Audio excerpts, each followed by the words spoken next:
The children in this place were very good. Ellie suddenly began to cry loudly, and Rachel leaned over to her and smiled, calming her down. The boy standing next to her also smiled encouragingly. Unlike other children in this world, these children were real angels, and that was why ordinary people could not become their parents. Suddenly, a man approached the group of children, as well as Rachel, who was standing next to them, and, with a cigar in his mouth, announced that he would be their father today. He put his hand on the shoulder of one of the children. Since these children had received a special education, they were destined for special parents, and now the man, having chosen one of the children, walked with him to the car, and the other children waved their palms at him goodbye. Not everyone understood what this special education meant, and the man telling about it confirmed that it was an extremely special education. The children were sad as they saw their friend off, and Rachel suddenly smiled and announced that it was time for them to stop, and suddenly she became much more serious. She said that it was time to start training, and the children immediately took out their weapons, also becoming more serious.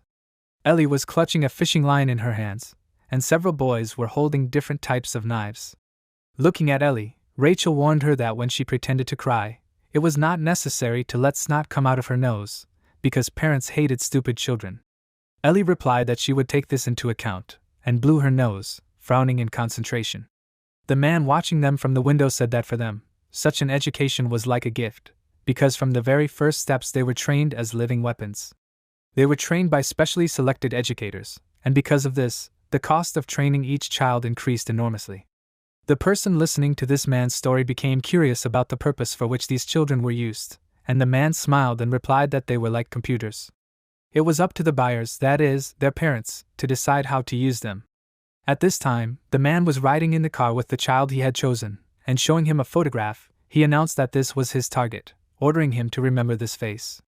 However, considering the danger of these children, their caretakers had taken the necessary precautions, and from childhood they had instilled in them several rules that they could not break under any circumstances. The children sat listening attentively, and the man explained that they called these rules the 3 absolute principles. These 3 principles were intended to enable the buyer to control the child, and this was absolutely necessary to remember. At this time, the boy, distracted from looking at the photograph, looked in the mirror in the car and warned his father that they were being followed by a car. The man asked again in bewilderment, and then, putting his hand on the boy's head, he ordered him to shut up and memorize the face of the desired person. The boy replied that the order had been received and agreed. The first principle was that the parents' orders were absolute. At that moment, the car that was actually pursuing the vehicle in which the boy and the man were riding crashed into them, and the car, overturning, flew far to the side. Because of this accident, the man died, and crawling closer to him, the boy, all bloody, took his hand and put 2 fingers to his wrist. The second principle was that a child cannot use his strength without the permission of a parent. At that moment, 2 men got out of another car, holding weapons at the ready. They were ready to attack, but suddenly froze, because the door of the car opened, and a boy fell out, crying, begging for help, because his dad was not breathing. He continued to ask for this, and one of the men, looking at his comrade, swore, because no one told them that this man would have a child with him. He suggested that they should get rid of him, but his companion asked what the point was. He pointed out that he was just a child, and said that they would simply drop him off somewhere and drive away. As he spoke, his companion came closer to the boy and, bending down to him, called out to him. The man, meanwhile, was about to state the last cardinal principle. The man, apologizing to the boy, declared that they had their reasons for doing so, but before he could finish, the boy, picking up a piece of glass, plunged it into the man's throat, and blood spurted from his mouth. The man, pressing his palm to the wound, coughed, and the boy, hitting his palm, snatched the gun from him. A child could act in a special way when a parent was in danger, and at the moment, noticing that something was wrong with his companion, the second man flinched, and the boy, covering himself with the man's body as with a shield, held out his gun.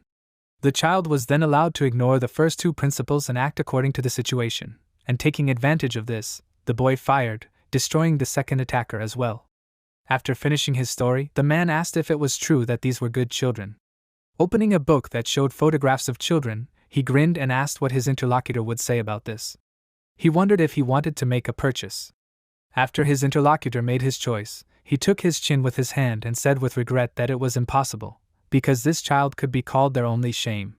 He pulled out a drawer in the table, taking out a folder, and opening it, he showed the student's data, declaring that in terms of ability, he surpassed all other children, and was also a real elite.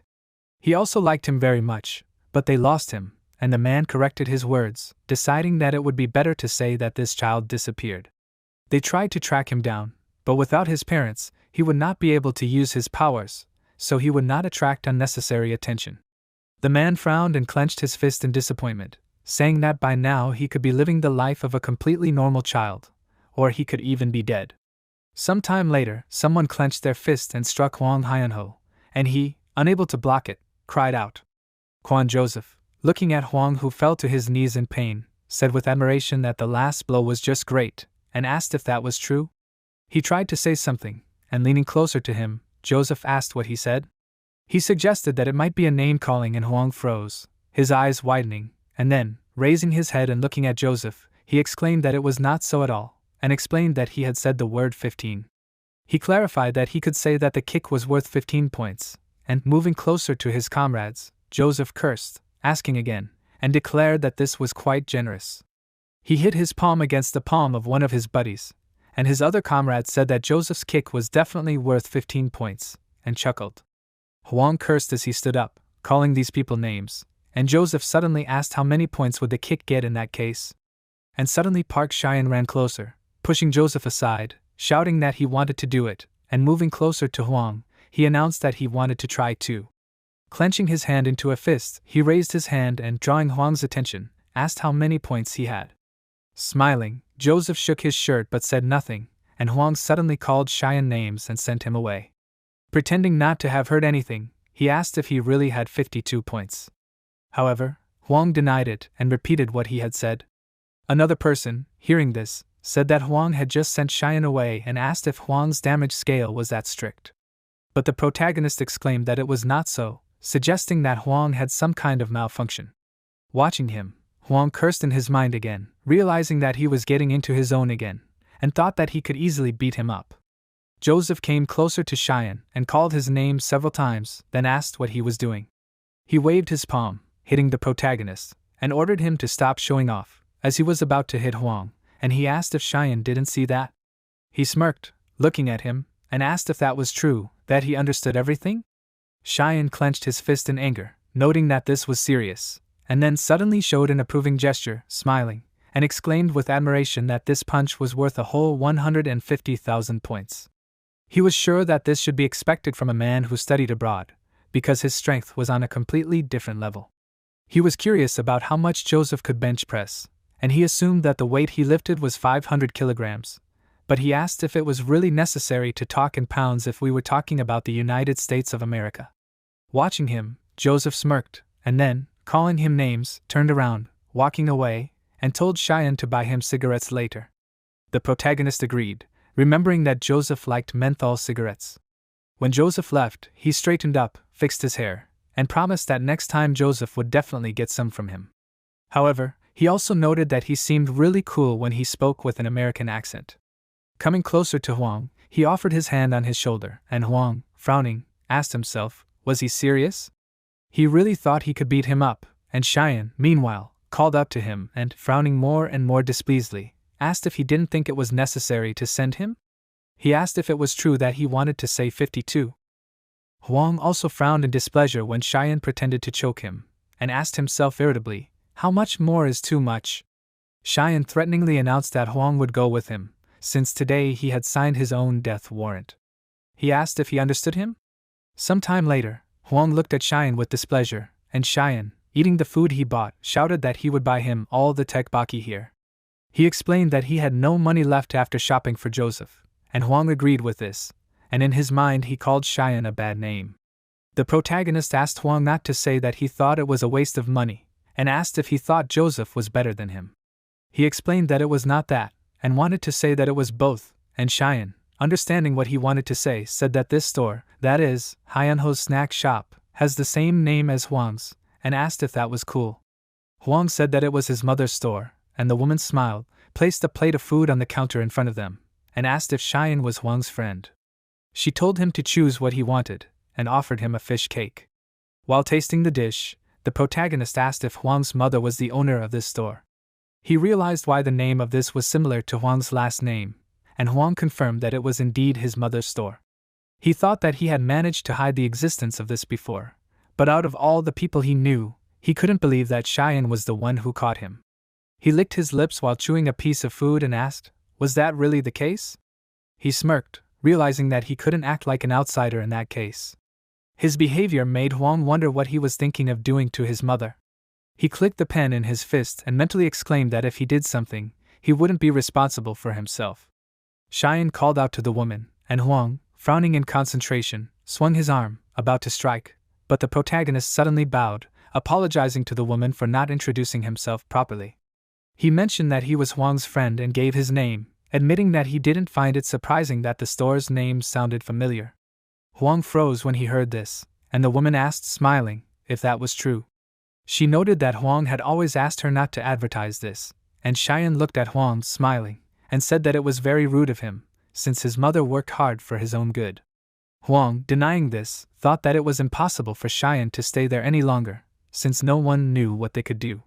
He announced that they had to go, assuming that his friends were waiting for him. The woman asked if that was true. In that case, she wrapped up some bags of food for them to take with them, and asked the protagonist how many children were there. She announced that she had packed them some tteokbokki to take with them, asking them to share it with the others. Huang exclaimed that there was no need to do that, and Cheyenne asked in amazement if it was really free. The woman exclaimed that it was, since she had already sold enough today. Cheyenne, accepting the food from her with admiration, asked if she was sure about that. She said that of course it was, and Huang, watching in horror, mentally turned to his mother and asked her not to do that. The woman, meanwhile, said that Huang's friends were like family to her, and he repeated his silent request again, and Cheyenne, smiling, thanked her for the food. Huang mentally exclaimed that it was not so, noting that the main character was not who he seemed. Cheyenne, meanwhile, opened one of the bags, looked at the food inside, and mentally exclaimed that this was great, confident that the others would definitely like it. Huang placed his hand on Cheyenne's arm and asked him not to tell Joseph or anyone else about this. He was asking for a favor, and the protagonist promised that he would indeed do so, noting that he would figure it out completely, and then, turning around, he told the woman that he would be leaving. She waved goodbye, telling him to bring the rest of his friends next time. He promised that he would definitely do so, confident that they would like it here. Huang clenched his jaw, lowering his head, and as Cheyenne left, he drew his mother's attention to himself and asked why she was doing this. He mentally called himself an idiot, and then yelled, reminding her that he had asked his mother to pretend that she did not know him. He repeated again that he had asked for this, and asked why she did this. He did not understand why he was yelling at his mother, but he also did not understand why she was acting like this.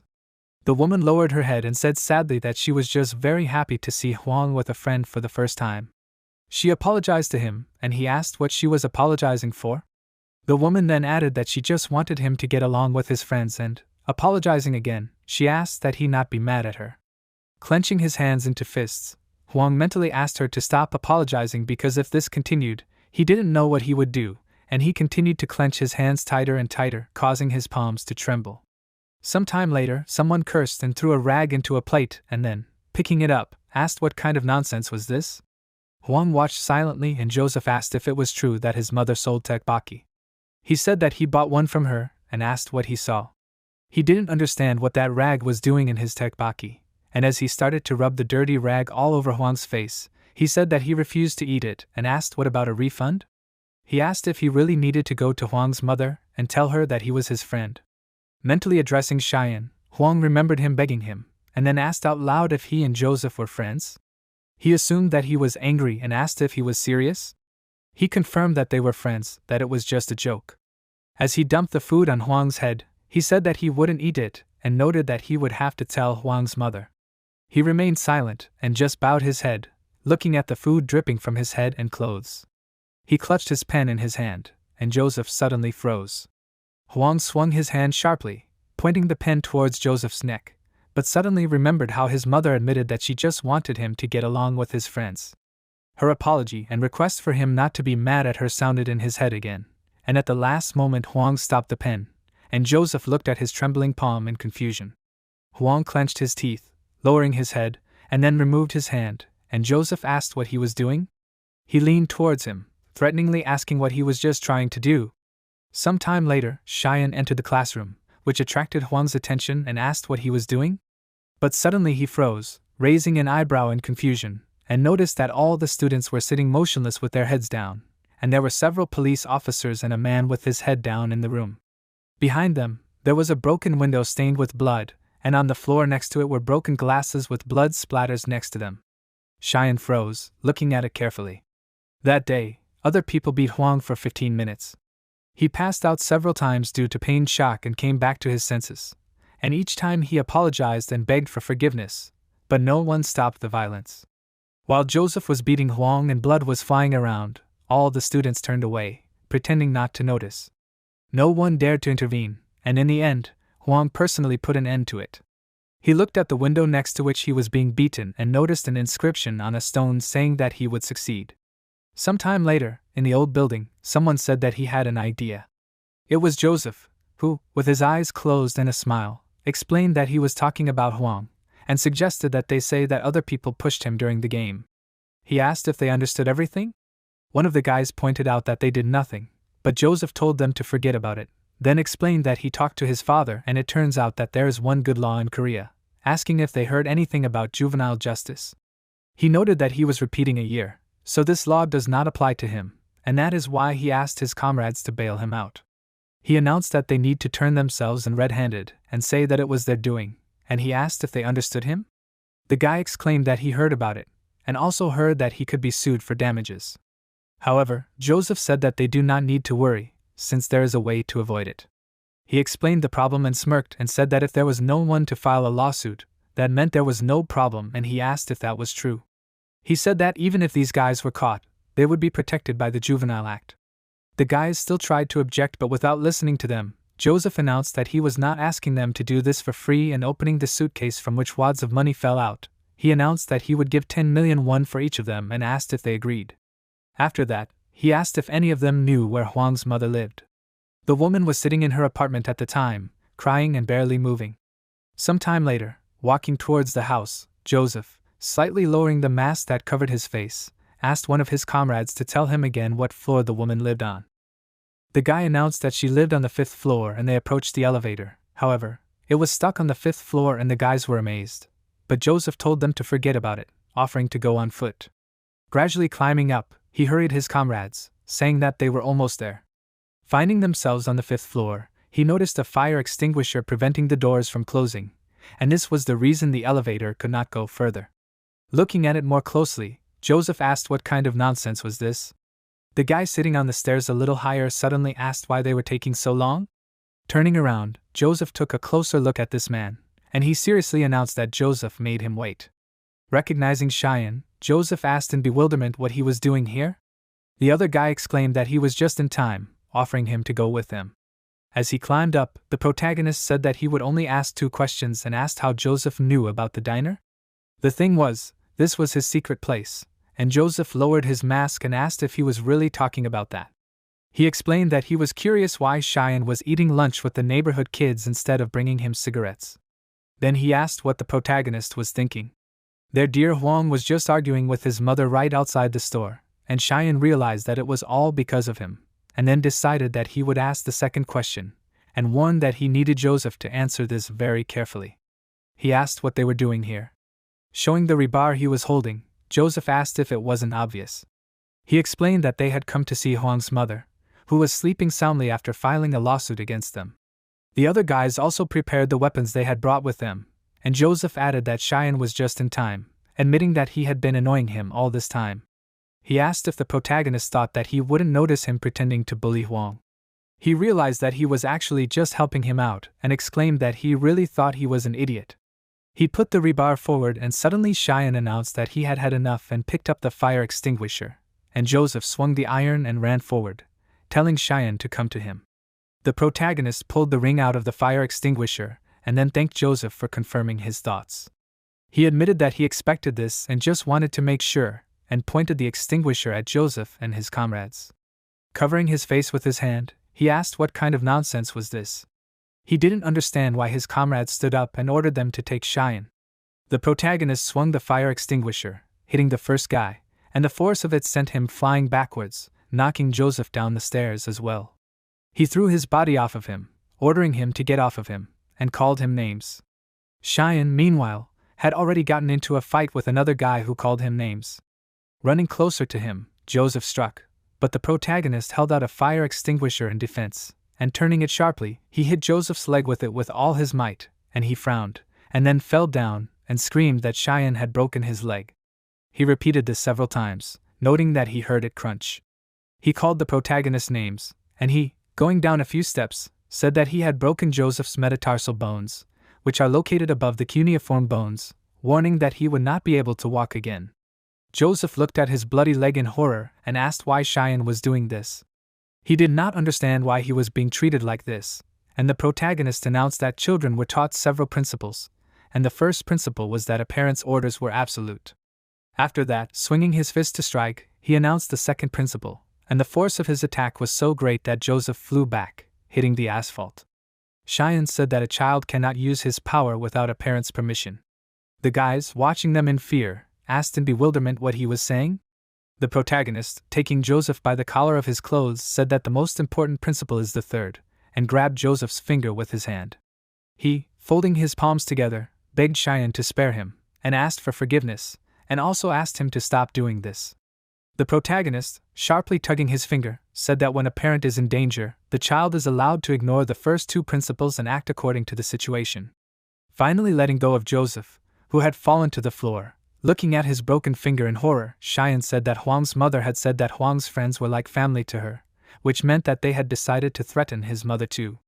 He raised his leg over Joseph, who was still lying on the floor, declaring that nothing could stop him now. As he struck, he asked if Joseph had learned this. Some time later, someone asked for their interlocutor to come in, and Rachel, holding a phone in her hands, turned to the director and announced that someone was calling from Korea. The man asked again, asking who exactly was calling him.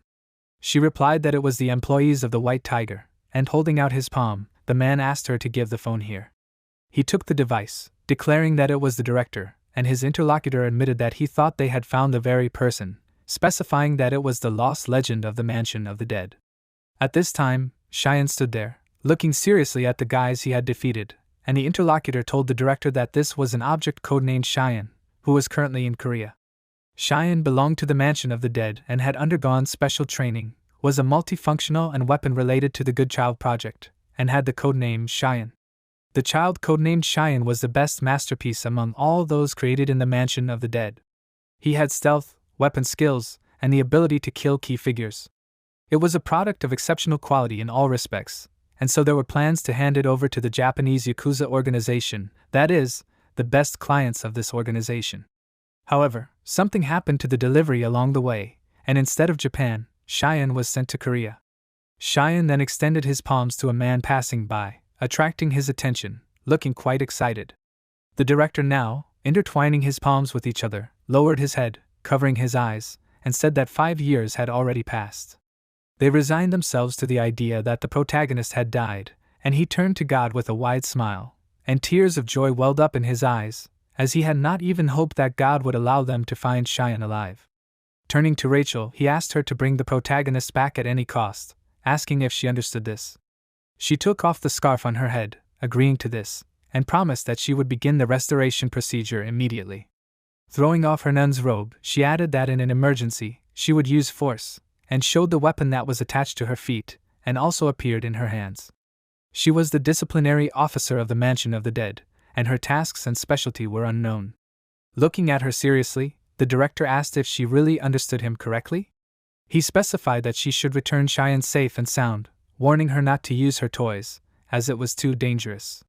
Rachel became sadder, but lowered one of the machine guns, knelt down and lifted her robe. Some time later, Kwon Byung-woo bowed, announced that he was Joseph's father, and admitted that he was very ashamed. He admitted that he was guilty of not raising Joseph properly, and said that they would bear all the costs of Huang's treatment and moral compensation that the woman would inform him of. With her back to him, the woman continued to calmly prepare the dishes that the two teenagers standing next to the counter ordered from her, looking warily at the bowed Byung-woo. However, the woman said that what Byung-woo was doing would not change anything, and she was sure that this matter would not end with just an apology. Byung-woo stood there for a while, bowing down, and then raised his head and asked in surprise, was it really that it didn't help? In that case, he straightened up, turned his back to the woman and agreed with this, and then said goodbye to her. She asked in bewilderment, was that all? Covering his mouth with a handkerchief, Manhwa announced that he believed in efficiency above all else, but she refused to negotiate, so he was not going to waste her time any longer. The woman watched him with bewilderment, and he, approaching the car, warned that there were many other ways, including in his specialty. As the car began to pull away, Manhwa admitted that his nose was itching from the dust and stench, and asked how one could do business in such a place. He announced that they would raze the whole place to the ground and build a commercial and housing complex there. Then he asked what happened to the child. He wondered if anyone had taken care of him, and the driver confirmed this, saying that the secretary had gone there, and he assumed that he had finished and would contact them soon. Manhwa thought, looking out the car window. Some time later, in the Hanrim University Medical Center, Joseph, whose wounds were bandaged, lay thinking about someone and called the man names without knowing what had come over him. He exclaimed that he had said something about the 3 absolute principles, and Manhwa, who was standing next to his bed, looked at the nurse who was nearby in surprise, and repeating the name of the 3 absolute principles, he assumed that it was some kind of youth movement. The nurse did not answer, and Joseph exclaimed that he did not know either, and added that then the man suddenly attacked the 4 of them. Manhwa raised his palm and asked him to wait, and the nurse shuddered in surprise, looking at him. He asked if she could step out for a minute. He promised that he wouldn't take long, and when the nurse removed it, Joseph stood up, attracting Manhwa's attention, and wanted to say something, but without waiting for him to finish his sentence, Manhwa suddenly hit him hard in the face, and from this, Joseph's head even jerked. Saying his name seriously, Manhwa asked if he knew what angered him the most. He noted that either they bullied that guy and he jumped out, or they forced him to do it, but he didn't care about it. But the fact that they went to his house in order to solve this problem had to be done carefully. Smiling, he said that the main rule of doing business is not to do it twice, and he warned that this should be a lesson for Joseph, because this is an adult world. Around the same time, someone kicked Cheyenne and threw him aside. He did not resist, and the man, pulling on his glove, ordered his assistants to lift Cheyenne. He frowned and asked who they were. Other than that, he did not understand what they were doing, but without letting him finish the question, the man slapped him in the face, and the protagonist's head jerked. His bag, all crumpled, lay to the side, and soon the men lowered him to the ground, and one of them asked what he wanted. He took off the glove from his palm, saying that Cheyenne had beaten up 4 of his peers, but it would not work with adults. He threw the used glove on the protagonist's head, and then remembered that because of him, the young master lost his leg.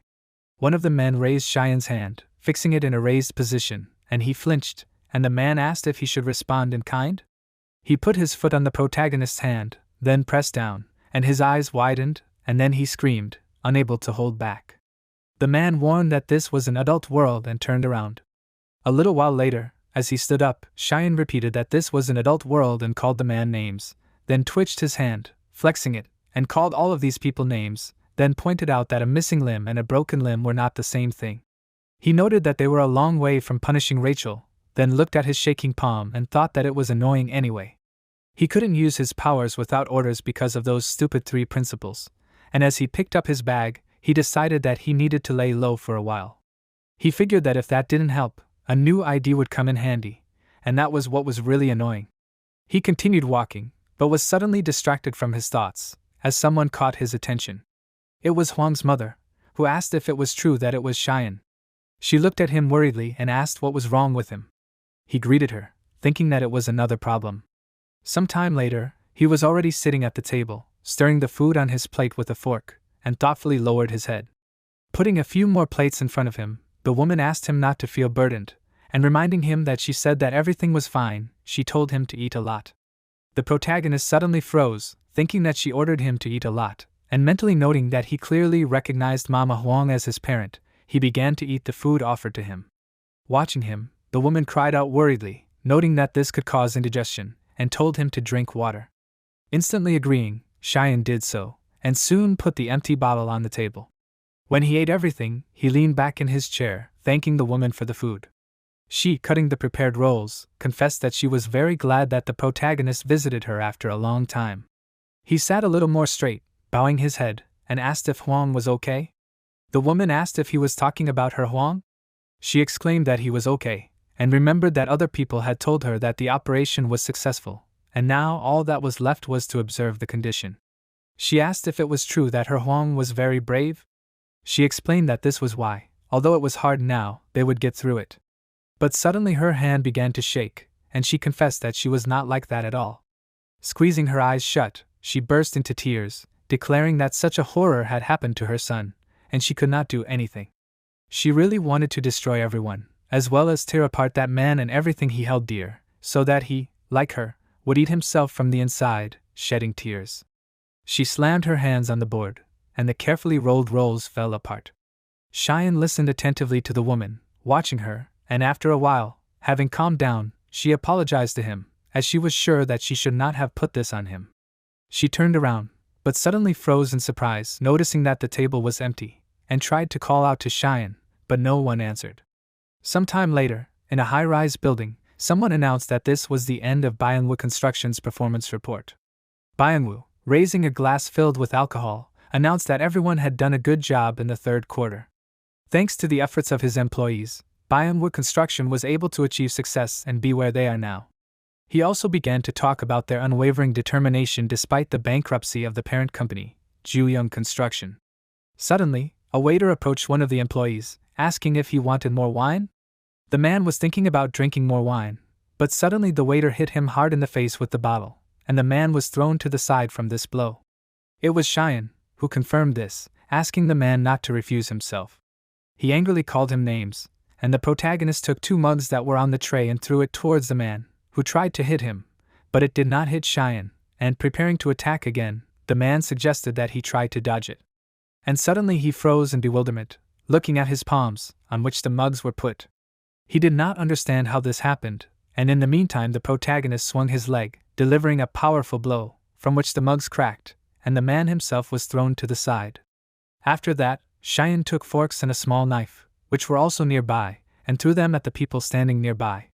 One of the men, calling him the blonde, also called him names, ordering him to receive, but before he could land any blows, the cutlery that Cheyenne threw pierced him and his comrades standing nearby, piercing their heads.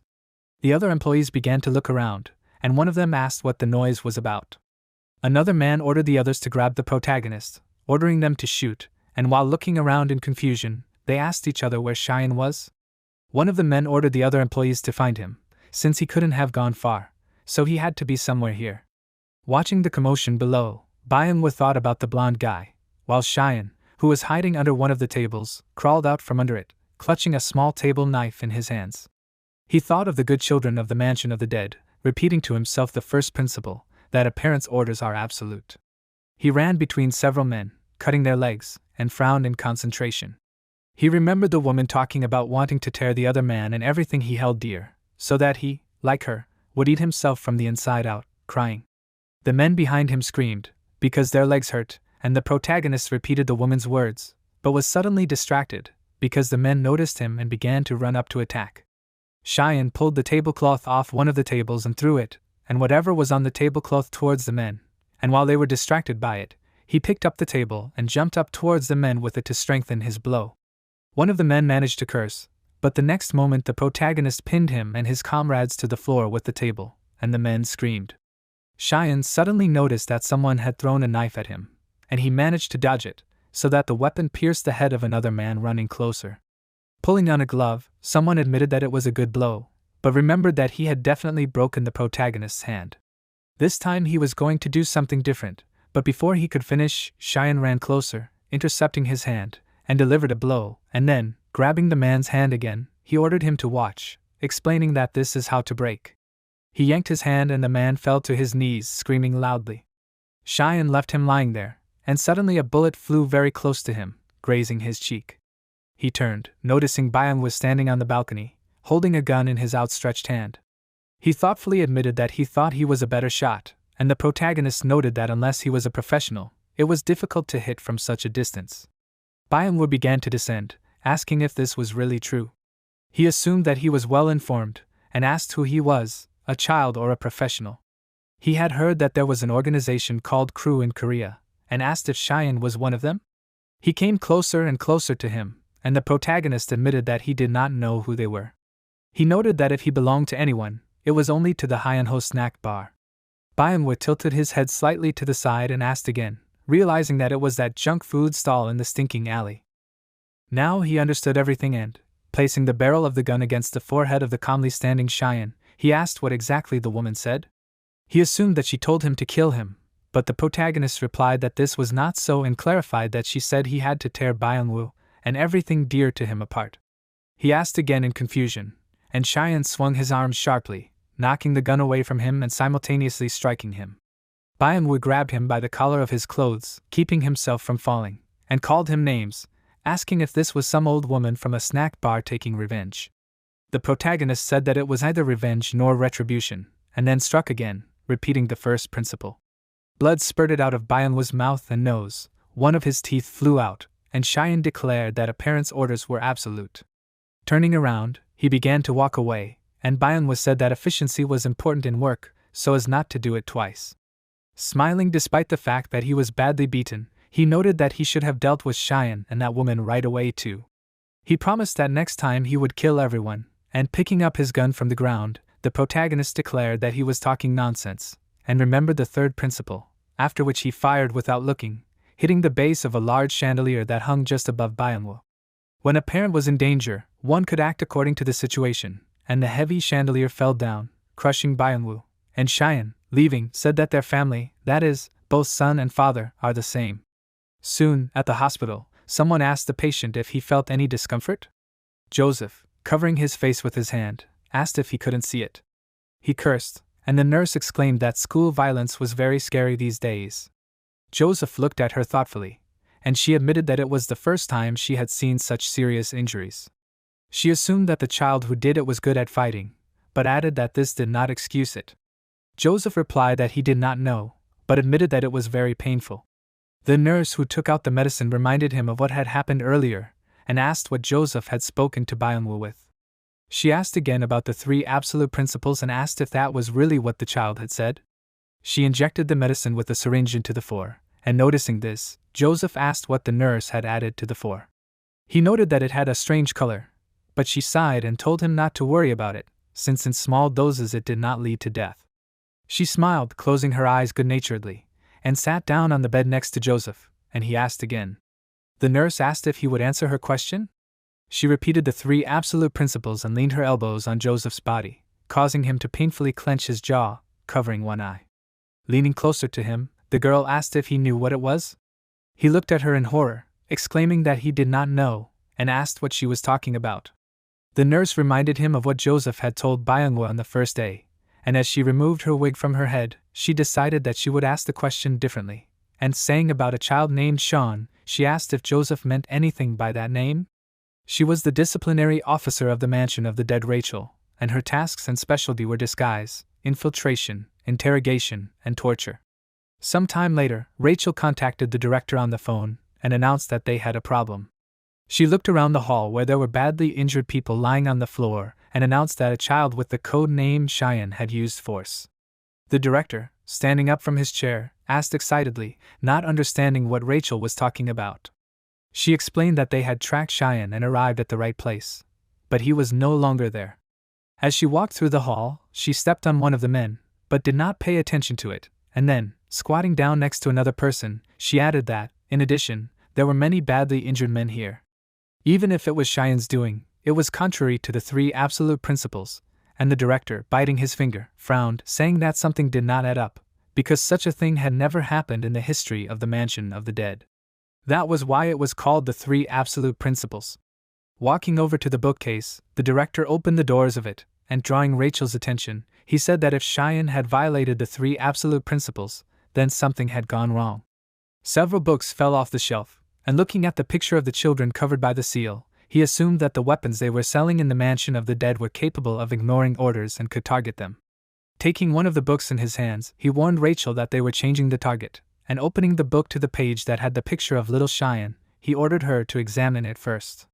He asked her to observe him and find out if he had really used force without permission. Rachel listened attentively to this order and stood up, stepping on another man, who screamed and put his palms on her leg, and she replied that she understood everything, and the director warned that if she needed help in Korea, she could contact the staff of the White Tiger. At this time, 2 men entered the room, and one of them asked in bewilderment, what kind of nonsense was this? He was shocked that a middle school student did this, and his friend, adjusting his hair with a comb, said that by the time he figured out this situation, all his hair might fall out. Without ending the connection, Rachel, approaching these men, said that she found a smoker and a bald man, and announced that she would begin surveillance of Cheyenne as soon as she left the scene of the incident. One of the men, turning to his friend, asked if Rachel had just called him bald. He didn't know what to make of it, but ignoring his indignation, Rachel simply walked past, and the men looked thoughtfully after her. Finally, one of them asked if modern girls really dressed like that. His comrade, smiling, noted that some people said Rachel was Russian, and declared that they were open-minded. He remembered that his wife was also broad-minded, and then suddenly he noticed that the manager was always absent at such moments, and asked where he was. They remembered that the boss had given the manager another task, and calmed down. Some time later, at school, Rachel, reincarnated as another person, thought that she had finished the preliminary investigation of Cheyenne, and realized that he went to this high school. On paper, his parents were abroad, but in reality they were fictitious parents whose identity was not established. Now she was walking through the corridors where other students were also walking, and smiling, she mentally turned to the main character and asked what he was doing here. She promised that she would find out, and putting her hand to her cheek, she admitted that she was eager to see how their Cheyenne had grown up. He was the best among all the children she had taught, and he was perfect in all the weapons she had given him. Rachel remembered how she had taught little Cheyenne, and admitted that she could not believe that he had grown up without a mission. Looking out the window next to her, she realized that it was Cheyenne's classroom and noticed the protagonist sitting at a desk talking to his classmates. He noted that Joseph did so, and while putting his hands together and pretending to cry, he began to speak on Joseph's behalf, begging for forgiveness and saying that it was all his fault. Noticing this, Rachel froze, her eyes widening in shock, and asked herself if that was Cheyenne. She was shocked that the bully was him, while the protagonist continued talking, noting that he then told Joseph to stop acting up and asked if he really wanted to die. One of the boys, who was sitting at a desk behind Cheyenne, cursed, saying that he was making too much noise. Getting up from his desk, he put his hand to his head, asking Cheyenne to let him sleep. He frowned, looking at him with displeasure, and asked what he said. He stood up from his seat, and the boy began to stand up as well, and Rachel wondered if this was a fight for a place in the hierarchy. She remembered that in the mansion of the dead there were also such fights, noting that this was a fight to establish a hierarchy. She remembered that the children even sometimes tried to fight with her, and called them adorable, remembering how she easily stopped a child from trying to attack her. Of course, in any fight, Cheyenne was the winner, but distracted from her thoughts, she suddenly noticed that Cheyenne was lying on the floor, and surprised to note that he was the strongest, she asked herself what happened. Meanwhile, the protagonist, squinting, asked his opponent to stop, and began to apologize to him. He held his hands in front of his face to take the blow and cried out, noting that the other guy had hit the bone. Rachel couldn't move, looking at it in horror, and some time later, when the lesson had already started, she suggested reading the next chapter. She thought that it was right, after all, this was a school, and began to talk about what happened here with the author. She was sure that here one cannot recklessly show one's strength if one is trying to hide, and guessed that the three principles still applied to Cheyenne. She looked at him carefully, asking herself if further observation was necessary. Cheyenne, frowning in concentration, was writing something in a notebook, and noticing his eyes and concentrated gaze, Rachel thought that she knew that Cheyenne was special. She remembered that in the mansion of the dead, the good children were not only strong but also smart, and the protagonist was always an outstanding child.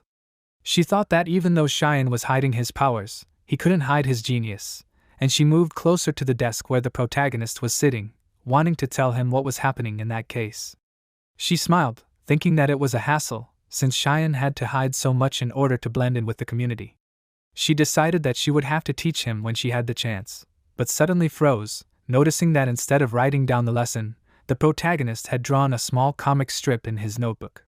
He, briefly distracted, looked at the resulting picture intently, and Rachel froze in shock, and then hit him on the head and asked what he was doing. She indignantly reminded him that he was in class, and some time later, going into the staff restroom, Rachel sat down on the toilet, thinking that this couldn't be happening. She desperately covered her face with her hands, and then took off her disguise and exclaimed that it couldn't be, asking if her Cheyenne had turned into a stupid child. She found it strange, since Cheyenne's face was very similar to her students'. However, she didn't feel any elegance in him, and squeezing her eyes shut and clutching her head with her hands, she asked herself if this was all a coincidence. She was sure that there was no way that this immature boy was Cheyenne. In the end, while taking off her clothes and changing her disguise, she decided that the plan was changing, since this was already beyond the protection of the 3 absolute principles. As she exited the booth, she decided that she should first confirm if this code name was really Cheyenne. Sometime later, while waiting for the traffic light to cross the road, Cheyenne put his hand to his head, noting that it hurt. He noticed that the teacher usually didn't hit him that hard, and Rachel, still hiding under her disguise, stood next to him and thought if he wasn't Cheyenne, then he should know that he would die by her hand. The protagonist suddenly heard someone calling out to him, asking where he was going. He turned around, noticing Huang's mother, and smiling, she noted that they met again and said that Cheyenne was just in time. She asked if he would help her carry the bags. The protagonist froze upon hearing this, and happily agreed, promising that he would carry it. The woman thanked him and told him to eat tteokbokki when he was at the restaurant. He happily agreed, thanking her for the treat, and noticing their interaction, Rachel became thoughtful. Sometime later, outside the snack bar where the woman worked, Cheyenne was eating the dish offered to him. Noticing his actions, the woman asked him to take it slow, and the protagonist immediately agreed. Rachel, who was also standing nearby, thought that she had heard about this woman from Joseph, and remembered that he had sent her son into a coma. However, she did not understand what relation Cheyenne had to her, and looked at him in confusion, and he continued to eat the food offered to him, and noticing his mouth stained with sauce, Rachel thought that it was a real pig. The closer she looked, the more similar it was, and she thought that it was definitely not Cheyenne. She did not understand how this person could act like a pig with Cheyenne's face, and tried the dish she took, but suddenly she screamed, and then began to wave her hand next to her mouth and exclaimed that it was spicy. She asked for some water, and the woman handed her a bottle, saying that she would take it. She assumed that this girl did not tolerate spicy food well, and asked if that was true. Taking sips of water, Rachel, crying from the spiciness, mentally repeated the woman's words about her not tolerating spicy food well, and asked if she was kidding. In her opinion, it was pure torture, and she did not understand how people ate such a thing, assuming that they had gone crazy. Still not fully over the spicy taste, Rachel called the Koreans crazy, because she was sure that such an amount of spicy food should be considered poison, as well as a lethal dose. Smiling, the protagonist said that he should have eaten slowly, and assumed that the girl in front of him was very sloppy. Mentally cursing, Rachel decided that she would definitely kill him, and remembered that Sean also did not tolerate spicy food. She remembered that she had held his hand back then, and assumed that it was hard for him if he was still in Korea. Suddenly, she shuddered, noticing that Cheyenne was standing there, his hand clenched into a fist until it was shaking. She was amazed at this, and the woman suddenly turned to Cheyenne and asked if it was delicious. Giving her an approving gesture, he exclaimed that it was very delicious, noting that you could even lick your fingers. Rachel called him names, wondering if he was really holding out on it for dear life. She looked closely at the protagonist's expression and then called him stupid, thinking that he could just not eat it and that's it. She did not understand why he forced himself to eat everything that was given to him, and noted that if he did not tolerate spicy food well, then he simply should not eat it. And suddenly, she realized something, and her eyes widened, telling herself to wait, and her mind went back to a while ago when Cheyenne met the woman at the traffic light. He then happily agreed to carry her bags, and also agreed to eat tteokbokki when he came to the restaurant. Rachel realized that Cheyenne does everything that the woman says, and in the meantime, she handed him a box, asking him to help with it, and the protagonist happily agreed. Rachel realized that he was following orders, and she remembered how when she reported the situation to the director, she noted that even if this was Cheyenne's doing, it was against the 3 absolute principles. She was sure that such a thing could not be done without an order, and assumed that someone hired Cheyenne to ruin Manhwa construction. The only suspect now was this woman, and Rachel looked warily at the woman who was putting ingredients into the sauce for it to cook. Rachel remembered the first principle of the Mansion of the Dead, which was that the parents' orders are absolute. Cheyenne had by now moved the box to the right place, and Rachel realized that he perceived this woman as a parent and obeyed her orders. Taking all this into account, the puzzle came together, and, handing the money to the woman, Rachel decided to pay. The woman asked her to wait a second, exclaiming that she would find the change now. She began to count it, and Rachel, taking a sharpened stick, thought that there was an easy way to confirm this guess, and threw the stick towards the woman. However, Cheyenne stopped this using a fork and then jumped over the counter, reaching out to Rachel, who smiled enthusiastically, thinking that she had thought so. The protagonist's sudden movement caused the chair to tip over, and the woman screamed from the sharp sound, admitting that it had scared her. Turning around, she noticed that Cheyenne and Rachel were missing, and noted that the girl had forgotten her change. Soon, Cheyenne and Rachel were in a slightly different place, and she, using the same sharpened stick, reminded them of the third principle of the Dead Mansion for Good Children, which is that when a parent is in danger, one can act according to the situation. She attacked the protagonist, scratching his cheek, but he did not pay attention to this and delivered his own blow, which Rachel managed to block. However, he was not going to give up and, intercepting her hand, suggested that they get it over with, asking if she was really going to follow him all day. He shouted her name, frowning indignantly and approaching her face, and she, smiling, realized that it was indeed Cheyenne, and said that they had not seen each other for a long time. She noted that this was still a little strange, and Cheyenne looked at her warily, and Rachel asked why he was following that woman from the diner as if she was his parent. She was sure that the owner of some seedy diner could not become a customer of the Mansion of the Dead, and frowning, Cheyenne asked again, admitting that he had no idea what Rachel was talking about. He thought that he certainly made a lot of noise, but he did not even think that they would find him so quickly. Suddenly, Rachel jerked, preparing to attack, and said whatever it was, you need to do it differently. She grabbed the protagonist's arm, and then, throwing him over her back, threw him to the ground, and he, clenching his jaw, screamed and arched in pain. Sitting on top of him, Rachel said that it was time to go home, since there were many customers waiting for him. She ran her palm over his forehead, and Cheyenne asked himself, should he go home? He remembered when he was a child and stood among his injured comrades, and noted that he should go back at that time. Sighing, he also remembered how the woman ran her finger along his cheek, calling him Park Cheyenne, and announced that this was his name now. At this moment, the protagonist's eyes widened and asked what kind of memories were those. Rachel asked what he said. Cheyenne suddenly frowned, and then, abruptly rising up, hit Rachel in the face with his head, and screaming, she flew back and covered her mouth with her hand. Cheyenne took advantage of this and rose, and Rachel, trying to stop the blood that flowed from her nose, attracted the attention of the protagonist and realized that he did not want to go back in a good way. She sighed, and then blew her nose, removing excess blood from her nose, and looked menacingly at Cheyenne, but suddenly froze, since he was not in the place where he had been standing just recently. Running away, the protagonist cursed, since he could not believe that they sent Rachel here. The image of the girl he remembered appeared in his thoughts again, and frowning only more, he asked himself, what kind of person is this? Some time later, in the Mansion of the Dead, the director indignantly asked what his interlocutor said. He was outraged that she had missed a man and asked what this meant. Rachel, running into a stall in the restroom, pushed the woman out of the way and apologized to the director, admitting that she had let her guard down. She was in disguise again, but as she ran into the stall, she began to take off her clothes and announced that she had found the old woman who was controlling Cheyenne with the three principles. The woman she had pushed out of the way began pounding on the door, apologizing and getting her attention. However, Rachel ignored these cries, and the director asked her if it was really just one woman who was controlling the protagonist. As she continued to undress, Rachel admitted that from her observations, Cheyenne considered this woman to be her parent. He held his chin thoughtfully. The director asked if this was why Cheyenne followed her orders.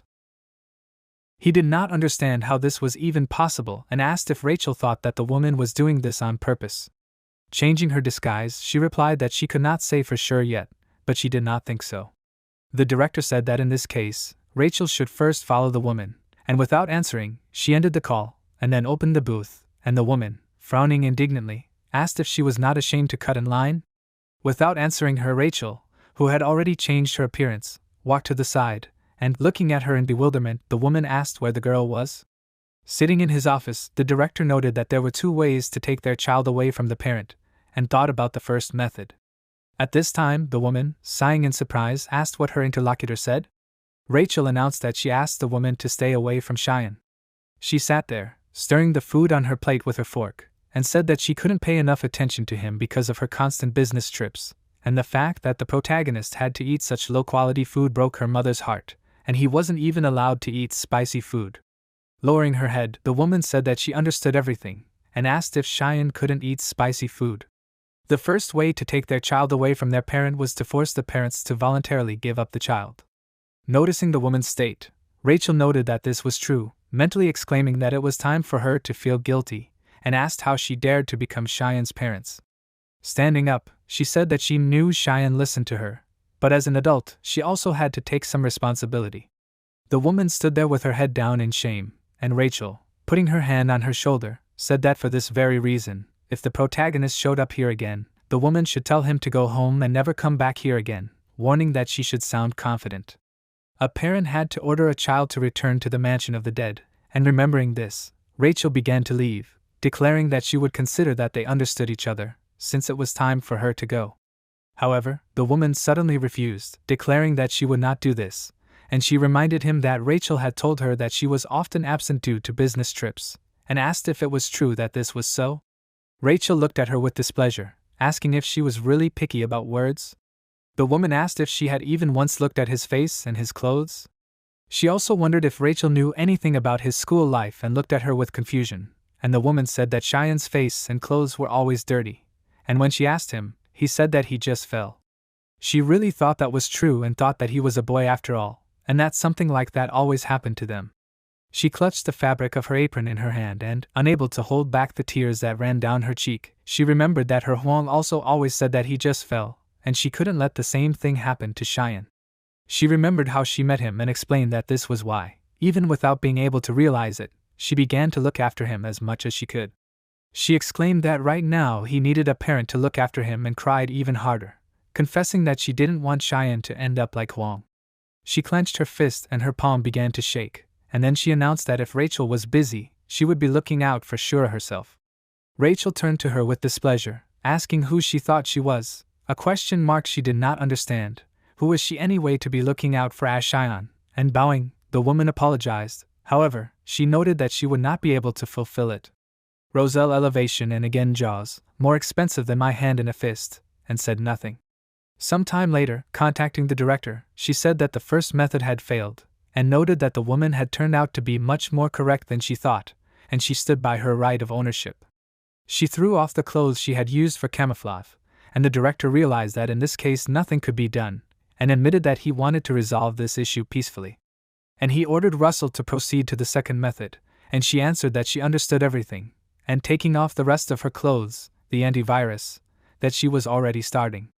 And the second way to take their child was the death of his parents, in which case the child had to return to the mansion of the dead. Rachel asked the director to make that woman their target, and promised that she would get rid of her. Some time later, in a grocery store, a woman was choosing the necessary products, and Rachel, hiding behind the counter, watched her. She squeezed a small button in her hands, and then, continuing to watch the woman, asked who she thought she was. She was outraged that she dared to take Sean, and pressed the button, and the explosives hidden in the store were activated, after which an explosion was heard, destroying part of the store. People began to panic, and also scream, not understanding what was happening. The fire extinguishing system worked, and water began to flow from special devices on the ceiling. The woman was also scared, looking with horror at what was happening around, and taking advantage of the fact that everyone was distracted, Rachel put a gun forward, and then said that this woman was not destined to become Sean's parents, promising that she would not allow this. She pulled the trigger of the gun, firing, but the main character, suddenly appearing nearby, put a frying pan forward, deflecting the bullet, and frowned, looking seriously at Rachel. She shouted his name excitedly, and he, looking at the dented frying pan, said that he had seen this trick in a game and decided to try it, asking who would have thought that it would actually work. Throwing the ruined frying pan aside, he began to walk towards Rachel, admitting that he had thought that she would dare to take such a step. However, noticing that she had used bombs and guns, he asked if she thought that was too much. But she ordered him not to interfere, and promised that she would free him from this woman. Meanwhile, she, closing her eyes, coughed from the smoke, and Rachel again pointed the gun at her, aiming. The protagonist promised that he would not allow this, and ran forward, crashing into the counter, and screaming. Rachel ran away, still unable to shoot. She managed to run away from the counter in time to prevent it from falling on her, and Cheyenne remembered the third principle, and kicking the weapon out of Rachel's hands, he asked if it was true that she knew it as well as he did. She said thoughtfully that she wanted to return Cheyenne unharmed and took out a knife, slashing at the cut. He bent over, dodging it, and looking at the red liquid dripping down, asked if that was true. He declared that he could not say the same and frowned, holding a can of sauce in front of him, which he used to stop Rachel's knife. With a jerk of the can, he twisted the knife out of Rachel's hands and, taking advantage of her distraction, he tried to stab her, but she dodged and asked if he really thought he could defeat her. She tripped the protagonist, knocking him to the floor, and asked if he had forgotten who his mentor was. Cheyenne was unable to stay on his feet, and Rachel, regaining her own balance, declared that fighting was only a means to an end. Looking at Cheyenne, who clenched his jaw, his eyes closed in pain, she warned him to consider this an additional lesson, and bending over him, she asked him to answer, and asked what the point of this fight was. The woman at this time continued to stand covering her head from the dripping water from above, and asked what was going on. Suddenly, she heard a child crying to the side, and turning her attention to him, she froze, and Eugene, bending over, cried, calling for his mother and asking where she was. Coming closer to him, the woman excitedly asked if he was hurt. Yevgeny continued to cry, shouting that he could not find his mother, and raising his head, he looked at the woman, exclaiming that his mother was nowhere to be seen. Tears rolled down his face, and he asked the woman to help him, but secretly took out a knife, preparing to strike. At that moment, when Rachel asked Cheyenne to tell her what the meaning of this fight was, he mentally asked himself if she was talking about the meaning. While he was distracted by thinking, Rachel took advantage of this and swung the knife, but the protagonist jumped to the side in time and managed to avoid being injured. He quickly regained his balance, getting to his feet, and Rachel, also quickly orienting herself, was already in a fighting stance in order to attack again. She struck, but Cheyenne managed to dodge and, intercepting Rachel's hand, he asked if the meaning of this fight was an operation. She confirmed that it was indeed so and clarified that this was an operation to free Cheyenne. Despite the protagonist continuing to hold her hands, she tried to bring the blade of her small dagger closer to him, and he clenched his jaw and frowned, putting more effort into keeping Rachel at a distance from him. Suddenly, he realized something and wondered if they had come up with something else. He turned around, and Rachel, breaking free from his grip, warned that he should not be distracted during the fight, and swung her dagger, and this time Cheyenne failed to dodge, and the blade grazed his cheek.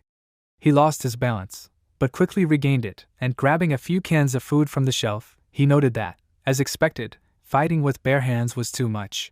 He threw the cans at Rachel, and she, dodging it, said that if they only dealt with that woman, the protagonist would end up in the mansion of the dead again. She reminded him that Cheyenne was the property of the mansion after all, and he bowed his head and asked if he really did. Confirming this, Rachel offered to go home together and ran to attack again, swinging her dagger, and Cheyenne threw a bag between them, and while striking, Rachel cut it, and flour poured out of the bag, blocking her vision. Rachel was forced to cover her face with her hands to prevent the flour from getting into her eyes. She also covered her mouth and, cursing, quietly asked if this was really flour. Taking advantage of her distraction, Cheyenne made a sharp lunge forward, using scissors as a weapon. Rachel managed to dodge to the side, and so the scissors only scratched more, and Cheyenne also cut off some of her hair. Bringing his hand back, he spun the other scissors he was also holding on his finger and swung his hand, delivering a blow, but Rachel, sharply lowering herself down, managed to dodge and, smiling in admiration, exclaimed that it was necessary. She prepared to deliver a blow, and exclaimed that this was the Cheyenne she knew. However, she was unable to injure the protagonist, since he stopped her dagger with the blades of the scissors. She looked at this in shock, frozen and widening her eyes, and noticed that Cheyenne did not hesitate at all. Meanwhile, he asked, "Is she really saying that he is property?" Leaning down, he grabbed Rachel, who was still standing motionless, not understanding what was happening. Cheyenne grabbed her hand, threw it over her back and, jerking forward, threw it into a grocery cart that was standing nearby. Rachel was unable to react at all and, moreover, dropped her dagger due to the blow. She screamed, trying to get up, and frowned, looking indignantly at the protagonist, and he asked, "Does he really have to go home to his family now?" Looking down on Rachel, he asked, "Who calls their family property?"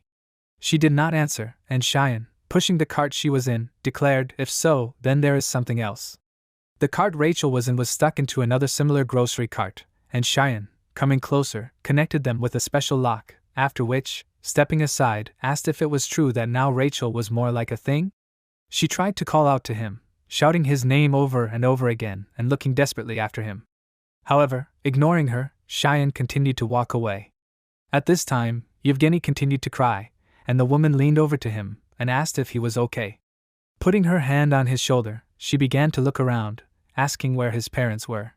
Yevgeny raised his hand with a dagger, preparing to attack her, but at that moment, Cheyenne jumped out from behind the counters, calling out to the woman, asking if she was okay. She shouted his name in surprise and then, getting up, asked if he shouldn't be in class. She noticed that something was strange with the protagonist's clothes and asked what it was. She began to worry a lot and asked if he was hurt. Yevgeny put away the knife, hiding it behind his body again, and then turned his attention to Cheyenne's face, confidently thinking that this was the legend of the mansions of the dead. Meanwhile, the protagonist came closer to the woman, looking at her excitedly, and Yevgeny, continuing to think, assumed that if Cheyenne was here, then Rachel was defeated. Turning his attention to him, the protagonist asked what the child was. The woman answered that he said that he was lost, and said that he needed to take him away. Cheyenne, kneeling next to Yevgeny, smiled and asked if he knew his parents' phone number. Yevgeny, crying again, asked again, and then, lowering his head, admitted that he did not know. He understood that the risks were too great, and decided that now it was better to focus on the matter. Getting up, he began to run towards the woman, asking her to help him find his mother. He decided that he would use his maternal instinct to get closer to his target, but before he got close to the woman, Cheyenne suddenly placed his hand on his shoulder and, picking him up, asked him not to cry and smiled kindly. However, when he leaned closer to Yevgeny's ear, his smile became more cruel and he asked, wasn't he taught that no one likes snotty children? Yevgeny looked at him a little scared, and Cheyenne put his finger on his neck, and he, opening his eyes wider, wondered if it was a gun. Frowning, the protagonist ordered him to sit quietly, assuming that he would have to talk to the director, and asked if Yevgeny knew how to contact him. He, smiling nervously, took out the knife again, and then admitted that he did not understand what Cheyenne was talking about. However, the protagonist noticed the knife in his palm and, with a sharp jerk of his hand, he knocked it out of Yevgeny's hands, asking the others to just look at this little child. When the knife fell on the floor, he stepped on it with his foot, covering the blade, and the woman, hearing the sound of the falling weapon, looked in amazement towards Yevgeny and Cheyenne and asked if they heard anything. The protagonists replied that they did not hear anything, and the woman noticed that Yevgeny put his head on Cheyenne's shoulder and asked if he had fallen asleep. The protagonist assumed that he was very tired, and then, when the rescuers had already arrived at the store and began to lead people out, the woman excitedly asked where Yevgeny's mother was. Cheyenne noticed that he had a phone and exclaimed that he would try to dial the right number. Some time later, the phone rang in the mansion of the dead and the director, waking up, cursed and asked why it was so early. Getting out of bed, he threw a robe over his shoulders and, closing his eyes in displeasure, thought that he asked that no one contact him directly. Going to the phone, he picked up the receiver, announcing that he was listening, and his interlocutor addressed him, and the man, opening his eyes wider and smiling, recognized this voice, realizing that it was Cheyenne. Cheyenne frowned, holding the phone in his hands, and the director asked why he was calling from this phone. He answered that the director sent him a nice gift, and looking at the sleeping Yevgeny, he asked if the director really thought that he could catch him with the help of Rachel and some child. The director asked if Rachel and Yevgeny were really killed. The smile immediately disappeared from his face, he became more serious, and Cheyenne asked what kind of reaction was this. He assumed that the director's pride was hurt, and warned that no matter how many people he sent, the outcome would be the same, and said that he could continue if he wanted to. The director smiled again, admitting that he thought the protagonist would just run away, and asked if he was going to confront the mansion of the dead. Cheyenne asked if he had to run away. He found this too boring, and he said that if the parent was in danger then it was okay to act according to the situation, and clarified that according to the third principle, he considered the mansion of the dead to be a threat to the parent, so he would destroy it. Hearing this, the director fell to his knees, grinning widely, and addressed the Lord, and then declared that his gift was the true and purest blessing. He raised his head, smiling wider, and asked who would have thought that Cheyenne would be so true to his principles. Calming down a little, he lowered his head and suggested what they could do. He asked the protagonist to send Yevgeny back and promised that in that case they would not touch that woman. Cheyenne, rising from the chair he had been sitting on before, moved a little to the side and asked the director to tell Rachel to come for Yevgeny in an hour. The director closed his eyes, smiling and putting the phone receiver to his forehead, and then said that Cheyenne was very innocent, declaring that they would meet soon and calling him his treasure. Having finished the conversation, the protagonist came closer to Yevgeny and, poking his finger into his head, he told him to wake up. He jumped up abruptly, frowning, and closing his eyes, Cheyenne told him not to even think about looking for the knife, explaining that he had taken it a long time ago. He placed a plate of food in front of Yevgeny on the table and told him to sit quietly and eat, asking if it was true that he hadn't eaten. Yevgeny looked at the food with disgust and asked who would eat that. However, sometime later, he was walking next to Cheyenne on the street, covered in sauce, and the protagonist smiled and asked if it was tasty. Yevgeny closed his eyes, saying that it wasn't very tasty, and Cheyenne, remembering how quickly he ate the food, leaned closer to him, putting his hand on his shoulder, and reminded him that Yevgeny had eaten everything. He looked away with displeasure, but didn't answer, and Cheyenne suddenly stopped, raising his head, and announced that it was Rachel. She stood at the top of the stairs, looking at them seriously, and said the name Yevgeny, and then called him over. He agreed without question, starting to climb the stairs and walk away from Cheyenne, but he suddenly caught his attention by handing him a bag and asking him to take it. He looked at it with a kind smile, assuming that he liked it, and continued to hold the bag in which the food was wrapped in an outstretched hand. Looking at him with disdain, Rachel noticed that he was very calm and warned that she was not finished with him yet. Without accepting the food, she took Yevgeny's hand and began to leave, promising that she would visit the protagonist again soon.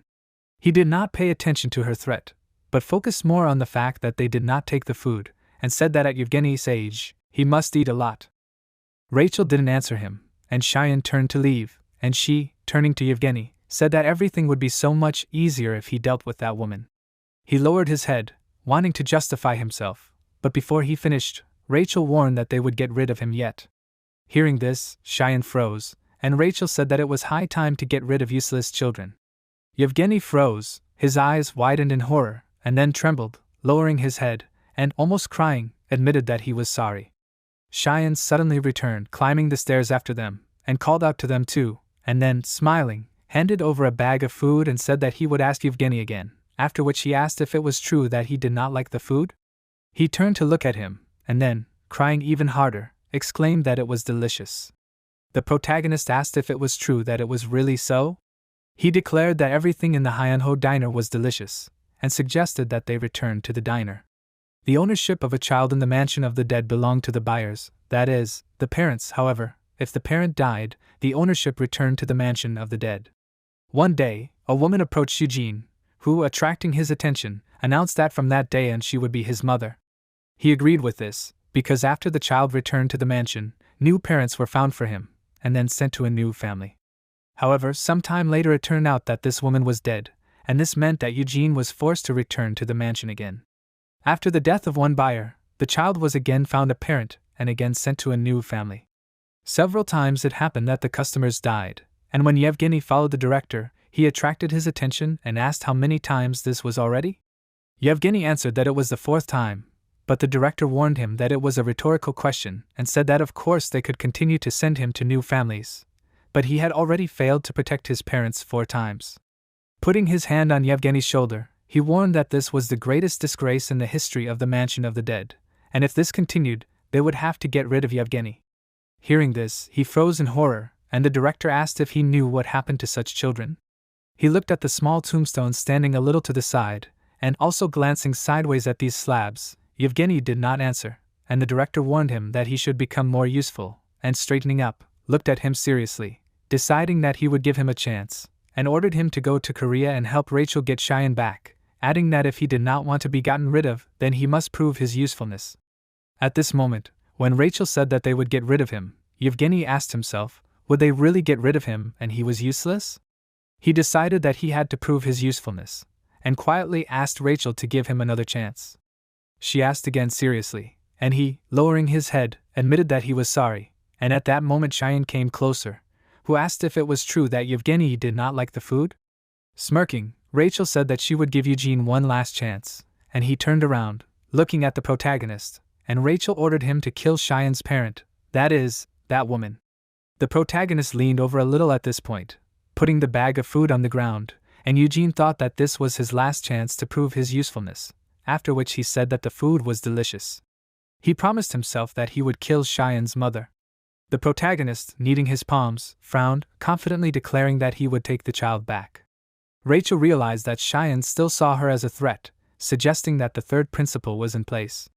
She placed her palms on Eugene's shoulders and asked if they hadn't agreed. She reminded him that Cheyenne should give them Eugene, and they would leave that woman alone. The protagonist agreed with this, but drew attention to the fact that Eugene himself had just said that it was delicious. He shuddered, and Cheyenne declared that this meant that Eugene was now their permanent guest, and nothing could be done about it. Rachel asked if that was really true. Leaning even closer to Yevgeny, she told him to go ahead, reminding him that this was his last chance, and finally, straightening up, she replied that in that case their contract could be considered dissolved, promising that she would come for that woman again. Yevgeny began to approach Cheyenne, and Rachel asked if he understood what this meant. Taking Yevgeny by the hand, the protagonist told Rachel to do what she wanted, and resolutely promised that he would beat her as much as it took. Yevgeny looked at him in surprise, but did not say anything, only looked more closely at the determined expression on Cheyenne's face. Some time later, the protagonist just as resolutely declared that he had said exactly that, and then, becoming a little more irritated, he looked at Yevgeny, who was sitting next to him at the table, and asked why he was here. Coming closer to them and placing a new plate of food on the table, the woman asked what his question meant. She reminded him that Cheyenne had promised to take care of the child, and he wanted to say something about coming to the woman's house, but she interrupted him and said that it was okay, and asked if Cheyenne could cook for himself. Besides, she would have had more fun with them, and while she continued setting the table, she asked who would have thought that their mothers would be friends.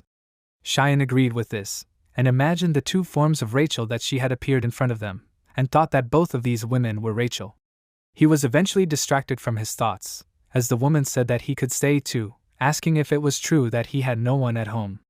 After asking again, the protagonist said that there was no need to do that, but at the same time, Eugene bowed and thanked the woman for her hospitality. He was sure that he couldn't miss this chance, and the woman suddenly screamed, realizing that she forgot to ask his name. Yevgeny introduced himself, and Cheyenne, holding his hair, thought that this was too much. Come to think of it, this was his first time at Huang's house, and he looked around, noticing the drying sneakers on the balcony. As he continued to look around, he paid special attention to the door and asked if this was Huang's room. The woman confirmed it and asked what was going on. Cheyenne asked if he could come in. He noticed that he was talking as if he was in a trance, and as he approached the door, he opened it, walking into Huang's room. He thought that this was a completely ordinary room, and noted that this was often seen in film and TV series. He carefully looked around the furnishings, the things on the shelves, as well as the notebooks lying on the table, and noticed that the atmosphere here was that of a very ordinary life. Looking at the photo also in the room, which showed Huang and his mother, Cheyenne thought that it was a normal happy family and all that. Taking the photo in his hands, he assumed that he couldn't understand it because he had been wishing for it for too long.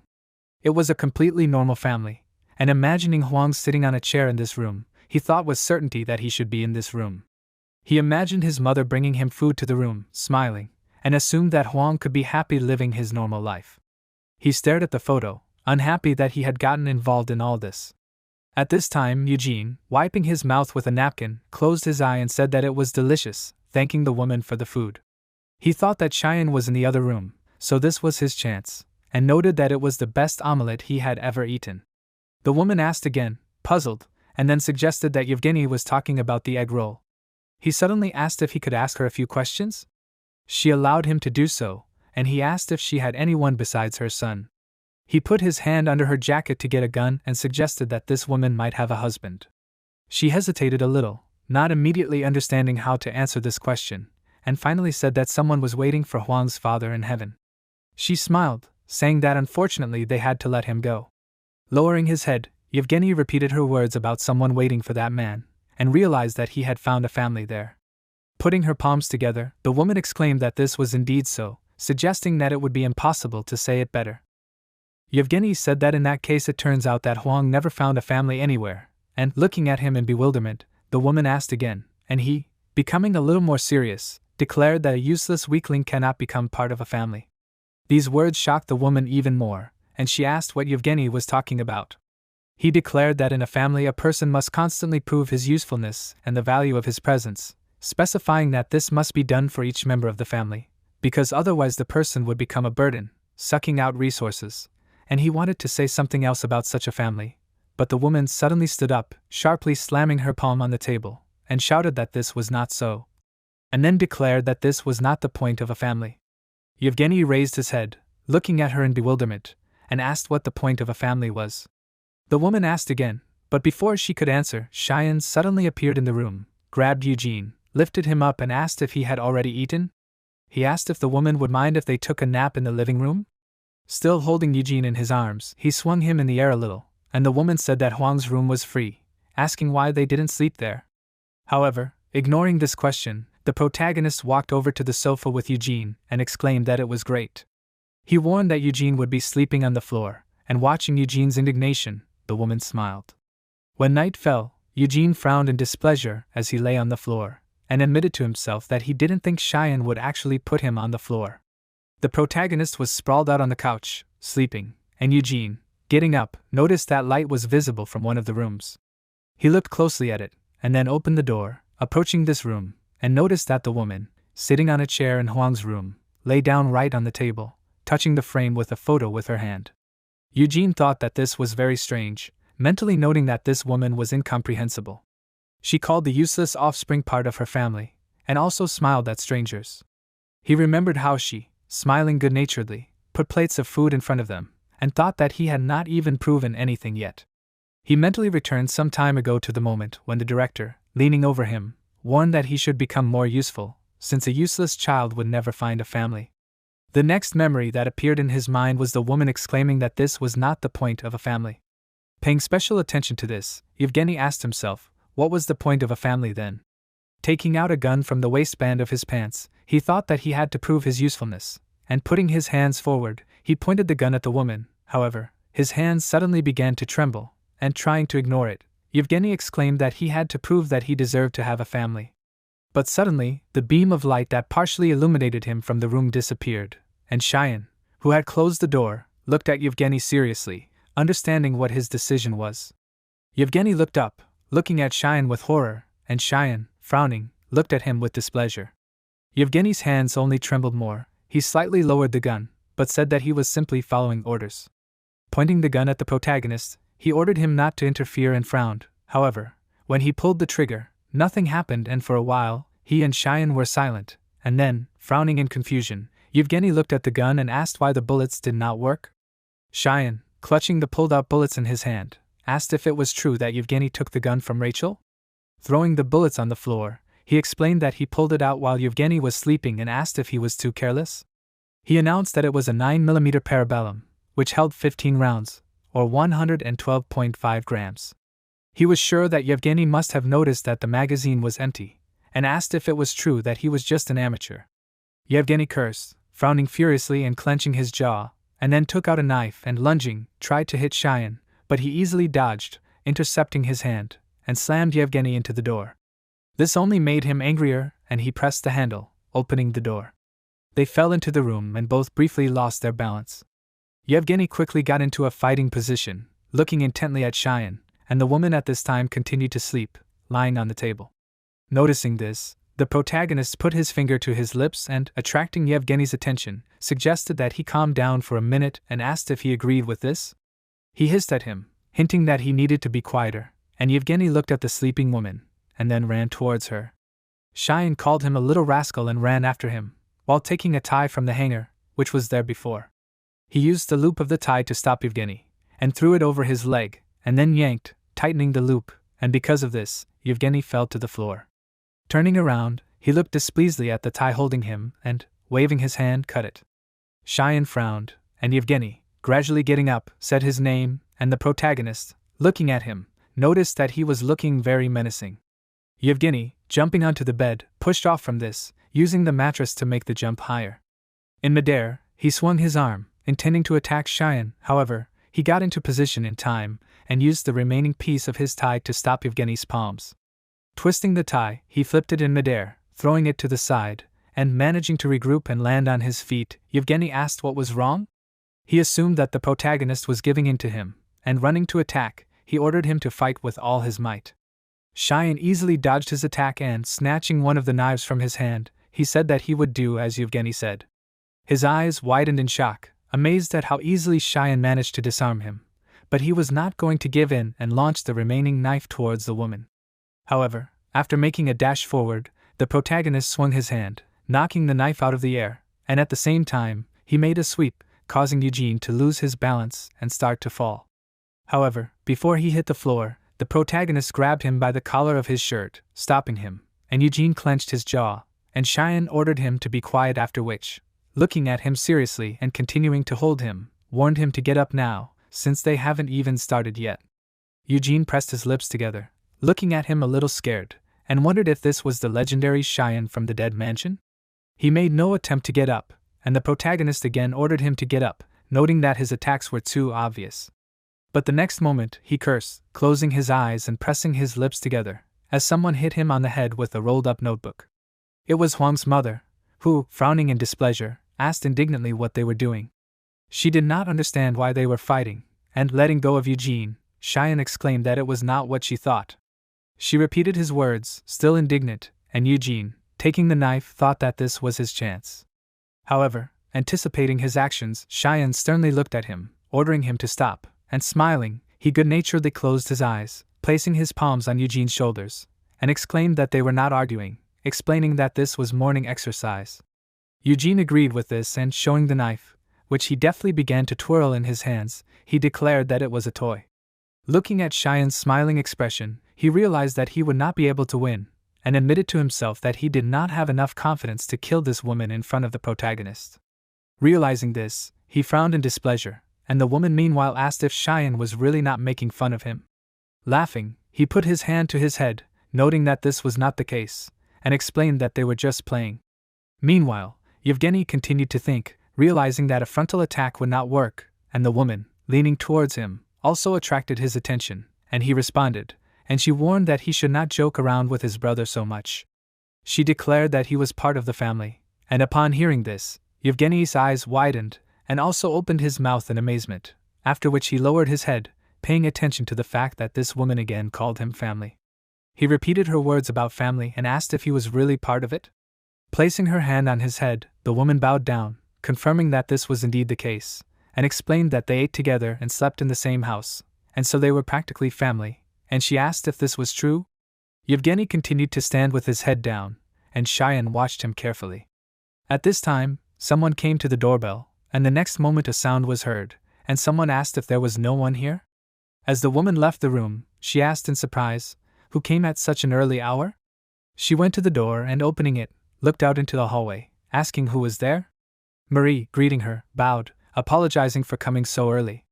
She gave her name, explaining that she was Yevgeny's sister, and assumed that he had caused her a lot of trouble last night, asking that the woman allow her to greet her properly. The woman was still looking at her with a puzzled expression, and at that moment, Cheyenne, approaching her, asked who it was. She explained that Marie said that she was Yevgeny's older sister, and assumed that she had come to get him. The protagonist, smiling, asked if it was really Yevgeny's older sister. As he walked out into the hallway, he realized that this meant that Yevgeny had an older sister, and asked what brought her to them. She replied that it was obvious that she had come to get him, and reminded him that they had agreed that they would take Yevgeny and ensure his safety. Approaching her, Cheyenne moved closer to her ear and asked who tried to kill the child. Marie, placing her hand next to her mouth to make her voice sound more muffled, asked that the protagonist not misunderstand her, explaining that it was a unilateral order from Rachel, and asked if it was true that Cheyenne had been taken by Yevgeny. He asked if that was true. In that case, he suggested that Marie put the knife away first, and she smiled, clasped her hands together, and tilted her head slightly to the side, noting that Cheyenne was quick on the uptake. She promised that if he cooperated voluntarily, nothing would happen, and he pretended to be scared and asked what if he didn't? Suddenly, Yevgeny ran up closer, and with a joyful cry, he turned to Marie, calling her his sister, and asked why she was so late. She, squatting down, hugged him and exclaimed that she was very happy to see him. Cheyenne noted that they were getting along well, and the woman agreed, and Marie quietly said that Yevgeny had unfortunately failed, suggesting that the director was very disappointed. His eyes widened when he heard this, and Marie suggested that now they could really be thrown out. The woman, not hearing their conversation, said that Marie and Yevgeny had very beautiful names. The protagonist, drawing Yevgeny's attention to himself, looked at him seriously, but he did not react, and quietly asked Marie what she was talking about. He declared that she had ruined his entire plan, and she asked again, and he, breaking away from her embrace, called her an amateur, explaining that he was waiting for a chance to conquer this family. Marie's eyes widened, suggesting that he was making excuses, but Yevgeny replied that this was not the case at all, explaining that his plan was not that simple. Looking at Cheyenne, he explained that this man was the legendary Shan from the dead mansion. The protagonist, meanwhile, asked the woman to go to her room, but she refused, explaining that she needed to talk to Yevgeny. Meanwhile, Eugene continued to describe Cheyenne, declaring that he was ugly, stupid, and generally an idiot who looked like a monkey, but he met him face to face and it turns out that he is very strong. Marie, who also looked closely at Cheyenne, assumed that it really looked like that, and admitted that this was a very accurate description. Meanwhile, the protagonist asked them to come in, explaining that they needed to talk, and apologized to Eugene. Marie admitted that she had ruined the plan, and Eugene looked at her with displeasure, and she, smiling, extended her palm towards him and asked him not to worry, since a new plan was already in the works. That is why she suggested that they leave here, and taking her hand, Eugene agreed, and Marie eventually announced louder that they were leaving. The woman asked if they were really leaving already. Waving goodbye to Cheyenne, Marie said that they would see each other next time, and Yevgeny, turning around, invited her to go. As he left, he sadly lowered his head, and suddenly the woman, running out of the apartment, called out to him, and then, smiling, asked him to come again, and promised that she would cook him an omelette the way he liked it. Yevgeny turned around, looked at her in shock, and then, turning away, smiled faintly and agreed. Cheyenne also went out into a hallway, leaning against the wall and crossing his arms over his chest, and the woman asked him to play with Yevgeny next time, promising that they would cook something tasty for him too. The protagonist agreed to this, promising that he would definitely bring him. Some time later, at school, someone apologized to the interlocutor for the fact that they did not tell anything for so long. This all happened in the principal's office, and he, wiping beads of sweat from his head with a handkerchief, explained that they had to go through the school's anti-violence committee and discuss the culprit and his punishment. It took some time, and he noted that the parents of the culprits promised compensation, and all the offending children would be suspended from school. Huang's mother replied that she understood everything, and the principal, opening a folder, explained that the culprits were listed here and asked if she should show it to the woman. She suddenly opened her eyes in amazement, and then took the photo and asked why that person was here. The principal asked in surprise who she was talking about. Showing him the photo, she asked in shock why Cheyenne's photo was here. Some time later, in the mansion of the dead, the principal asked what happened. He turned to Rachel, and she, lowering her head, apologized to him, and then noted that she ordered Eugene to kill that woman, but as expected, he was useless. Yevgeny, who was kneeling next to her, lowered his head, and Rachel noted that he could not carry out even a simple order. The director explained that this was not what he was asking, and Rachel responded, expecting to hear an explanation, and the director reminded her that he had ordered her to return Yevgeny and not to touch that woman again, but she had ordered Yevgeny to kill her. Rachel tried to justify herself, but interrupting her, the director asked if she could not properly carry out his order. He was very serious, and Rachel exclaimed that he ordered the return of Cheyenne, and while she was talking, Marie, holding a cup of hot drink in her hands, walked over to the table on which several phones were lying, and the director announced that he valued promises, no matter who made them. Smirking, he exclaimed that before God one must shine with faith and trust, and everything else is heresy. He regretfully admitted that the children never had enough faith, and declared that they had no choice but to create the 3 principles to control them. He asked Rachel to remember the consequences of unexpected events that went out of control, and said that orders, principles, and promises were the absolute rules of the mansion of the dead. Rachel bowed, saying the word Amen, and then asked what about the protagonist's return. She was amazed that the director was actually going to just give up, while Mari began texting on several phones at the same time, and the director told Rachel not to worry, as there were many ways to bring Cheyenne back without hurting that woman. Mari sent a photo of Cheyenne capturing Joseph, and asked if her interlocutor had seen it. The director announced that Mari had already begun the operation, and without stopping, Mari smiled. Some time later, Cheyenne entered the classroom yawning, and all the students glanced at him with apprehension.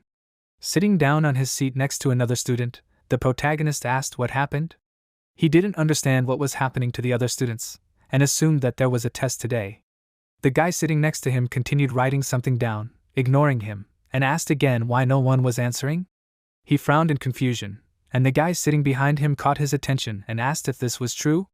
Cheyenne asked in amazement, and the guy showed him a photo, explaining that he meant this. Cheyenne wondered what kind of Photoshop was this. He wondered out loud, where did this guy get this photo from? He exchanged glances with his comrades, and then, bowing at the same time, they apologized to Cheyenne, admitting that they were wrong. The protagonist asked in shock, and one of the boys announced that some people said that Joseph acted like that because he was afraid of Cheyenne.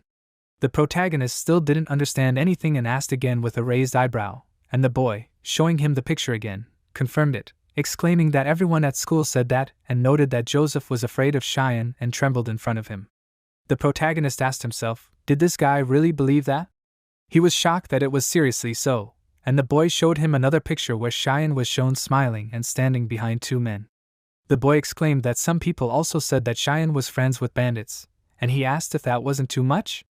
Smiling, the boy also added that some people also said that it was the protagonist who made Joseph trample Huang. Cheyenne asked again, not understanding what the boy was saying. He exclaimed that he did not do it and turned to his other classmates, but they avoided looking at him, and Cheyenne, increasingly desperate, said that everything that was said about Huang now was not true. Pushing his neighbor, the guy squeezed closer to the protagonist, saying that he was very cool, and the guy indignantly cried out, declaring that this was his place. Looking at him with displeasure, the guy asked what he said. Swinging his arm, he asked if this student really wanted to end up like Huang. However, abruptly getting up, Cheyenne stopped his palm, looking at him seriously, and grinning, explained that he tries not to show it, but he asked if this guy does not know what hidden power is. He suggested that he go outside, explaining that he has a lot to tell him. The students looked at him with apprehension, and Cheyenne, leaving, looked back at them one last time. After that, turning to his interlocutor, he asked if he smoked. Without waiting for an answer, he himself said that he did not smoke, and the guy asked why he was asking in that case. When they left the classroom, the students began to talk, and one of them admitted that he did not think Cheyenne was like that. They began to remember that some say that birds of the same feather flock together. At this time, on the street, Cheyenne, sitting on an overturned box, looked at the photos on his phone and asked if this photo really appeared in the group chat in the morning. The guy answered that this is exactly it, and reading the correspondence, the main character asked if that person just dropped this photo and wrote this. The guy answered that after that, everyone who wrote left the chat. Cheyenne was sure that the mansion of the dead did this, but he asked himself, why did they do this? As he got up, he realized that he had been exposed again and admitted that he wanted to quietly graduate. He wondered if there would be a school that would accept him if he transferred again, and drawing the boy's attention, he admitted that he really wanted to quietly graduate, and also did not intend to participate in childish pranks.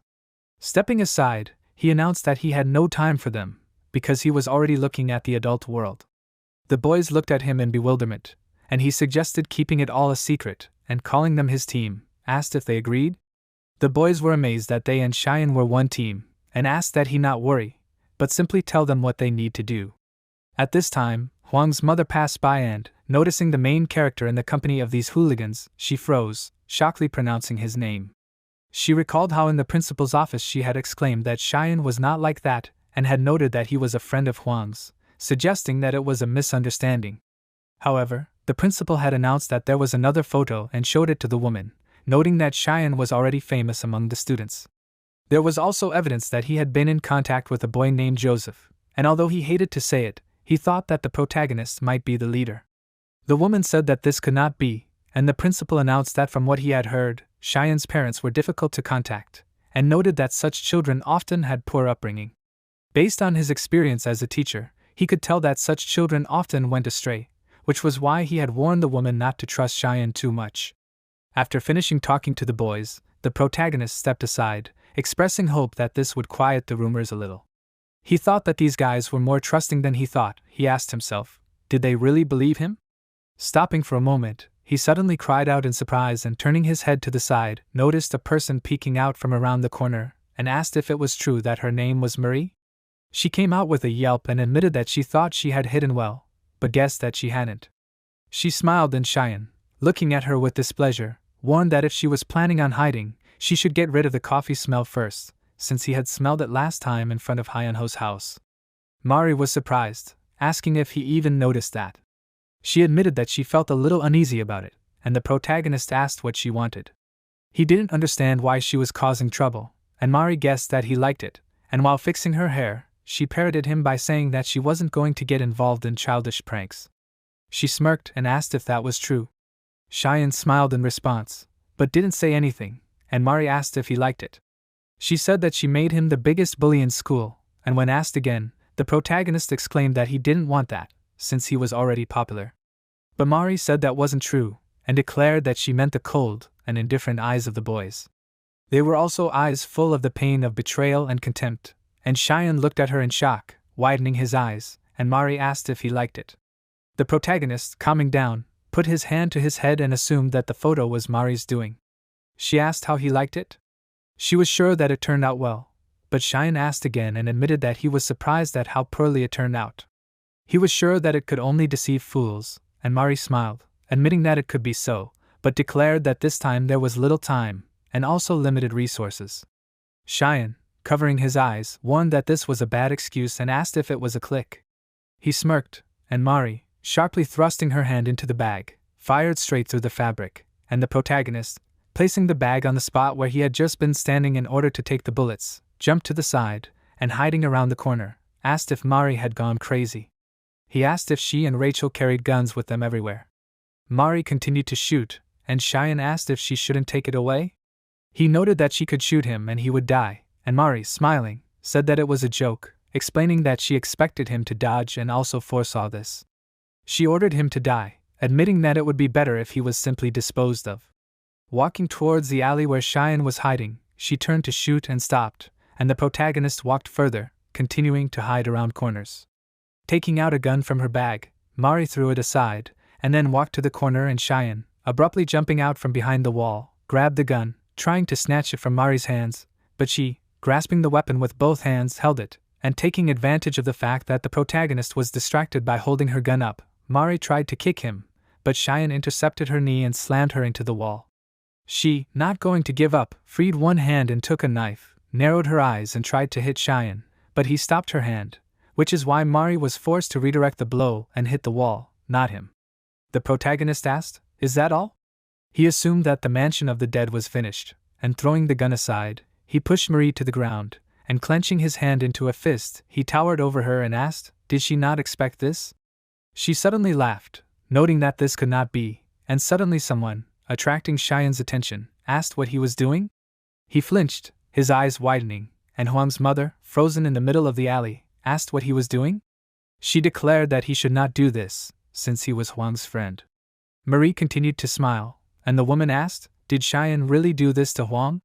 He froze, looking at the woman in bewilderment. Finally realizing what was happening, the protagonist exclaimed that it was not so and wanted to justify himself, but before he could say anything else, Mari suddenly stood up and, turning to the woman, began to run towards her, closing her eyes and pretending to be very scared. Remembering that her name was Mari, she asked if it was true that it was so. Looking at her worriedly, she asked what was going on. Mari explained that she just came to ask something, and interrupting her words, Cheyenne extended his palm towards the woman, calling her his mother, and asked her to listen. However, she was not going to listen to his excuses, and furiously shouted his name, which even made Cheyenne scream, and the woman, placing her hand on Mari's shoulder, ordered him to stay put. Lowering his head, the protagonist replied that he understood everything, and thought that it was a parental order. Mari, clinging to the woman's chest, announced that the day she brought Yevgeny home, there were many bruises on his body, but he remained silent. The only thing Yevgeny said was that Cheyenne did all this. The woman became more and more scared with each word she said, and remembered how she stopped Cheyenne and Yevgeny from fighting, and the protagonist then exclaimed that they were not fighting, explaining that it was just morning exercises, and the weapon in Yevgeny's hands was a toy. After that, she remembered her conversation with the director, who told her that there was evidence that Cheyenne suddenly had a man named Joseph, so she should not trust him too much. Mari added that she was just trying to find out what happened, and suddenly felt a blow. The woman stood in front of her, covering her with herself, and the protagonist, ordering Mari not to lie, took a step forward, again trying to justify himself and say that everything is not so. Mari, taking advantage of the fact that the woman did not see her, could not help but smile, thinking that they could not touch this woman, since they had made a promise, but there were other ways. Cheyenne asked the woman to listen, declaring that it was all fiction, and wanted to tell what was true, but before he finished, the woman suddenly slapped him, and from this his head jerked to the side, and he did not look at the woman again, but froze, his eyes widened in amazement. Mari thought that this woman should refuse Cheyenne, and she, unable to plant a tear that appeared in the corner of her eye, seriously ordered him not to call her mother. But that was not all, and she began to speak again, and the protagonist, looking at her with horror, mentally asked that this not happen, and the woman said that he should never come back. Cheyenne lowered his head, and Mari quietly said that everything was going according to plan, and wondered what would happen next. At this time, Rachel, who had changed her appearance, came closer and turning to Cheyenne, she asked what kind of noise was that. She indignantly asked what he had done again. The protagonist looked at her, and she, smiling, said that he was a very unruly child. She warned that they would sort it out when Cheyenne returned home, and he looked at her with fear, but did not resist. Some time later, the director, smiling widely, exclaimed that it was well done, and turned to Mari. He fell to his knees, turning to God, and thanked him for everything that had happened, and then bowed his head, intertwining his fingers with each other, and was glad that it had finally happened. He repeated that all this happened thanks to Mari, and she, listening to the praise, shyly fixed her hair, swinging her legs in the air, and the director announced that everything happened as befits the best strategist of the Mansion of the Dead. Mari, continuing to play with her hair, said that it was not so, because she was simply following the director's orders. He happily exclaimed that Cheyenne had returned, and announced that this was the legend of the Mansion of the Dead, that is, Cheyenne. Mari suddenly froze, and the director ordered her to return immediately and asked if she understood it. Mari answered that she understood everything, and then ended the call, and at this time, Rachel, who was sitting in front of Cheyenne at the table, asked if he liked it. He was covered in sweat and frowning, but still ate the food that Rachel placed in front of him, although he asked if she was joking. She smiled as she poured the sauce on the new dish and asked if it was true that they really tasted similar. Cheyenne frowned in anger, reminding him that it was Rachel who ordered him to eat it, and exclaimed that it tasted terrible.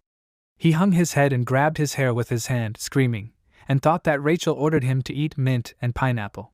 She moved the new plate closer to him, and the protagonist thought disappointedly that he was following orders as usual. Smiling, Rachel ordered him to finish eating, and he, starting to do so, thought that the Mansion of the Dead had returned, and tears flowed from his eyes, and he asked Rachel to give him milk. Suddenly, another person appeared in the room, who was happy that they finally caught Cheyenne. It was Byung-woo, who smiled and asked how their accommodations were. Rachel replied that it was not bad, and Byung-woo repeated her words, and then noted that it was the most expensive penthouse in the area. Raising his shaking hand, in which he held a spoon with another portion of food, Cheyenne noticed that it was a familiar voice, and Byung-woo said that everything was fine, and promised that he would give any money to catch this damned brat. Suddenly, Cheyenne, recognizing him, screamed, standing up, and declared that this could not be. He asked if it was a cosplayer? However, without waiting for an answer, he asked Byung-woo to stop and not say anything, since he wanted to figure it out himself. Blood flowed from Byung-woo's nose. He clenched his hand into a trembling fist, calling him a damned brat again. But Rachel ordered them to stop, and taking out her gun, she reminded that she said that they would find this guy's location. She looked at Byung-woo seriously, threateningly holding the gun in front of her, and reminded that in return she will not touch Joseph. She asked if that was the deal. Turning around on his wheelchair with his back to her, Byung-woo confirmed that it was, asking Rachel not to worry as he remembered everything. He also noted that it was business, and taking out a handkerchief, wiped the blood that was flowing from his nose, and declared that Cheyenne was not the only target of his mission anyway.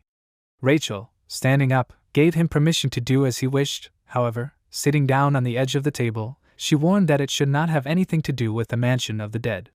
She clarified that she meant killing that woman, and looking at the surprised protagonist, she explained that the Mansion of the Dead promised not to touch her. She asked if that was true. Cheyenne asked who she was talking about. He assumed that he was talking about Huang's mother. She was at her diner at the time, cutting up the dish she had prepared. The guy who came closer, attracted her attention, asked for one portion of tteokbokki, and she turned to look at him, and he also asked her to give him some French fries. The woman promised that she would bring it now, and then remembered Cheyenne at that moment when he, looking at several plates of food in front of him, called her mom and asked if he could really eat all of this.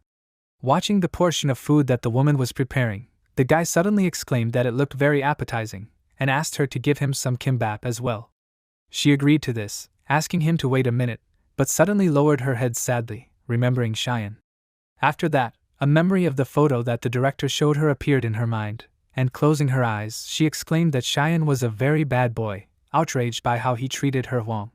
She started to lower the knife to continue cutting, but because she was too upset and had her eyes closed, she couldn't see where she was lowering the blade, and she cut herself.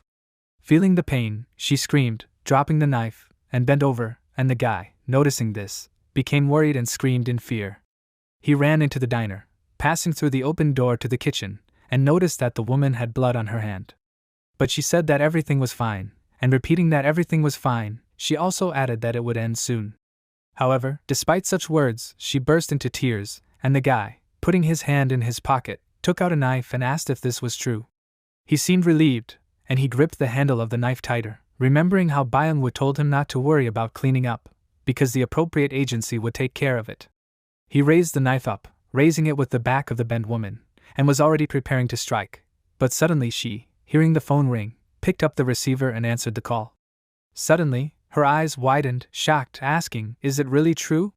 Running out of the diner, she pushed the guy out of the way and told him to eat as much as he wanted, promising that she would not take money from him. Bewilderedly looking after her, the guy asked where she was going. She exclaimed that it concerned her son, and at that time in the hospital Huang opened his eyes slightly, and the doctor leaning over him asked if he was conscious. The woman happily thought that her son had woken up, and Huang tried to say something, but could not utter anything except an indistinct sound, and noticing that it was difficult for him to speak, the doctor asked him not to overdo it, and then asked if he knew where he was. In addition, he asked if Huang remembered what happened before he was injured. He replied that he remembered everything and said that he yelled at his mother, and she asked for forgiveness. He was sure that he had done wrong and, remembering what had happened, he decided that he should apologize. Crying, he turned his head slightly to the side and, calling his mother, asked where she was. He only cried harder and exclaimed that he wanted to see his mother. At that moment, a woman ran into the room, shouting his name, and passing by the doctors and nurses, she approached his bed and asked if he was awake. She screamed, stretching out her hand to him, and Huang noticed the blood that was stained on her hand. Taking her hand, he apologized to her, and the woman couldn't help but burst into tears, and Huang turned to her again, admitting that he had done wrong. She leaned over his bed, closed her eyes and cried, and the guy who had tried to kill her earlier hid near the entrance to the hospital room and, watching what was happening inside, he told his interlocutor on the phone that they were all together, asking if he should deal with the two at once. However, his interlocutor ordered him to wait, and announced that the plan had changed. It was Byung-woo, who, relaying the news of the change in plan, couldn't help but smile. At this time, Rachel, furiously threw the chair aside, screamed, and then asked how dare they? She didn't understand how dare they kidnap her Cheyenne. Byung-woo at this time sat in a dark space, looking at the protagonist, who was held by two guards. Cheyenne frowned, but he couldn't say anything because his mouth was covered with a piece of cloth.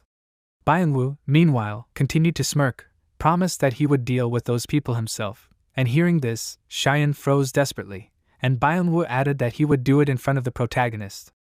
Some time before, Rachel was sitting, concentratedly looking straight ahead, and Eugene was also sitting next to her on the sofa.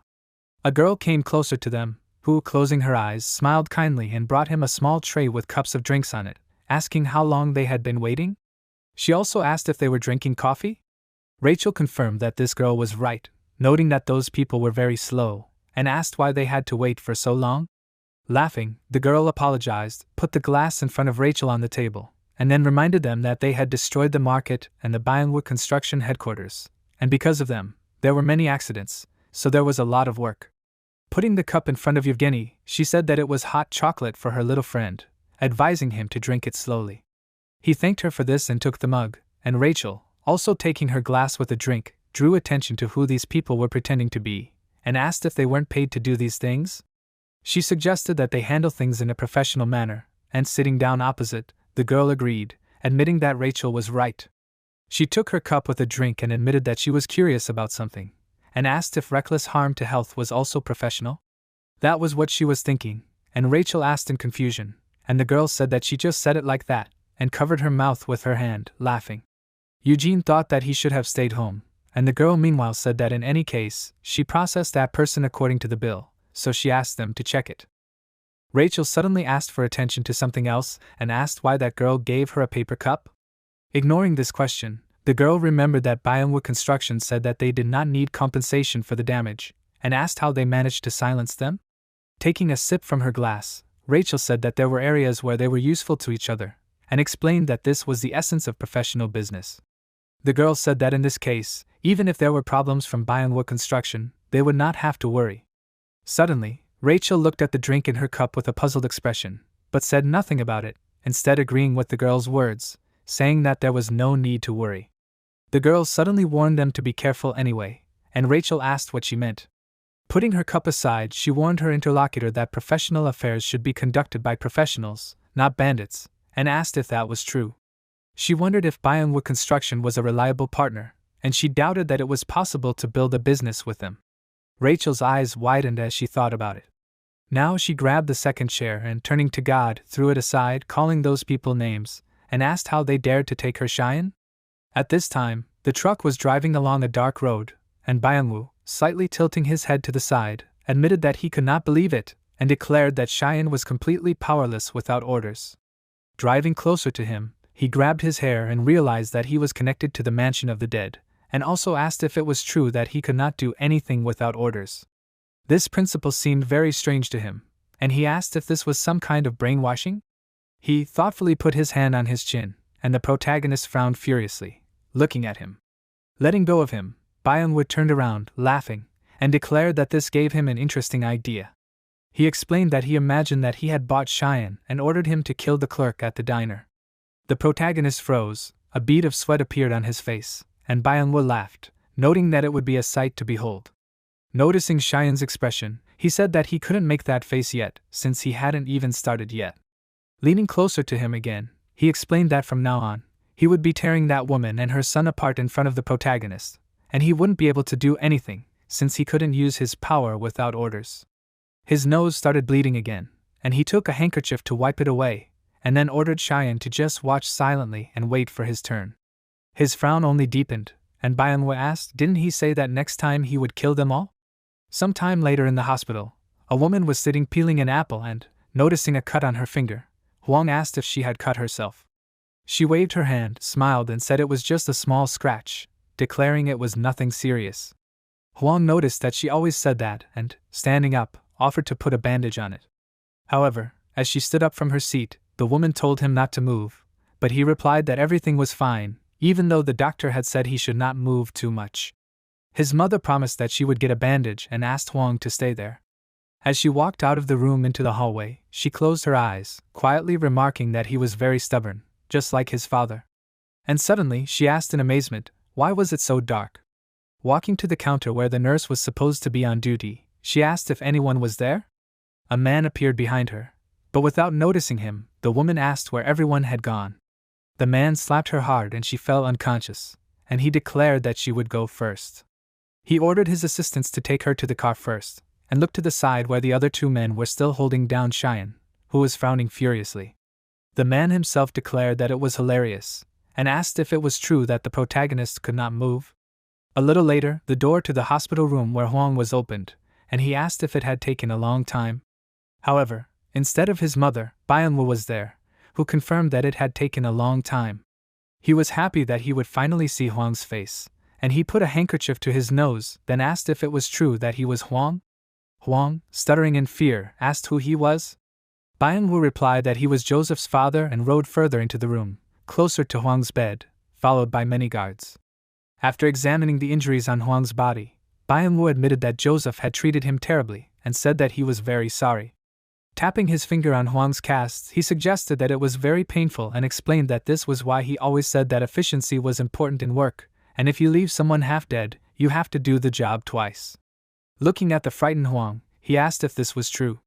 He did not answer, while Rachel, landing on the roof of one of the buildings, admitted that the female member of the White Tiger's personnel was right, noting that she should not have been working with bandits. She aimed the special weapon, firing a built-in blade with a rope at another building. One of the men standing inside was surprised, noticing the taut rope, and the next moment, Rachel used this to fly to the window and put her foot forward to break the glass. The guard became wary, but before he could do anything, Rachel flew into the room and angrily asked how dare they do this. She called them third-rate thugs, remembering Cheyenne, and asked if her opponent had framed the mansion of the dead. Manhwa, smiling, asked who was that one. Without answering his question, Rachel swung her knife, wounding one of the guards, and when another man tried to attack her, she easily dodged it, and then struck her own blow. She smiled enthusiastically, and suddenly another guard caught her from behind, wrapping his arms around her, and exclaimed that she was caught. Rachel tilted her head, asking if the man was happy that he had caught her. She jerked her head up, hitting the man in the face with the back of her head, smirking, and he let go of her with a cry, and grabbing him by the collar of his shirt, she threw him at another man, and they stopped near the edge of the broken window. Rachel kicked one of the men in the chest, pushing them out into the street, and at this time Huang screamed, as another guard lifted him onto his back. He did not understand what the man was doing, and Bianwu, turning around, ordered his assistants to take care of the child first, and then proceed with the plan. He drove out into the corridor, and his assistant followed him. However, Rachel soon rushed out of the room as well, dealing with one of the last guards. She asked where they were going. Hearing no answer, she decided that she would ask one more time, and starting to move towards the men, she asked where Cheyenne was. She called them names, and the man who stayed behind to stop her was glad that it was finally her. He snapped his fingers, and men started coming out from other rooms surrounding her. She looked at them in surprise, noticing the weapons in the hands of these men, and asked why there were so many of them. She noted that there were as many of them as cockroaches, and suddenly one of the men started a chainsaw, and Rachel, noticing this, asked if they were even prepared. She threw aside the small knife she had been fighting with earlier, and took off the belt of her coat, after which she opened it, revealing the weapons attached to her suit, and promised that she would greet them properly. Taking a firearm, she began shooting at the men, calling them cockroaches and telling them to get out. Several men immediately fell, clutching their bleeding wounds and screaming in pain, while their other comrades looked at Rachel warily. She smiled, looking at them, and another man laughed, asking if that was a gun. Cheyenne, who was still being held by two guards, suddenly flinched, his eyes widening, and the man fired, hitting Rachel in the leg. She frowned, displeased by the injury, and noticed that the barrel of a gun was sticking out of the man's cast. He promised that next time he would aim for the head, and suddenly Cheyenne, freeing himself from the guard's grip, removed the gag from his mouth and asked if the man really meant to say that he would kill him. He swung his hand sharply, and the man turned around in confusion, noticing the movement. The protagonist, who had hit the two guards behind him, had also hit the man, and he asked why this happened. He pointed out that there was no order, and Cheyenne asked if he had forgotten that he was related to the mansion of the dead. He announced that the man had just tried to kill a mansion employee, and said that the third principle was that those who threatened the mansion of the dead were considered dangerous. Rachel looked at him in confusion, saying his name, and the protagonist began to move towards the other men, deciding that this situation needed to be resolved. He frowned, looking at them furiously. He belonged to the mansion of the dead, and had undergone special training, becoming a multifunctional weapon. He also belonged to the Good Child Project, and was codenamed Sean Park Cheyenne. The protagonist named the third principle, according to which anyone who threatens the mansion of the dead is considered an enemy, so he must be destroyed. One of the men, trying to attack him from behind, called him small and asked if he was running away like a pathetic rat. However, Cheyenne noticed his movement and, turning around abruptly, grabbed his hand, after which he struck and declared that it would be good to grab this man tighter. From how strong the blow was, a tooth fell out of the guard's mouth, and he, covering his mouth, began to scream about his teeth. Cheyenne, striking the next blow, warned that he would not stop at teeth, and then struck the man's head from above again. He frowned, but did not have time to resist, and due to the strength of the protagonist, he fell to the floor, and at this time, Rachel again entered the battle, shooting those who tried to attack her. She thought that now Cheyenne had no parents to protect, and the only reason he could fight was because of something else. She looked at the protagonist fighting the guards with his bare hands and suddenly felt embarrassed, realizing that she and Cheyenne's love for her were the reason. In reality, it wasn't even close, but Rachel kept thinking about it. Cheyenne meanwhile punched another man and then noticed that another guard was swinging his weapon, trying to attack him from the side.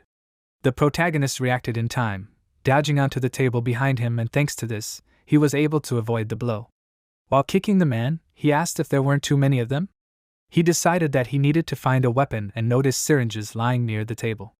He rolled over the table he was lying on and, noticing this, one of the men told his comrades to catch Cheyenne, noting that he was running away. Another guard jumped on the table's surface, calling the protagonist's names, and asked where he was going. He promised that he would be gentle, and the next moment a syringe was stabbed into his head, and he screamed, noting that his eyes were in pain.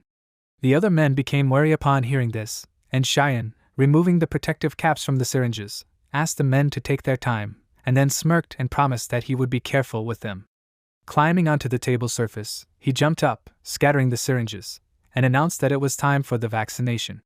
The needles of the syringes stabbed into the men's bodies, and they screamed, and one of them promised that once he caught Cheyenne, he would become a corpse. The protagonist was immediately next to him, slamming him into the ground, and then stood up, turning his attention to the other men, and the guard who was holding the chainsaw ordered the others to move out of the way. Cheyenne turned around noticing this, and the man warned him that he would cut him into pieces and called him names. As he ran away, the protagonist asked him to stop and repeated his request several times before declaring that the chainsaw was too much. As he turned the corner, he noticed a gurney and the man ordered him to stop. The next moment, Cheyenne used the gurney to knock the man down again and managed to jump back at the last moment to avoid the chainsaw blade hitting him. He screamed in fear but managed to get to safety, and the man screamed as he fell onto the surface of the couch, and the next moment, Cheyenne tied him to it, tightening the noose. He smirked and then asked if they were using a chainsaw. The man looked at him in confusion, and the protagonist, rolling the couch, directed the man with the fixed chainsaw towards his comrade, and frowning, the guard indignantly asked what Cheyenne was doing.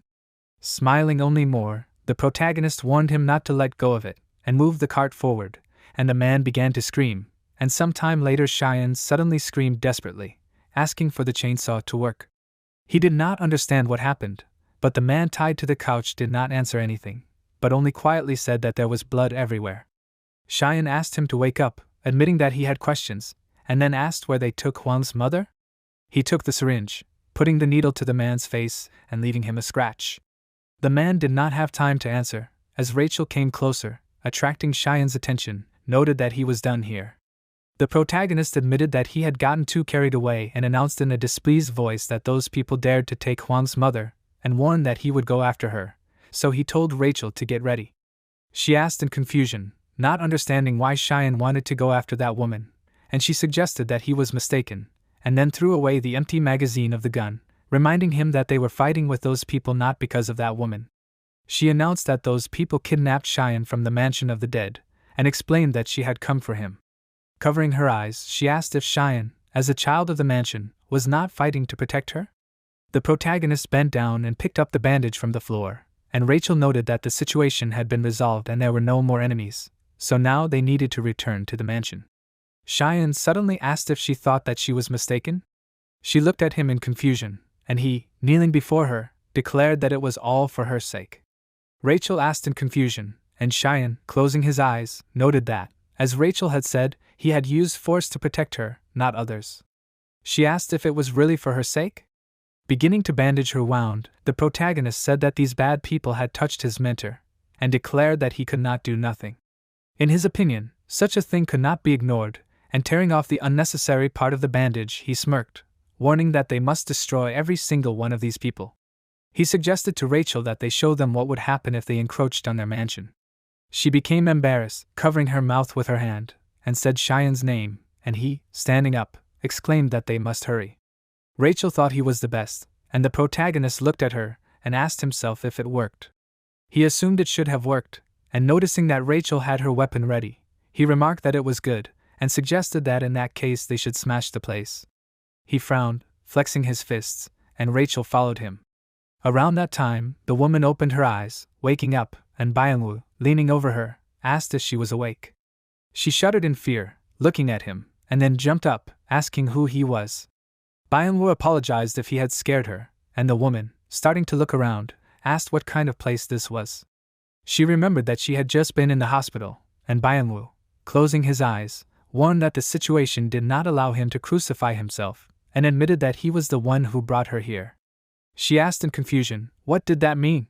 Looking around, she finally guessed what it was, and Manhwa confirmed that it was correct, explaining that it was their children's study room. Pointing to the desk they were standing next to, he remarked that he had heard that this was Huang's place. The woman asked in horror, noticing the derogatory writing on the desk, and Manhwa said that the children were very angry now, admitting that he was also surprised. Looking at him with displeasure, the woman asked why he was showing her this. She also asked who he was. Manhwa, gradually removing his bandages, asked if she did not recognize him. He admitted that it was difficult in this form, and while throwing off the bandages, he announced that he was Joseph's father, confessing that he was glad to meet this woman. She covered her mouth with her hand in horror, and Manhwa, taking out a handkerchief, asked if it was true that he was ugly. He announced that it was all because of Cheyenne, and covering part of his face with a handkerchief, he seriously announced that it was the protagonist who did it. Moving closer to the window, he confidently announced that the woman knew Cheyenne, and said that he and Joseph were the victims of this man. She asked him in confusion what he meant. Byung-woo repeated that it was all Cheyenne's doing, and she asked again, and the man, trembling, confirmed it, wanting to say something about the Hwang incident. He announced that the protagonist had shifted all the blame onto Joseph, and added that there were rumors going around the school that everyone knew about. The woman froze, remembering all those photos, and Byung-woo, bending over, exclaimed that they were too indifferent to their children. He admitted that this was indeed true, and announced that he now understood everything. He fell out of his wheelchair, and the woman excitedly asked if he was okay. Byung-woo promised that he would take revenge, and she asked him in confusion, and he, clenching his hands into fists, declared that he could not protect his son, and decided that he would at least do this as atonement. The woman helped him up and asked what atonement. She decided that they should notify the school, noting that the court should decide Cheyenne's fate. However, Byung-woo said that she was naive, and asked if she even believed that this would help. He was shocked that she actually thought so, and reminded her that the school did nothing. He touched his palm to the glass to stay on his feet, and reminded her that the school did not even help when Hwang fell out of the window. The woman looked at the glass, and Byung-woo said that they simply cannot turn a blind eye to this, and took a knife from his pocket, declaring that if they leave everything, Cheyenne will not stop. The protagonist had changed his clothes at this time, preparing with Marie, Eugene and Rachel for what they were about to do. Byung-woo stuck the dagger into the windowsill and asked if the woman understood that they had to act on their own. He then placed the dagger in her hand and declared that it was time for revenge, after which he smirked, and the woman, her eyes widening, looked with horror at her reflection in the blade of the knife. In the dark night stood a dead mansion, with only one light on and one window. The director held the sheets of paper in his hands and said with cold calm that he had heard about it. Behind him stood a servant in a dark cloak, his head bowed obediently. Suddenly, the director turned his head to the side in confusion, looking at the servant in cloaks, and asked a question, Byung-woo construction? With undisguised anger, he muttered that how dare a non-Korean organization. The next moment, his face distorted with anger, and he shouted a question, why are they attacking Cheyenne without knowing the essence and purpose? Meanwhile, in another place, a large school building with several floors was surrounded by many trees. There was no light in this one. Suddenly, Rachel was informed through the sensor in her ear that this was an order. Park Cheyenne looked away carefully. Marie adjusted the gun with a smile, pointing it forward. Yevgeny was spinning a knife in his hands at high speed, looking forward with a serious look. Marie loaded the magazine into the gun, and at this time Yevgeny stopped the knife, pointing it up. Rachel continued to be informed through the sensor that they had encroached on them. The same voice commanded them to make them pay for interfering with the affairs of the mansion of the dead. Park Cheyenne, who put his finger to his ear, immediately turned to them and said that this was the first mission. They motivated him to show them his skills. Rachel looked up with a crazy smile when the censor said that they must destroy them. The same voice added that they must make them pay for everything. Mari and Eugene also held their fingers to the censor, listening attentively to the orders. Park Cheyenne removed his finger from his ear and, looking to the side, called out to Rachel. Rachel turned to him attentively, stopping. Cheyenne awkwardly said that he left the earphone on the table. Rachel asked again in shock, what? Mari looked down in frustration. Cheyenne awkwardly asked again, did someone tell them something? He puzzledly put his index finger forward and suggested, asking a question, maybe they would share with him. Mari asked mockingly, how could he allow such a thing? Rachel reproachfully told Cheyenne that it was so terrible. She made a comparison and said that he was like a child. It was too much. She was surprised that he became a legend. Cheyenne turned away in shame. At this time, Eugene said with the same reproach that he looked like an amateur. Cheyenne apologized and admitted that he made a mistake. Suddenly, he went to the window facing the classroom, leaning his hand for a better view and exclaimed that it would be better if they talked about school. He asked if they should really look here? He was told, judging by the surveillance cameras, yes. Cheyenne lowered his hand and said, okay. Then they need to find the woman and Hyunho. Rachel looked at his back with tired eyes, without saying anything. Cheyenne stood in front of his reflection in the window and seriously looked forward. Rachel told him at that time, pointing her weapon forward, that their main goal was the mission. He hadn't forgotten about it, had he? Cheyenne clenched his fist angrily and said that he remembered. He remembered. All they had to do was come and destroy. Cheyenne was kneading his fist with his palm. Suddenly, their movement was caught by a camera hanging on the ceiling. Dmitry Medvedev looked at the monitors hanging on the wall and said that they could only speak words and were not capable of more. Leaning his hand on the table, he added that almost everyone from the mansion was like that. Suddenly, he asked a question: was this the same Rachel? In that case, it would be difficult for them without additional payment. Dmitry turned his back to the monitors and asked the question. He understood this, right? Yuri asked, what? They were children, weren't they? Or were they also killers? Dmitry assumed, it seemed not. But they were similar enough. Yuri threw his hands behind his head and made a long sound, thinking. After thinking for a moment, he replied that they were just children. Kwon Byung-woo hit the wheelchair with his fist and firmly said that he would pay as much as necessary. Yuri and Dmitry turned to look at him in surprise. Kwon Byung-woo added, covering his disfigured face with a rag, if they could definitely deal with them. He heard everything. Kwon Byung-woo asked, would there be 3 of them? Dmitry stood up, following Byung-woo, and casually replied that Hyun would be late. He shouldn't worry, because their strength was enough for everyone. Dmitry put his hand on Byung-woo's shoulder. Kwon Byung-woo excitedly said that they were unusual people. He asked, could they really handle it with just the 2 of them? Dmitry made a sound of resentment. He frowned and looked down, repeating that they could handle it. Yuri picked up the bag with equipment and laughed. He noticed that Dmitry Byung-woo was scaring him. Dmitry stepped aside, laughing, and told him not to worry, because he would not touch his client. He was a professional at this. Dmitry put on his dark glasses and, licking his lips, said that he didn't know about the children. Meanwhile, Cheyenne and everyone else were walking up the school stairs, remaining silent. Cheyenne looked back warily and asked, isn't it too quiet here? Was there anyone here? Cheyenne again warily said that they should definitely be at the school. Marie looked closely at the phone screen and thoughtfully said, this is strange, because the cameras don't work here. Yevgeny turned to Rachel and asked if they could split up. The school here was large, and the enemies were quite weak. Rachel stopped, not far from the landing, and thoughtfully said that it made sense. It would be much more effective for them to disperse. Cheyenne leaned against the wall, crossed his arms over his chest and listened attentively to the conversation. Mari stepped forward and said that she would then go look for the security room. Once she found it, she would activate the video surveillance. Rachel pointed to her ear and said that if she had any problems, she should be in touch. They would all need to use the earpiece if anything happened. Cheyenne sadly turned back, saying nothing. Meanwhile, Rachel sighed in irritation, lowering her head. Mari put her hand, hidden in the sleeve of her long sweater, and said that it was fine. Yevgeny called out to Cheyenne. Rachel tiredly told Cheyenne to follow her. She immediately turned to everyone and repeated again that if they had any problems, they should contact her. Yevgeny turned in her direction and explained that he would go look in the annex. He and Mari began to walk away from Rachel. Meanwhile, Rachel lowered her head. She sighed loudly enough, causing Cheyenne to become interested. Rachel and Cheyenne. He and she. Rachel turned towards him angrily. Cheyenne flinched and became wary, looking at her with a puzzled expression. The next moment, he jumped away from the wall, threateningly putting his hands forward as if he was going to fight someone, and shouted, "Where are those rats hiding?" Rachel calmly called his name. She asked, "Is he still thinking about that old woman and her son?" Cheyenne suddenly froze in place, looking at his fist with confusion. Later, he turned away with excitement, remaining silent. Rachel asked, "Why is he so obsessed with them?" Cheyenne excitedly exclaimed, "Why is that? He just..." Rachel told him to forget them.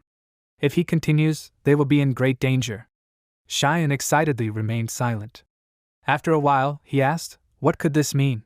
Rachel still told him to think about it with the same cold-bloodedness. They were just ordinary people. And then suddenly they became the target of the mansion. Cheyenne looked at her dumbfoundedly. Rachel added that they were even kidnapped by bandits. She approached him and asked through clenched teeth, "Why?" The answer was simple enough if he thought about it. If it weren't for him, they would have remained ordinary people. Cheyenne began to remember Hyunho's mother and Hyun. Rachel continued to talk at this time, but his intervention changed their lives. Cheyenne continued to see memories from the past again. Rachel said that because they followed him, their peace was gone forever. Rachel looked at him with superiority, and added that it was all because of him. It was all his doing. Cheyenne looked down dumbfounded, and with a feeling of guilt, and asked again, "Because of him?" He quietly uttered the woman's and her son's names, and then his own. Rachel approached him again and agreed, telling him to just forget about it. The only place he could be was the mansion of the dead. She placed her hand with the gun on his shoulder. Suddenly, Cheyenne noticed something strange, looking to the side. He pushed her away from him and shouted for her to move away. At that moment, a bullet flew past them with a loud shot. Someone's voice asked, "Did he notice it?" The same voice confirmed that it was a good reaction. Rachel looked ahead in shock and asked, "What was he doing here?" Cheyenne looked at her puzzled and shouted a question, "Does she know him?" "Who is it?" Cheyenne explained, looking at Dmitri, that it was the deputy commander of the Russian mercenary group Barefoot. An unconscious Marie was hanging on his shoulder. Rachel exclaimed, "It was Dmitri Medvedev." Dmitri stopped in his tracks and said with a sly smile that they hadn't seen each other for a long time. He asked, "When was the last time? Was it about 2 years ago in Vladivostok?" Cheyenne and Rachel looked at him angrily. Suddenly, she called Marie by name with fear in her voice. Dmitri casually knocked Marie off his shoulder and asked, "So what's the name of that little one?" He said annoyingly that she was always in front of him, so he had to calm her down. Rachel looked ahead defiantly, gritting her teeth. Dmitri told her not to look at him like that. This time, his target was their mansion. As much as he disliked her, a mission was a mission. He asked if she understood that. Rachel held her gun out, aiming it straight at him. She asked, "Was he hired by Byunwoo?" Dmitri calmly pointed his gun at the prone Marie and asked her to calm down. They were professionals. Let her put her emotions aside. After all, despite everything, he was devoted to her. Rachel gritted her teeth in disgust, glaring ahead. Dmitri adjusted his glasses, bit his tongue, and said if she started dating him, who knows what would come of it. Rachel pulled the trigger, firing the gun, and screamed, "Screw him!" The recoil of the gun forced her hand up. She turned away, gritting her teeth. The next moment, Rachel began to pull the trigger of her gun multiple times, shooting Dmitri, who managed to jump aside from the bullets. Dmitri practically crawled along the floor, protecting himself from the bullets. The next moment, he began to shoot back at Rachel. Rachel immediately jumped around the corner of the landing, hiding from the bullets approaching her. Remaining in a safe place, she changed the magazines in her pistols. Continuing to work on her gun, she exclaimed that he was a mercenary Barefoot. He was making the situation worse. She turned to Cheyenne, climbing out of a safe place and starting to shoot back, and shouted at him to watch. This was the world he dragged that old woman into. Her gaze shifted to the place where Cheyenne should have been, and said that this is why he. Rachel fell silent, looking around the landing in surprise. Still sitting in an attack stance, she asked the question, "Is he not here?" Meanwhile, Dmitri also changed the magazine of his gun. He was hiding in one of the classrooms, whose window was completely broken. He noticed that there was so much fire in it. It was a pity to kill her. Dmitri turned his head, looking out of the window, and asked the question, "If he shoots her a couple of times, will she fall?" Cheyenne, who was sitting on the other side of the wall, answered, "He does not think he can." Dmitri asked the question, smirking, "Is that so?" He jumped out of the window, trying to attack Cheyenne. Cheyenne, meanwhile, at that very moment rushed back at Dmitri, grabbing his hand with a gun and taking it up. Dmitri began to shoot straight at the ceiling. Cheyenne climbed over the window, pushing off with his foot on the frame. He swung his fist, knocking Dmitri over, and screamed that he could not do it. His fist began to approach his opponent's face. Cheyenne slammed Dmitri's head into the floor with a loud bang the next moment. Dmitri thoughtfully said yes. He asked the question, "Is Cheyenne different from that girl?"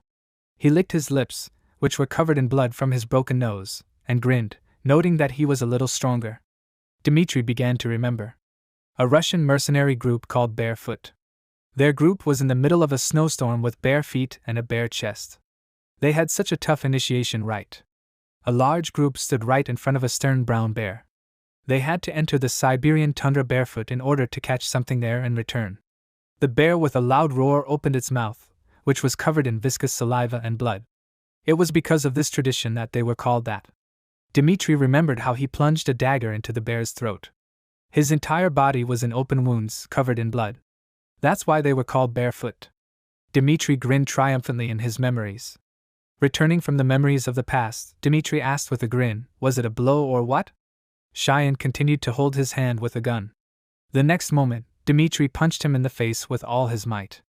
Cheyenne mentally and stunned asked the question, "Was there no damage at all? Did he really hit?" From the force of the blow, Cheyenne was thrown into the doorway, breaking it and knocking it out of the wall. Dimitri got up, removing the dripping blood with his hand, and called out to Cheyenne. Even if his bear hit him with its tail, it would hurt more.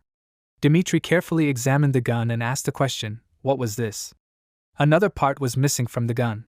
He began to remember when he hit Cheyenne, and asked the question, what kind of tricks were those? He reached for the bag on his shoulder to grab another magazine for the gun, and noticed that it was from the mansion of the dead. Is that right? Cheyenne was hiding behind the broken wall of the office at the time. Dimitri exclaimed, how fun! Let him show everything he can do. Cheyenne clenched his teeth in anger, looking away in annoyance. He wiped the blood from his lip with the back of his hand. He cursed and thought that there was a huge physical difference between them. Dimitri pointed the barrel of the gun forward and exclaimed that he was so small. Suddenly, he noticed something strange while looking to the side with his peripheral vision. Rachel started shooting at him through the broken window frame. Dimitri immediately ducked from the bullets. He hid behind the wall, smirking. Rachel stopped shooting and firmly said that he would stop there. Dimitri breathed a sigh of relief and noticed that it was very close. Rachel replied, just let him stick his head out and she would shoot 3 times. Dimitri looked out the window again, starting to dodge the bullets, and asked why. When she said that, he got excited. But he was not her only rival. A bullet flew through Rachel's hair. She looked down in surprise. In front of her stood another large group of guys, who were grinning and loading a magazine into a pistol. Rachel, at the same time, trying not to get caught under the pole, ran into the classroom and exclaimed that they had even more opponents. Suddenly, someone called her from the classroom. Marie looked out from the railing with tears in her eyes. Rachel called her name. She asked if she was okay. Marie sank to the floor and, a little hesitantly, answered that she was not. Rachel leaned over and asked again, what? She commanded her to speak clearly. Marie answered, one of them. No. The camera caught it for just a moment. There was another one. Yuri meanwhile waved his hand in a friendly manner. He said hello. His steps echoed off the walls of the corridor. Yevgeny stood next to the beach chairs. Yuri asked a question. He was also from the mansion of the dead, right? Then let them play. Yevgeny hid his hand behind his back and said that it sounded quite fun. Yuri with a dangerously friendly smile asked again, right? He began to open his bag. Meanwhile, Dimitri shouted a question, does she now have more rivals? Rachel cursed, helping Marie to stand up. Cheyenne meanwhile stood up, leaning against the counter, and called her. Let her go to Yevgeny. If there was another one, then he was in danger. He was completely capable of dealing with this strong man himself. Dimitri turned to the side with arrogance and made a questioning sound. Cheyenne began to warm up his fist, looking forward with hatred. He must get even. Rachel screamed that no. He cannot and should not be underestimated. Suddenly, another bullet flew past her shoulder. The man looking out of the broken window said with annoyance that he almost hit. The rest of his partners began to enter the office. The next moment, Rachel began to shoot at them, cursing loudly. She shot many in the legs and hit them in the chest, causing the men to fall to the floor. They began to grab their wounds and exhale in shock, looking at the blood flowing out. Someone from them screamed loudly in pain, trying to get up. Sean told them to take Marie, because it will be over soon. Dimitri, surprised and thoughtfully rubbed the back of his head. Cheyenne approached him and asked a question, did he forget? He is a legend of the mansion of the dead. Rachel meanwhile turned to him and answered, okay. She got it. Then she'll go. Rachel ran, covering Marie with her body, and continued shooting at the men catching up with them. One of them fell to the floor again, and blood spurted from his side. Dimitri turned in her direction, dumbfounded, and shouted a question, what? Where is she going? Is she really going to leave this little one? Cheyenne meanwhile swung his fist again, looking forward with cold-blooded aggression. Dimitri shouted at her to wait for him for a minute. Cheyenne meanwhile hit him in the face with all his might. From the strong swing, he spun to the side a little. Dimitri meanwhile clenched his fist angrily. He swung forward, intending to hit Cheyenne. But he had already jumped back from the attack. Dimitri looked ahead excitedly and said that he would now talk to Rachel. Cheyenne shouted at him to stop making himself look stupid. He clenched his teeth in anger, reaching his hand to his shoulder, and thought that it was hard for him. He asked a question, is this all he can do? Dimitri meanwhile swung his fist. He pushed him away with the force of the blow a long distance. Cheyenne flew back straight into another fence, falling with it. He looked at his shaking hand in the blood and mentally asked the question, "What is this?" He put a block, but where did the blood come from? Is this the gun he took earlier? Dmitri held the gun in his hands, from which blood was dripping. He asked the question, "Is Cheyenne surprised?" Cheyenne turned to him and exclaimed that he was big, but he was behaving like a capricious child. He squeezed his hand, stopping the bleeding. Dmitri casually put his hands out to the sides and, shaking his head, asked the question, "Could this be called tactics?" Cheyenne answered, "It was tactics or not, but playing like that was simple and pointless." He understood why Rachel did not deal with him. Dmitri laughed nervously. Cheyenne got into a fighting stance, continuing to squeeze his hand over the wound. Dmitri asked the question, "Can a little one provoke? Let him not regret it then." Cheyenne meanwhile grabbed the pens lying on the table with his injured hand and asked the question, "And in his opinion, is this scratch mortally dangerous?" He hid the pens in his pocket and asked with a grin, "What will Rachel say to this?" Dmitri bared his teeth angrily. He began to run forward at full speed, throwing away the gun, and said that he was finished. He shouted, "Let them see what he can do. Does he think he's kidding?" Dmitri punched Cheyenne with all his might into the block. Cheyenne was thrown back with a loud sound. Dmitri suddenly looked at the two pens stuck in his hand in surprise. Blood began to slowly ooze out from the wounds, staining his black suit. He let out a surprised breath. Dmitri noticed, as he pulled the pens out of his hand, how playful he was. Cheyenne, meanwhile, was sitting on the floor in front of him, his shirt down. He cursed in his mind and exclaimed that he had become much faster. Cheyenne took off his shirt, throwing it forward right at Dmitri, who was approaching him. Dmitri, meanwhile, asked the question, "Is he not going to play by the rules?" He pushed the shirt away with his hand and exclaimed that he will not finish him off. The pens he was holding in his hands flew into small pieces in different directions from how hard he squeezed it. Dmitri suddenly froze in the middle of the office, stunned, not noticing Cheyenne in front of him. He looked behind him, where the office door was closing quietly and creaking. Dmitri licked his lips in anticipation and, agreeing, exclaimed for him to continue fighting. Meanwhile, Cheyenne was sitting in another office, hiding behind a desk. His one leg was slightly sticking out to the side, revealing his safe place. He cursed and said that Rachel was right. He dropped his hands down tiredly. Dmitri really wasn't that simple. Cheyenne looked at his reflection and angrily muttered a question, what was he even doing here? Suddenly, Rachel's words appeared in his head. This is all because of him. It is because of him that they are all here. Because of him, their normal lives were destroyed. He was the root of all these problems. Rachel's face appeared in his head. His whole body drooped, looking down. Cheyenne clenched his fist in anger in the next moment. He looked ahead sadly. Meanwhile, Dmitri kicked the door open and exclaimed that their break was over. Let him enjoy the second part. Cheyenne confirmed and assumed that Rachel was right. If it weren't for him, Dmitri wouldn't be here. Dmitri Medvedev stood there dumbfounded, looking ahead in confusion. Cheyenne tore his shirt and added that then the Hyanho family wouldn't be in danger. He bandaged his arm with the torn piece of his shirt and muttered through clenched teeth that all the troubles were because of him. He finally tore his shirt open, standing bare-chested in front of Dmitri, and exclaimed that he had to finish them off himself. He couldn't just whine in pain, could he? Dmitri watched him closely, reaching into his jeans pocket, and thought that something had changed in him. Now was not the time for games. He would end this once and for all. Dmitri swung his hand with the dagger, intending to stab Cheyenne in the chest. But Cheyenne abruptly dodged the weapon.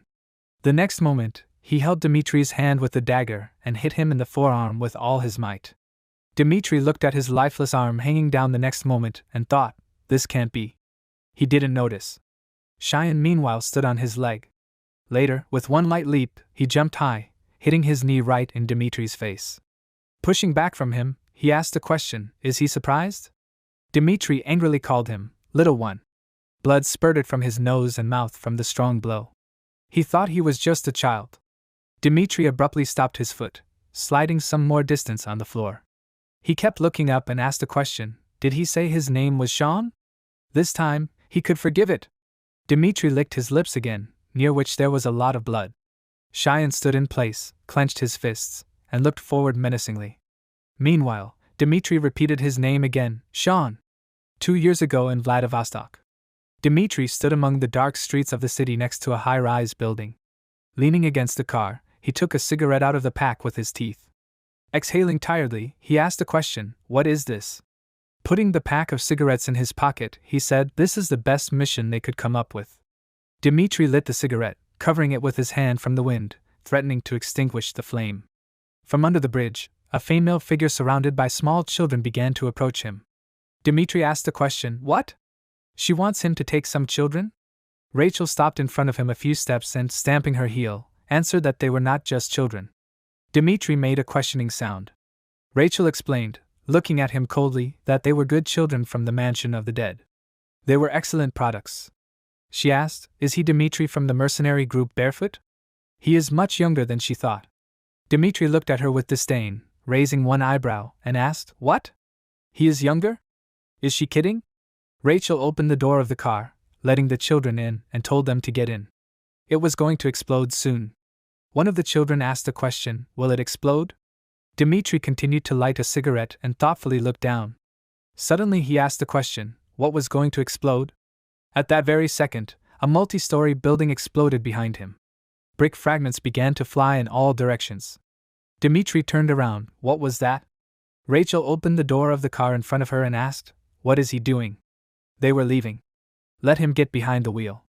Dmitri swore after a while, opening the driver's door and exclaimed, "What a scope! Is this her work?" Rachel calmly buckled up and replied that she was just an instructor. It was just the children's job. She turned back to where the children were sitting and asked, "Did everyone enjoy today's excursion?" The children simultaneously exclaimed, "Yes." Rachel turned to David and reproachfully said that there were too many grenades. "Is he having problems with his gun? Let him remember then that a professional must know how to service his tool."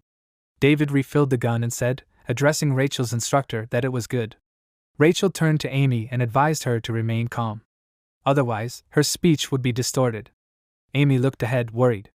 Rachel turned to Tom and told him that she could still hear his footsteps when he sneaked. Let him take it easy. Okay? Later, Rachel also turned to Eddie. She advised him to throw away the candy he took from the conference room. He should not leave traces, because they could be tracked.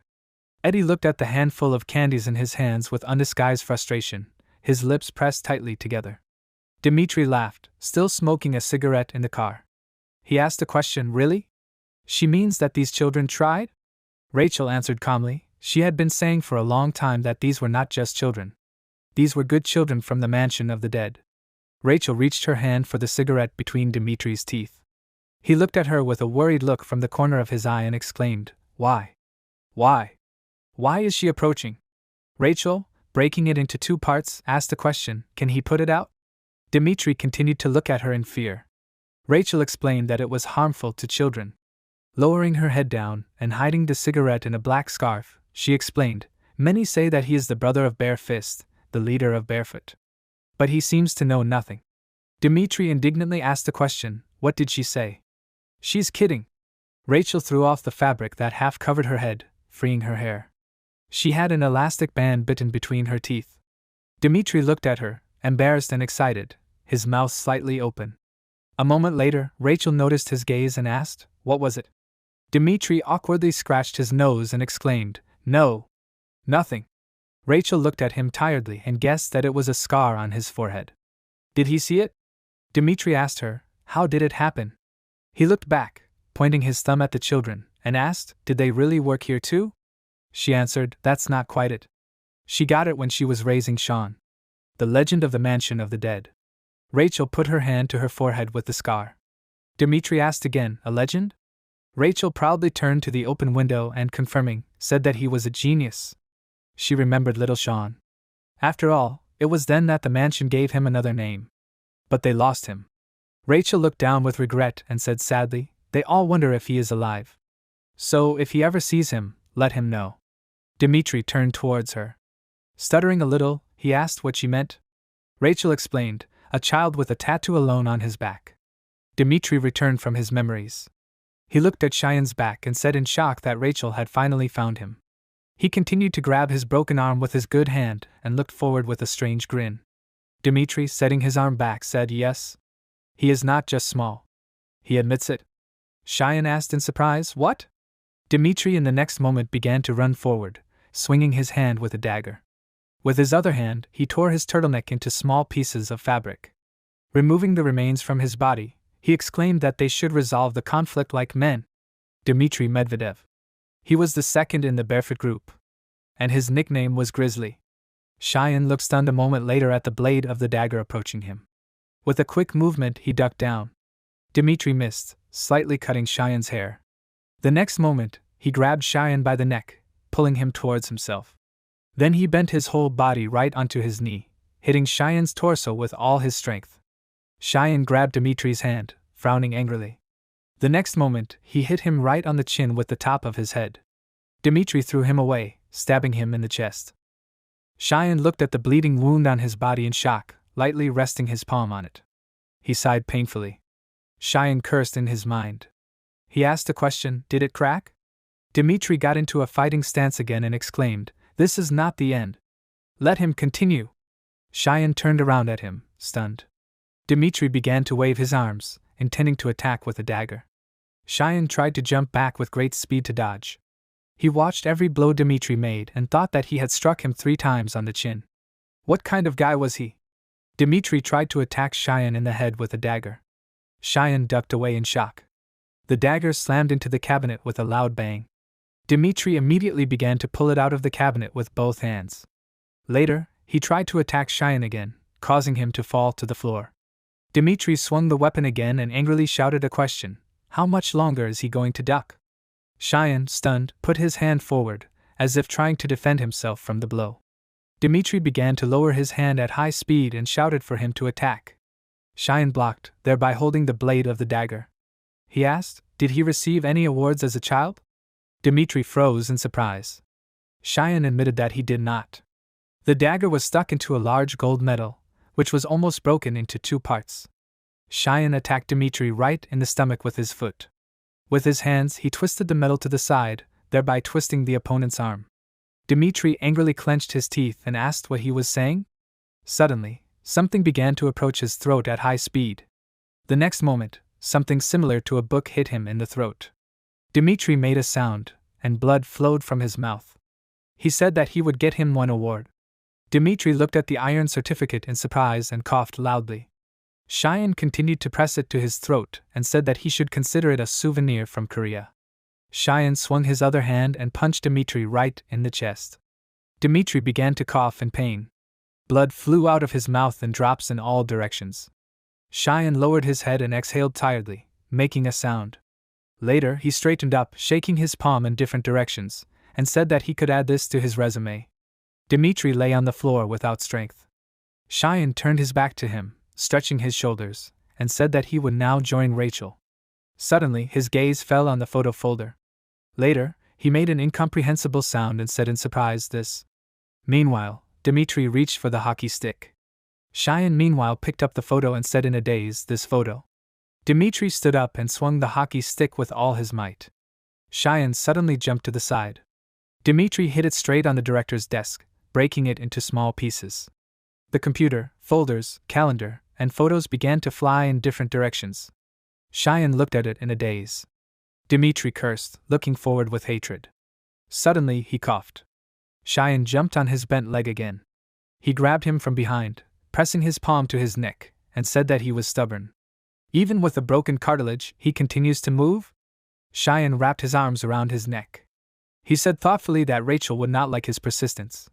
Dmitry shrank his whole body, as if trying to break free. Cheyenne squeezed his hands tighter, starting to strangle him. Dmitry dropped the hockey stick.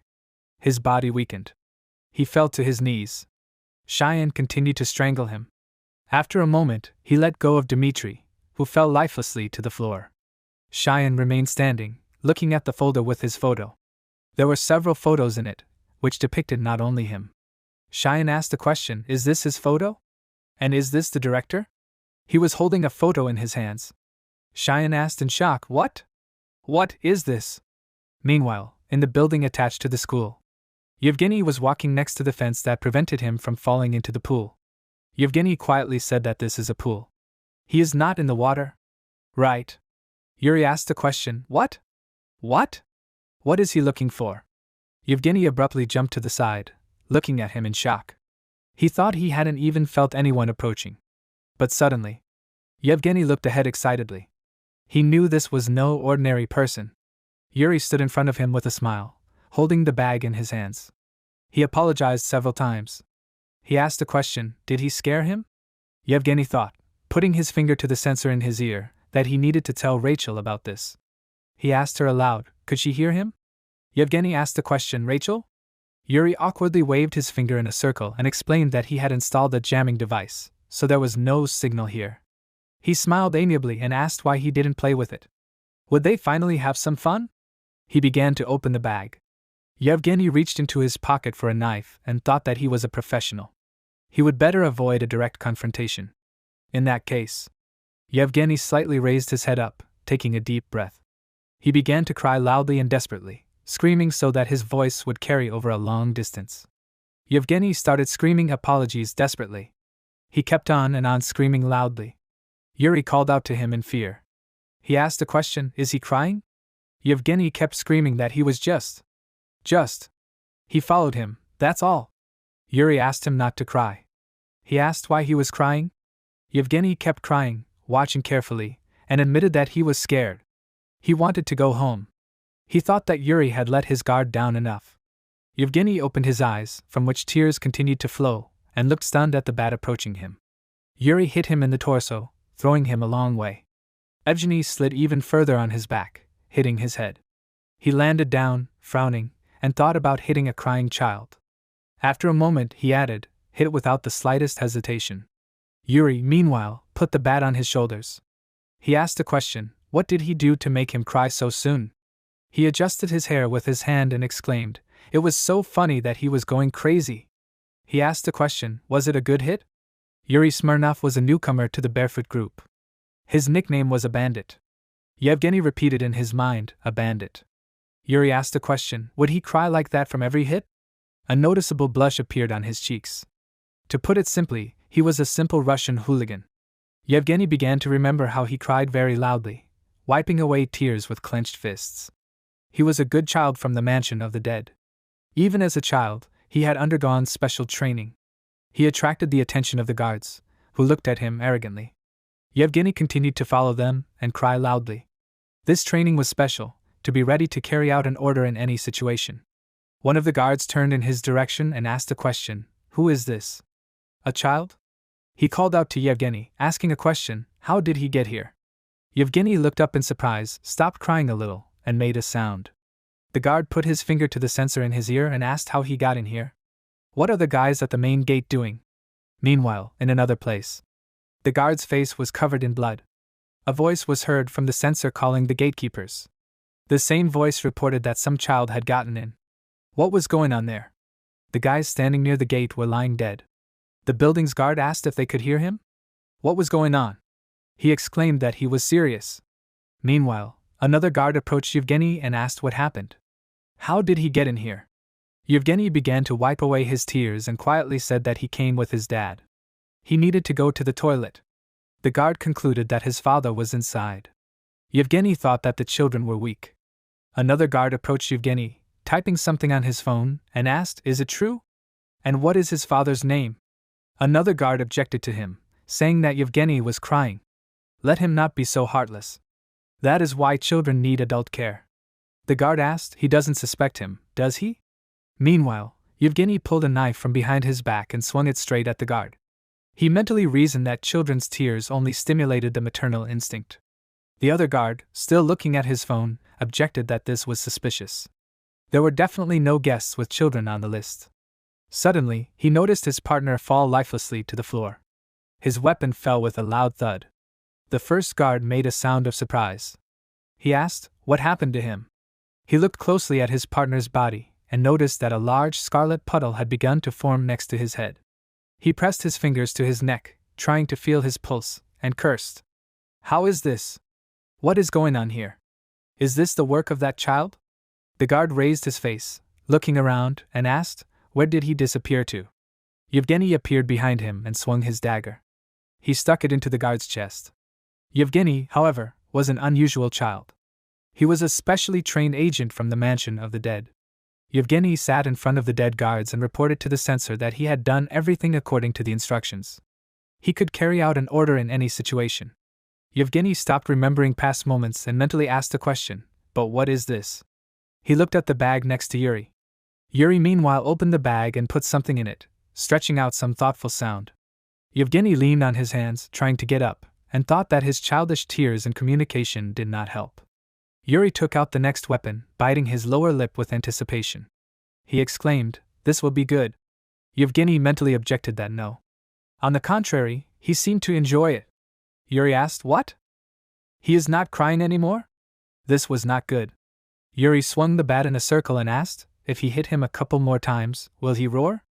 Yevgeny frowned and looked ahead excitedly. Yuri the next moment began to run at full speed towards Evgenia, reaching out with his hand. Yevgeny thought that he was starting to attack him. He dodged the blow of the bat, jumping to the side. Yuri hit the floor, breaking it. Small pieces of asphalt flew all over the floor. Yevgeny mentally wondered, what kind of destructive force was this? He looked away in shock and thought, the level was different from before. Yuri swung the bat again and asked, how did he like it? He prepared something special. Yuri made a circular motion, trying to hit the bat, and shouted for him to look at it. Yevgeny tried to dodge again, practically pressing his whole body into the floor.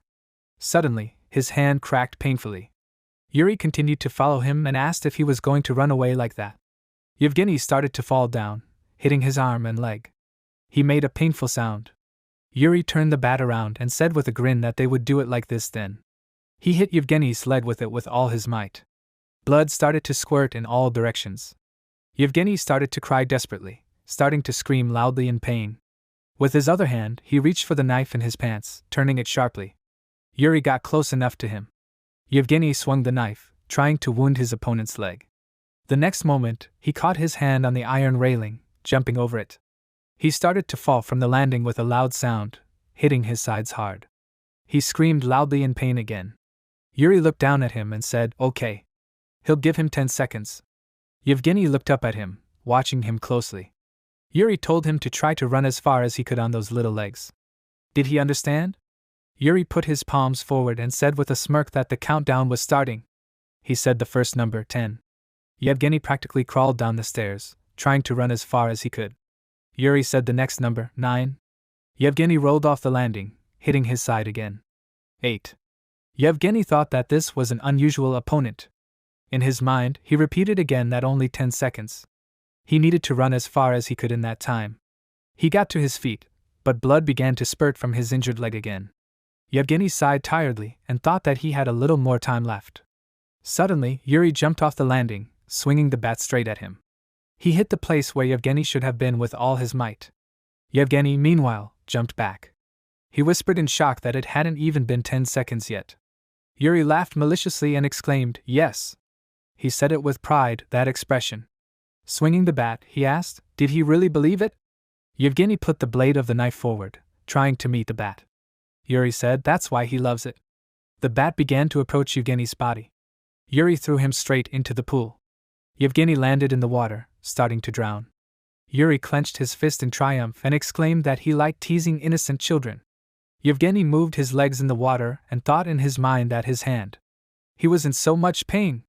He began to sink weakly to the bottom and thought that he. A useless child? He remembered Cheyenne saying that he was a useless child. He couldn't remain part of the family. He remembered fighting with Cheyenne, who was yelling that he was going to be kicked out soon. Yevgeny told him that he didn't say that. Rachel turned to them at that time, checking the gun, and commanded them to stop teasing and to better prepare. Cheyenne nervously put his hands on his hair. Yevgeny turned to Rachel with a smile, saying yes. After a while, Yevgeny called Cheyenne. Cheyenne said okay. He won't tease him anymore. He won't anymore. Yevgeny asked a question, does he think they can save Aunt Hyenho? Cheyenne froze in place, his eyes wide in shock. Yevgeny walked up to him and added that Aunt gave up her rights to Cheyenne. They are not a family anymore. Is that right? Cheyenne held a red sweatshirt in his hands and said thoughtfully, he doesn't understand what he's talking about. Yevgeny clenched his fist and said angrily that he and that woman were strange. They called him their family. Cheyenne looked at him, puzzled. Yevgeny lowered his head down with resentment and added that it was just like that. Without any reason. Family was usually not like that. Cheyenne rubbed the back of his head in confusion and looked away. He leaned over to Yevgeny and asked, "What do you think?" Yevgeny looked up at him, confused. Cheyenne asked if Manhwa and her family were his. Yevgeny opened his mouth in shock and, after a short silence, honestly admitted that he did not know. He remembered how she stroked his head, looking at him tenderly. Yevgeny looked down sadly, without raising his eyes. Returning from his memories, he took out a folding knife and quietly spoke about the concept of family. He brought the weapon closer to himself and said, "This is what that woman was talking about." It was so different from what he knew. He couldn't understand. Cheyenne put his hand on his head gently and said, "Let him ask her next time he met her." Yevgeny looked at him in surprise, putting the knife aside. Cheyenne continued to look at him with an encouraging smile and calmly replied, "Auntie said to bring Yevgeny next time too." Yevgeny looked at him with even more surprise. He opened his mouth and asked the question, "Did she say that?" Cheyenne climbed up with a smile and confirmed it, saying yes. So he should bring him to Auntie again. Then he would ask. Yevgeny continued to look ahead in a daze. Meanwhile, he began to return from memories. A thought arose in his head: what is family?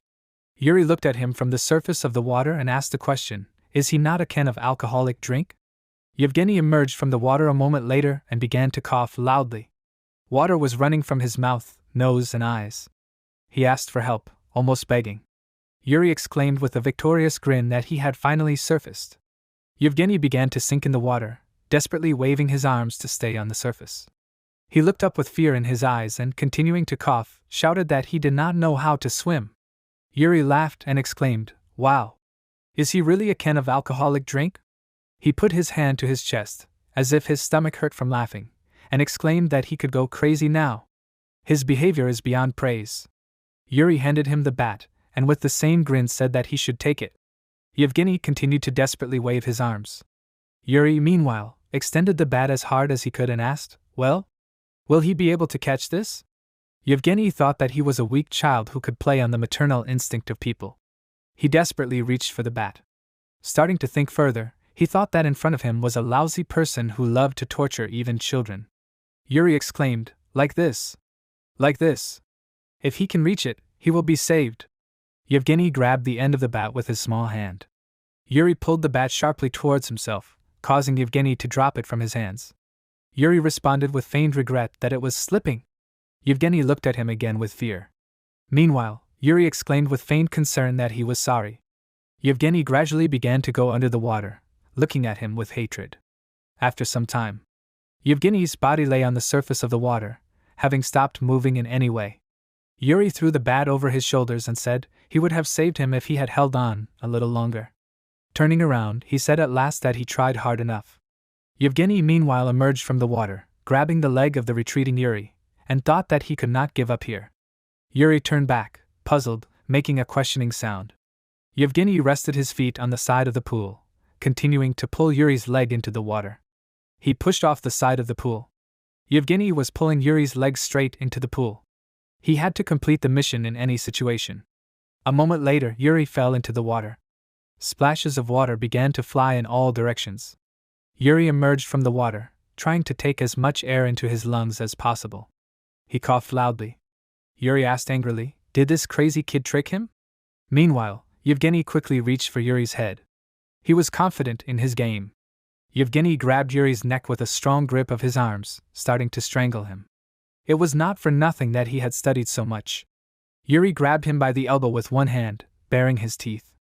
He shouted angrily. Yevgeny said that he couldn't swim. This was no fun at all. Yevgeny mockingly said, continuing to strangle him, that he was naive. He asked, did he believe it? Yuri looked up desperately. Meanwhile, Yevgeny said with a crazy smile that he really was a delegate. He thought that because he was a good kid. Yuri nervously bit his lower lip. He began to desperately move in the water and shouted a question, maybe he would stop already? He shouted a curse, calling Yevgeny. Yevgeny continued to strangle him, grabbing his head, and thought that he was more resilient than he thought. There was still a little left. He stubbornly continued to squeeze his hands near his neck. Yuri looked away with even greater fear. He wheezed, starting to hit Yevgeny's elbow with the bat, so that he would let go. Pain pierced Yevgeny's arm. He let go of Yuri and screamed in pain. Yuri meanwhile picked up the bat and, taking it out of the water, screamed that he was small. He swung the weapon. Yuri hit the water with all his might. Yevgeny dived sharply into the water, dodging the blow. With quick movements of his arms and legs, he swam behind Yuri. Having emerged at a great distance, he desperately began to gasp for air. Yevgeny wiped his eyes with his hand from the water dripping from his hair and thought that he was lucky to be underwater. Meanwhile, Yuri climbed onto the ropes dividing the pool and turned to Yevgeny again, calling him little. He asked with a threatening look, "He doesn't want to kill him, does he?" Yevgeny thought in shock, What is he doing there? How is he holding on like that? He looked away, puzzled. Yuri pushed off the rope. Swinging the bat, he tried to hit Yevgeny again. But he was no longer there. He dived under the water again, dodging the blow. Yevgeny looked to the side through the restless surface of the water. Yuri, looking at him from the surface, asked a question, "Is he still going to hide under the water?" Yevgeny again noticed that Yuri had stood on the rope and was easily maintaining his balance. Yuri took the bat out of the water and, putting it on his shoulders, asked a question, "Does he think it is better not to breathe at all than to take damage? How long will it last?" Yuri approached the water with a crazy smile. Yevgeny began to move in the water in a daze and thought that he was a crazy idiot. He needed to find a way for him to leave him alone. Yevgeny began to swim a long distance away from his opponent. Yuri exhaled regretfully, watching him from above. Standing on the rope, he easily began to follow Yevgeny. He said that at this pace he would only run out of breath faster. Yevgeny noticed this, looking up in panic. He covered his mouth with his hand and desperately thought that his air was running out. It was so dangerous for him to speed up. Maybe he could quickly inhale and dive back? He thought, what if he emerged from the water? Yevgeny imagined himself swimming to the surface and desperately inhaling air. Meanwhile, Yuri was approaching him and with a crazy smile, swinging a bat, hitting him right in the head. The scarlet blood would gradually mix with the crystal clear water. Yevgeny concluded that he would die quickly. He continued to cover his mouth with his hands, looking up with hatred. Yuri was sitting opposite him. Yevgeny mentally asked himself what he should do now. He looked at Yuri's dangling leg in the water. Yuri meanwhile asked with a dangerous and predatory smile, "Has he been hanging there for more than 2 minutes?" Yevgeny began to swim away from him at high speed to the next protective rope. Yuri grinned in surprise. He pushed off the rope and jumped forward, shouting. He said that this was all pointless. Yevgeny took out a knife, stretching it forward. He turned his head back and, clenching the knife in his fist, tried to stretch his hand forward. With all his might, he emerged upward, cutting the rope. Yuri meanwhile was approaching the cut rope. He exhaled in shock, looking forward in surprise. The next moment, he landed right in the water. Yevgeny desperately swallowed air, remaining on the surface of the water. Taking as much air as he could into his lungs, he dove under the water again. Yuri looked at him angrily in the water and thought that he was trying to cheat. Meanwhile, Yevgeny looked at him seriously, swinging the knife again. Yuri, despite the resistance of the water, swung the bat and mentally asked himself, "Does he think that this toy will help him?" Yevgeny grabbed the rope in his hands and, moving closer to Yuri, thought that swinging a weapon in the water was basically impossible and difficult. Yuri looked in amazement at the bat, which was moving at a low speed in the water, and thought that it was resisting. Meanwhile, Evgeny was approaching him. He thought that he had no other choice. Especially in water, which was denser than air. Yuri looked ahead with anger and hatred, clenching his teeth tightly between himself. Evgeny continued to think, large objects experience great resistance. So now a small toy knife and a child have a strong enough advantage. He swung the knife in the water. Yuri bent sharply, dodging the blow. Meanwhile, Yevgeny began to braid the rope around his neck. Yuri, stunned, caught this with his gaze. Yevgeny leaned his hands on his shoulders and head, starting to strangle Yuri with great force, who dropped the bat in surprise. Yuri desperately grabbed the rope, strangling him, and cursed mentally. Automatically opening his mouth, the air left his body. Yevgeny continued to stubbornly pull the rope, continuing to strangle him. They continued to remain in the water. The water in the pool restlessly beat against the walls. After some time, Yevgeny swam to the surface, leaning against the side of the pool. He began to cough loudly, trying to grab air with his lungs. He looked back, where Yuri's body floated up, and thought that he would never again. Yuri, with a terrifying face, lay on the surface of the water. The rope was still wrapped around his neck. Meanwhile, Yevgeny continued to tell him to never underestimate him again because he was small. Yevgeny stuck out his tongue and sarcastically exclaimed that he was an amateur. Meanwhile, Rachel stuck out the magazine from her gun with her teeth. She continued to shoot at the men who were chasing her and Marie. Rachel's leg was shot and bleeding. But the girl stubbornly continued to move forward, screaming a little in pain. Marie looked at her in surprise. The men continued to shoot at them, but they dodged the bullets. Rachel fired back, shooting one of the men in the leg. Many enemies fell to the floor from the bullets that shot them. Rachel hid Marie behind the wall, coming out of hiding and continuing to shoot at the other agents. Marie asked her a question, "Is she okay?" Rachel answered, "Yes." "And how is she?" Marie looked away worriedly and answered, "What was happening is much more serious than she assumed." She asked if they should retreat. Rachel exclaimed coldly, "No. They would destroy them all." "That was an order." Rachel hid behind the wall and, taking a magazine out of her coat pocket, explained that Sean was dealing with Dimitri. They would deal with the frivolous agents. Marie leaned her hands tiredly on her buckled legs. Rachel asked a puzzled question, looking at the magazine, was this really the last one? As much as they didn't want to, it was too much for both of them. Marie opened her phone, starting to search for something on the screen, and explained that they hadn't taken into account the seriousness of Dimitri and Yuri. They needed help. Rachel showed it to her, and said that she was showing her weakness. Marie adjusted her glasses and answered with the same seriousness that it was a fact. They were both wounded.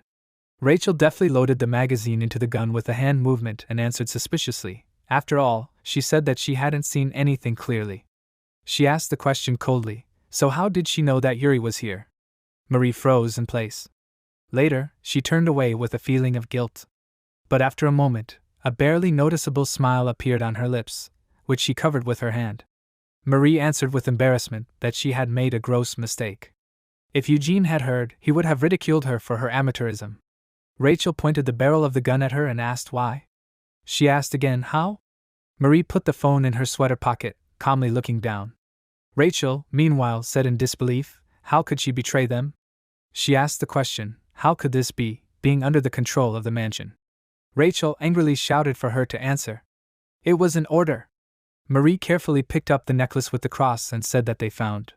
She took it off her neck, threw it down, and answered, they found a way to circumvent the principles. Rachel looked down in shock at the necklace falling down. She asked again in surprise and despair, circumvent? Who does she mean by we? Who else is with her? Marie answered that it was Zero. He had returned. She looked forward defiantly. Rachel's eyes widened in shock and she asked quietly, what? Marie reached for her gun with a sharp movement and, pulling out the magazine, exclaimed that that was all. Rachel, not having time to react, just stood there. Marie asked mockingly, was that the last magazine? She began to bring it closer to her. Rachel swung the gun furiously, approaching her.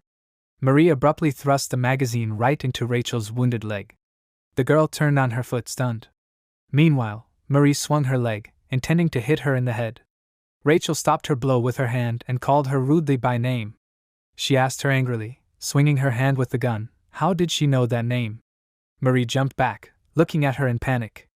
Suddenly, someone put a gun to the stunned Rachel's head and ordered her to stop. The male agent replied that it was the end. The gun was also pointed at Marie, who was covering herself from Rachel's blow. Rachel gritted her teeth and said that they were idiots. Someone tried to grab her by the hair. The fat man knocked her down with a sharp movement, slamming her head on the floor. He smirked and told her to calm down. Still holding her down, he said that it was their turn. One of the wounded men looked out and called out, asking what was going on here. Marie asked with an embarrassed smile, did she keep them waiting? Later, she looked around at all the agents present with a satisfied smile and exclaimed that it was all over. One of the men was carrying Rachel unconsciously along the corridor, holding her by the top of her hair. Marie told the men to quickly deal with the others. Marie covered her smile with her hand and asked with a sly look, are they going to Sean now? Rachel weakly opened her eyes, looking down. Her face was covered in bruises and blood was running from her nose. The clouds were gathering over the institution. Byung turned to Hyeonho's mother, telling her that it was now her turn to take revenge. He extended the knife he was clutching between his bandaged fingers into her open palm. His face was filled with madness and a desire for revenge, and he told her that they must get rid of the child named Cheyenne. The blade that was now in the woman's hands gleamed bloodthirstily in her hands, reflecting the horror that was written in her eyes. Her hands began to shake, and she stood there in indecision, not knowing what to do with what she had received. She turned to Father Joseph, who was looking at her at the time with a smirk on his face, expecting that the answer should be obvious. But to his surprise, the woman replied that Kwon Byung-woo was not worthy of being called a father. Hyunho's mother threw away the very knife that was in her hands before, looking at the storm with disdain. The knife flew far back, falling to the floor, and Byung-woo watched it, looking at what was happening in amazement from his chair. Something crazy played in his eyes again, and he said that it was very interesting, saying that it meant that she did not want to negotiate, nor to take revenge. He decided to ask her a very logical question. Would someone who sits idly by while her child is being maimed really be called a mother? Well, you say they didn't let him. In the empty room where they were, a loud sound of a blow was heard, which, bouncing off the empty walls, flew around the area with great speed. The woman seemed to sober up the man's cheek, forcing him to shut up for a moment. Byung-woo took a handkerchief in his hand, pressing it to his bloody cheek, saying that he thought it would be easy, but the woman decided to be stubborn. Suddenly, the door to the office where they were abruptly opened. Many pairs of legs appeared, which immediately walked inside. Byung-woo said that efficiency is important in work. The woman cautiously stepped back, watching the powerful figures approaching her. Horror was reflected on her face, while Byung-woo silently watched this from behind his shoulder. At this time, the main character, putting the paper with the information he needed into his jacket, said that he would put it off for now. He began to tighten his muscles, straightening and bending, complaining that his whole body ached. In the office, where just a few moments ago the battle took place, it was now quiet, and the body of his opponent lay lifeless on the floor. Once again, he said with displeasure that his opponent was a stupid bear, and then mockingly thought that all this would sound strange. A fight with a Russian mercenary in the director's office. Who will believe it? It really sounded absurd, but that didn't stop the guy at all. He stretched his neck, walking outside, heading further down the corridor. Cheyenne reasoned out loud that Byung-woo Constructions really was impressive. He just wondered how they knew where to hire Russian mercenaries. After all, such connections weren't available to everyone. Suddenly, the protagonist froze in place. Something caught his attention, and he stopped, saying that it must be true. The camera that was attached to the ceiling watched him with interest, while Cheyenne realized that such a thing really wasn't available to everyone. Suddenly, he jumped up, cursing loudly, starting to run in the direction already set in his head. He didn't understand why he hadn't thought of this before. Around the next turn, as soon as he was in the right place, he saw those same people who were wearing bulletproof vests over business suits. One of them, seeing Cheyenne, shouted loudly, "Is it really him?" He shouted that he had finally found him, calling Cheyenne a blonde. But he was not destined to say what he had started, because a moment later Cheyenne literally slammed his knee into the opponent's face, turning it into one solid mess, once again saying with displeasure that every time it was the same, everyone called him a blonde. As soon as the protagonist did this to one of these people, another one, like a chain reaction, began to fall from his blow. Cheyenne was indignant, literally bursting with hatred, asking, can he at least remember his name? However, he immediately pulled himself back, saying that in any case, it was not so important anymore. Cheyenne blocked the blow of the man who was sneaking up on him from behind with a knife in his hand at that time, and then knocked him out with one precise blow, hitting him with an uppercut to his jaw. Unable to stay on his feet, the man dropped the knife, and then fell to the floor. Without thinking twice, seeing his comrades literally flying in different directions, one of these people, loudly cursing, began to reload his pistol. Then a series of shots followed, but one of them did not reach its original target. Cheyenne covered himself with one of this man's comrades, using him as a shield. The poor thing stood there screaming so much, hoping that they would not shoot at him, but the man did not have time to react, so a line of bullets passed through the man's stomach. Alina from these men shouted, asking, "Is he deaf?" He was told not to shoot. Cheyenne mockingly continued to approach the enemy, asking if he knew that it really hurts when you are shot. The man cursed, trying to aim more precisely. While he still had time, he broke out in his thoughts again, then thinking that he should shoot him in the head, but his plans were not destined to come true, and as soon as he thought that he was going to hit, Cheyenne's elbow knocked the gun away, directing the trajectory of the bullet higher than his head. The shot did not help the man, and now he was alone with lightning strikes. The protagonist led his hand back, swinging, and then in the next moment, as if using the pressure of a bear, he used a mace strike, completely destroying his opponent in just one precise move. Cheyenne froze, clenching his fist. His gaze was cold and did not express anything except the hatred that splashed in it. While Cheyenne continued to fight, Rachel gradually began to come to her senses, slowly opening her eyes. As she slowly regained consciousness, she found herself sitting on the floor, her hands tied behind her to a pipe, secured to the wall. It took her a while to remember how she had ended up in that position, and whoever had done it was more than willing to be reminded. Marie, who was sitting on a chair in front of her, asked Rachel with a smile if she had regained consciousness. She had a cup of warm, steaming drink in her hands, and the atmosphere in the room was as if nothing unusual had happened. Rachel, having regained control of her thoughts, spoke loudly to Marie, calling her a damned traitor. She jerked forward, but her tied hands prevented her from getting to her feet, so she frowned helplessly, asking Marie how she dared to deceive her. Marie spoke to her in a calm voice, asking her to calm down and listen to what she had to say. It was now that Rachel finally noticed that her hands were chained, which meant that she couldn't get out of this situation that easily. Meanwhile, Marie continued to speak in a measured voice. I would like to clarify that she was not going to sell the mansion of the dead at all. There was a serene smile on her face, and her gaze seemed to reflect condescension. Marie calmly said that she only wanted to show which of them was actually the greatest masterpiece. She brought the mug to her lips, drinking a little of the drink, and Rachel, watching this, looked at her with indignation, asking what this meant. Then Marie told her that the director himself said that the greatest masterpiece or legend is Sean. She quoted what that crazy guy once said. Addressing her by name, the director said that Sean is different from the other masterpieces. The man placed his hand on her little head, saying that he had already achieved everything when he was very young, so she should strive to be like Sean. Because Sean, in his opinion, was a great masterpiece. Little Marie frowned, the man, paying attention to his every word. Her face twisted as she said that she was wondering, why was everyone already so obsessed with him? She squeezed the handle of the mug tighter, and then rose from the chair, starting to walk towards Rachel.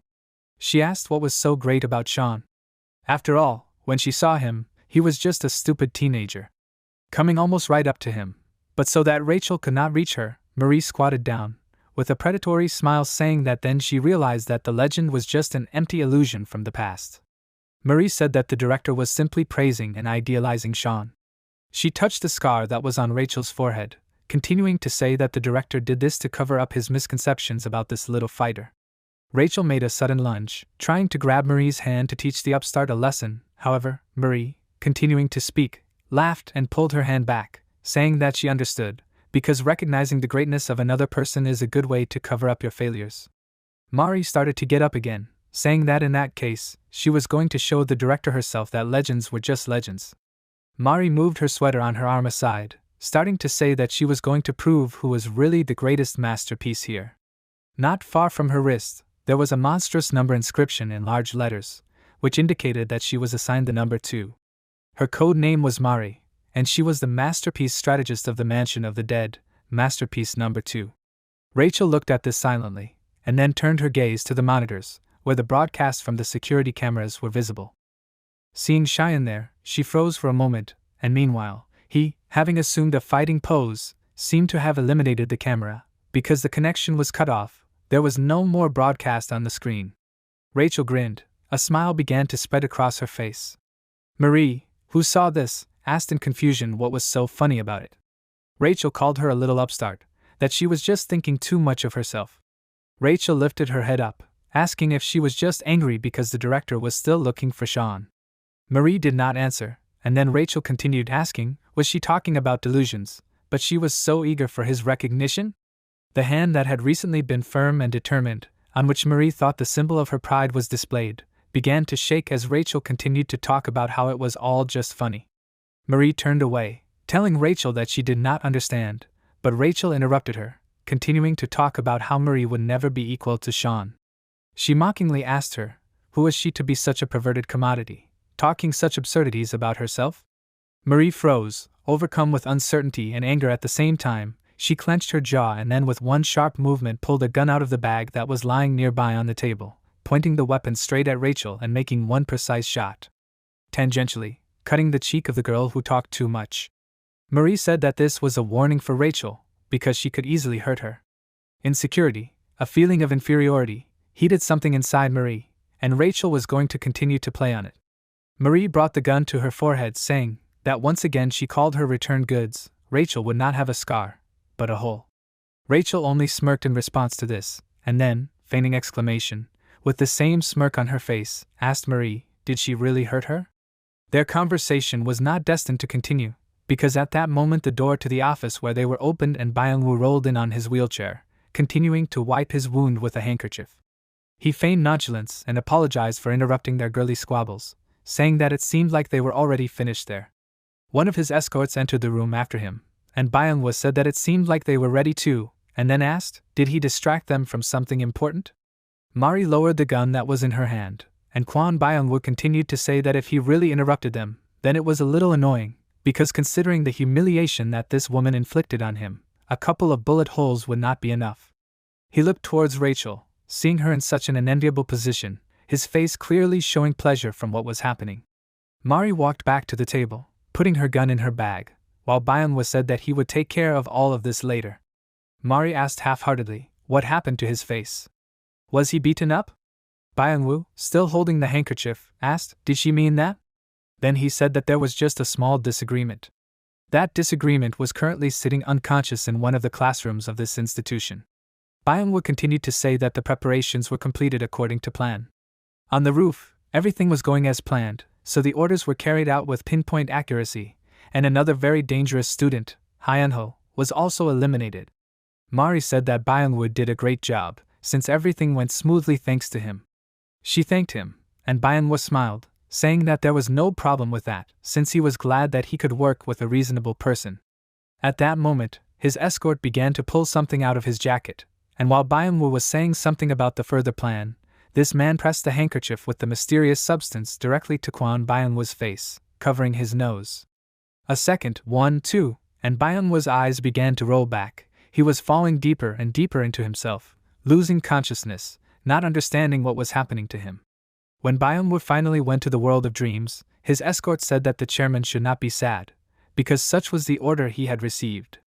Mari watched this with a smile, while Byung-woo's escort asked the already unconscious boss, isn't this how adults work? He adjusted his glasses, and Mari, coming closer to Byung-woo, said with a smile that his usefulness dried up as soon as he attracted Sean. Then she also said that she would leave the main role in this incident to him, immediately explaining how it would sound. The cruel crime of a father who is obsessed with a mission for his son. Mari said that this should do, right? But Byung-woo was no longer able to answer, so Mari turned around, turning away from him towards the computer monitors, asking where their Sean was.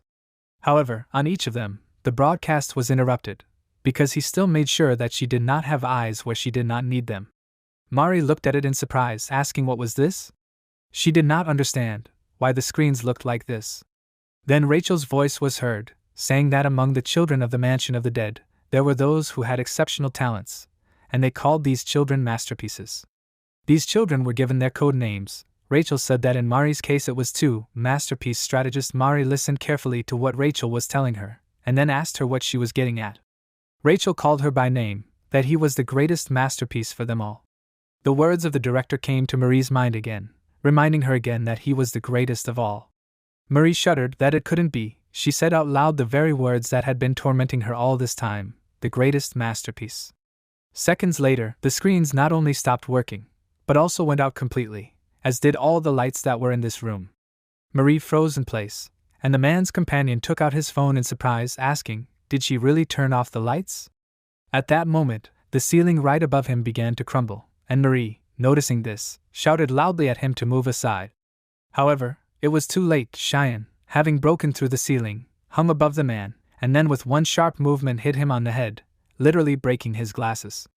Rachel smiled when she saw him, thinking that the name was Cheyenne, and he was definitely the greatest masterpiece among the children of the Mansion of the Dead.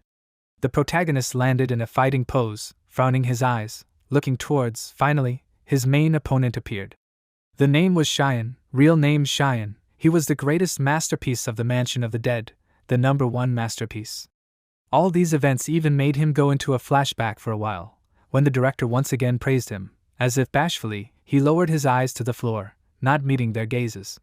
The director said that any good child in the Mansion of the Dead deserves all kinds of praise, but he was on a completely different level. Cheyenne walked with the director by the hand along the corridor, and the children who walked next to him saw him off with hateful glances. The director said that Cheyenne was on a completely different level, saying that a child like him who had the most outstanding skills and talent was truly valuable. They approached a large door that was guarded by mysterious people in robes.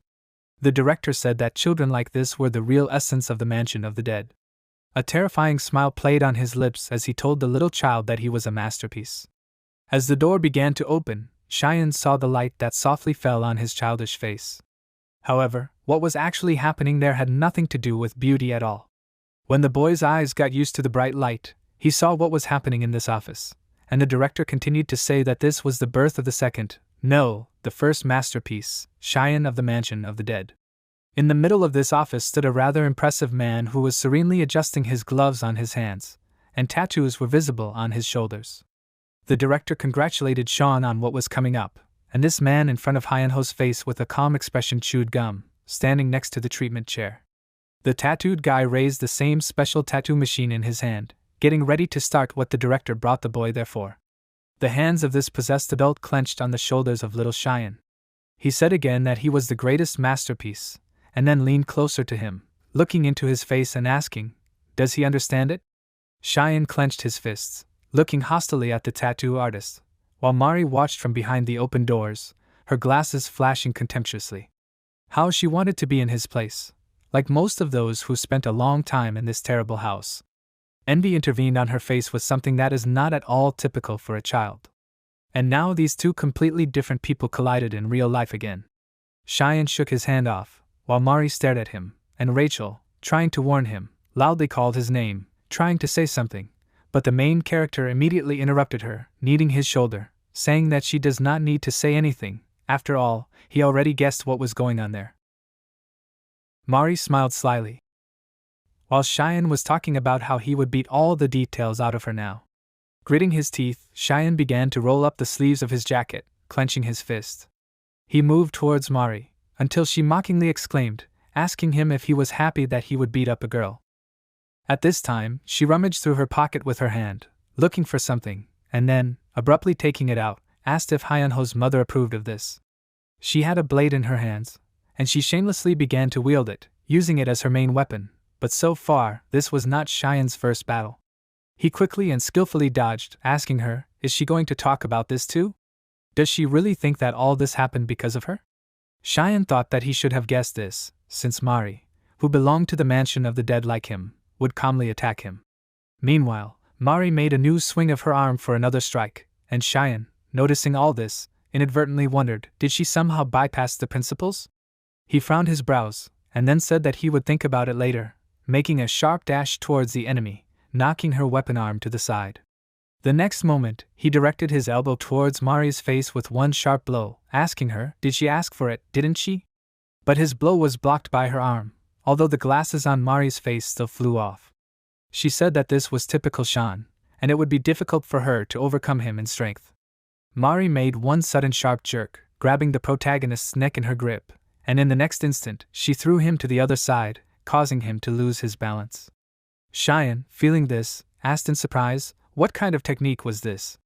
It took him some effort to hold on and not fall completely.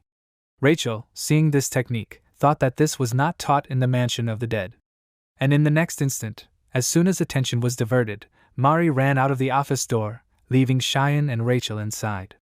Seeing this strange escape, Rachel shouted at Cheyenne to follow this girl. She said that he needed to catch Mari. Rachel explained to him quickly that there was someone else behind her, and they must definitely find out who it was. Cheyenne, hearing this, asked in surprise, what did she mean? But Rachel wasn't going to waste precious time, so she yelled at him to act faster, because the explanation would come later.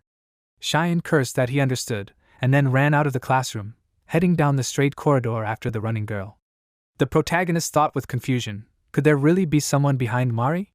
He ran forward, trying to understand what Rachel was talking about. But he immediately realized that now none of this mattered, because at the moment only one thing mattered. Cheyenne inexorably approached, reasoning that whether it was Mari or someone who was behind her, they knew how to free themselves from the control of the three principles. Once again confidently moved forward, yelling at Mari to stop, because he only wanted to ask one question. So that suddenly Mari opened the door to one of the classrooms, running inside, and Cheyenne followed her again, yelling at her to stop running for at least a second. But Masha had other plans. In her hand, which was covered with a white glove, suddenly appeared flasks with different substances, which she held between her fingers. Marie laughed and asked if he thought that he was going to run away. She narrowed her eyes and answered that this was only the beginning. In her other hand she had the same substances, and a respirator was put on her face. A moment later, she threw forward everything that she managed to take, and these flasks, colliding with each other, began to burst and break, causing an explosion right above Cheyenne's head. A loud bang was heard, and he had to duck so that the fragments genuinely hit his body, and also pull his jacket higher to save his head. He looked closely at what he was able to see outside the jacket, thinking that this smell and the nature of the flash must remind him of sodium and ammonia. He cursed in his thoughts, thinking that they were dragging a lot of disgusting things into the lab. Cheyenne began to run, weaving between the tables of the office, trying to avoid more and more attacks that were chasing him, since Marie was not going to give up anymore. Cheyenne knew very well that it was dangerous for him to inhale all of this, so he pressed his hand tighter to his nose, making his way through the smoke that formed in the office, when suddenly, among the poor visibility, the enemy's hand appeared. He had to make an effort and jump to the side to dodge the sudden attack, which hit the wall right behind him.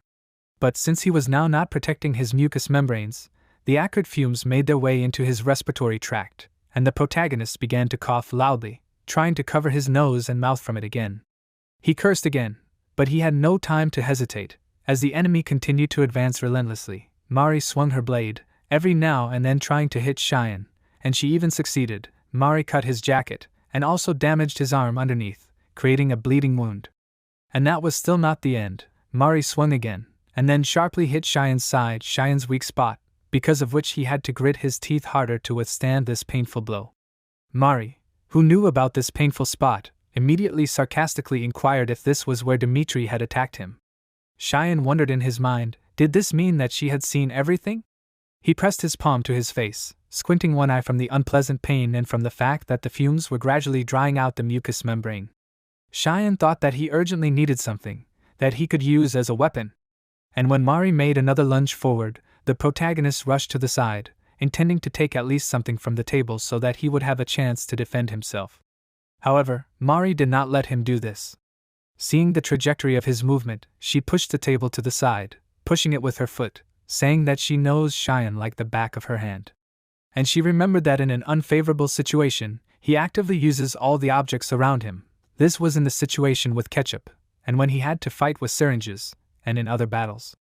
Then Mari mockingly said that he was not the only one who knew how to think quickly.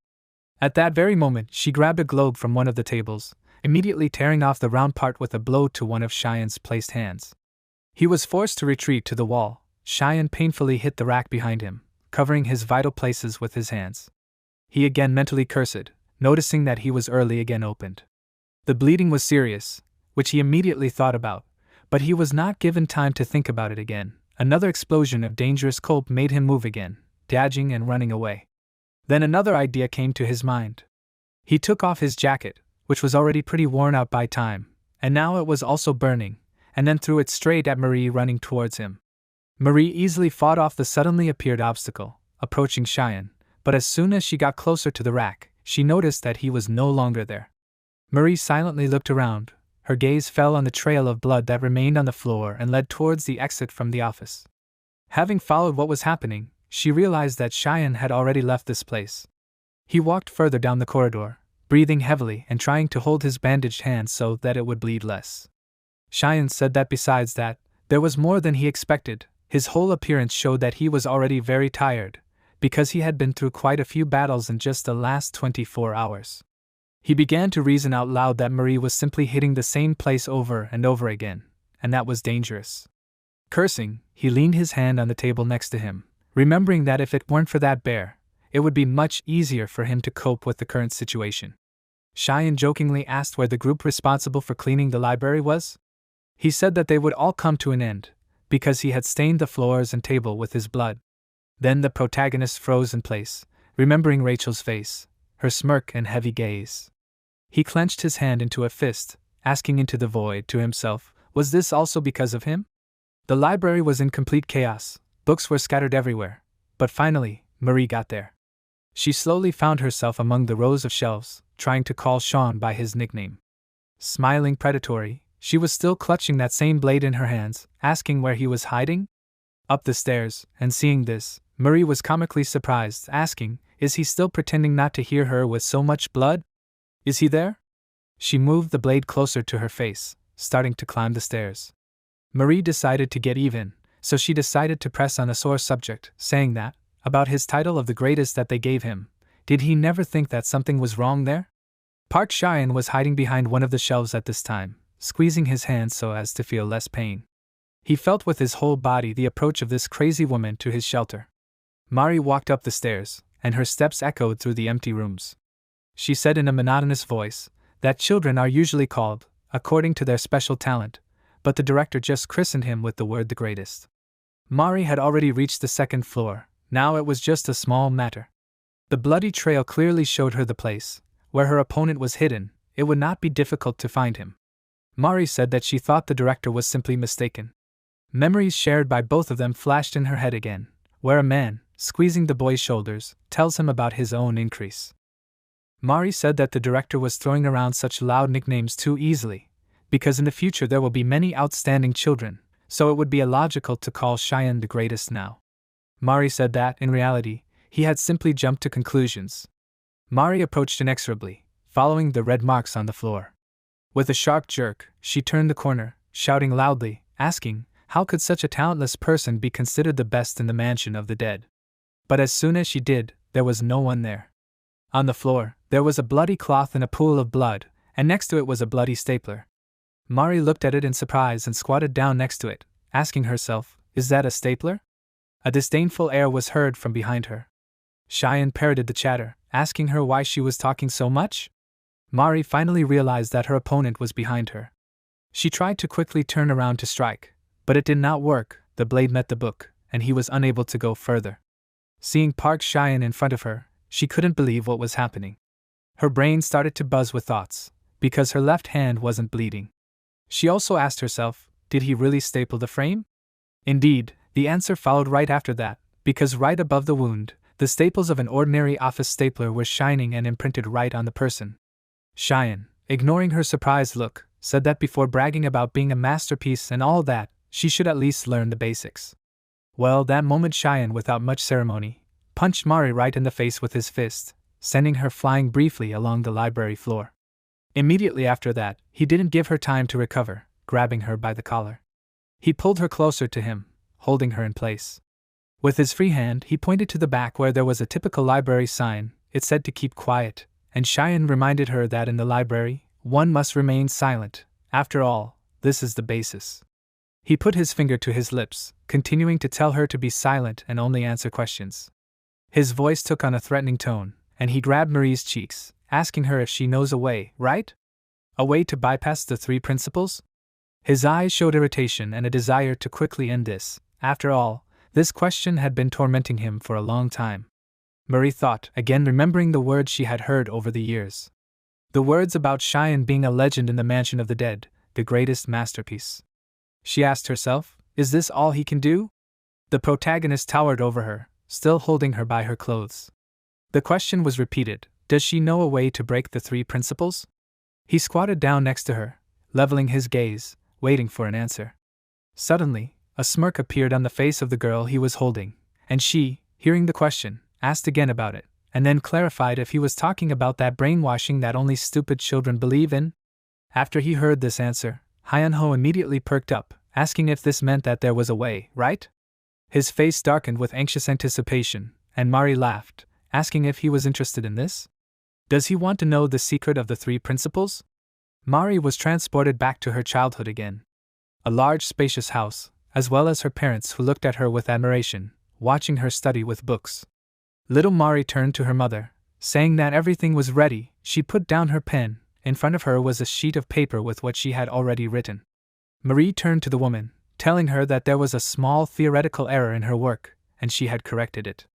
There were many papers on the table. Some of them were written on, some were lying on the table, and some were stacked in piles.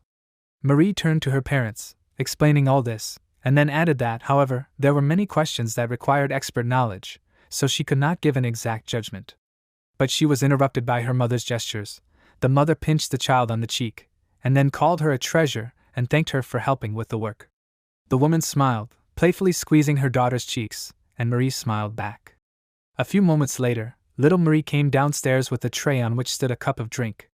The mother was sitting at the table below, working. The father was reading a book in an armchair nearby. As soon as Marie approached her mother, she placed the tray on the table, handing the cup to the woman, saying that she had brought her coffee. The woman, seeing this, asked to put the coffee on the edge of the table. Suddenly Marie addressed her, telling her mother that there was clearly a mistake in the theory she was writing. The woman looked up from her work in surprise, asking what that meant. Marie, with a smile on her face, like an ordinary small child, wanting praise, said that it would be better to use a different method. The woman remained silent in response, feeling uncomfortable in the presence of the child. Then she thanked her daughter, rose from the table, holding her head with her hand, after which she said that she thought she needed to rest a little. The woman began to climb the stairs, saying that she was going to bed, ordering not to come to her at this time. She told her husband that if he wanted to rest, then let him rest in another room, and after a few moments the door slammed shut. The father told Marie to leave her mother because, it seems, she is stressed, and the child only answered understandingly that she will do so. Suddenly the man smiled, looking at his phone, and then said that he would go out for a while. The woman came out of her bedroom at night, walking into the hallway where Marie was standing. Marie looked at the woman in surprise, kindly asking her if she was awake. Marie immediately informed the woman that while she was sleeping, Marie finished organizing the data. The girl pointed to the table where the papers were sorted and smiled. After that, the woman took out her glasses in surprise, asking in a tired voice, "Did she really do that?" Putting it on, she began to look at the documents, asking Marie where her father was. Marie smiled and replied that he did not tell her where he went.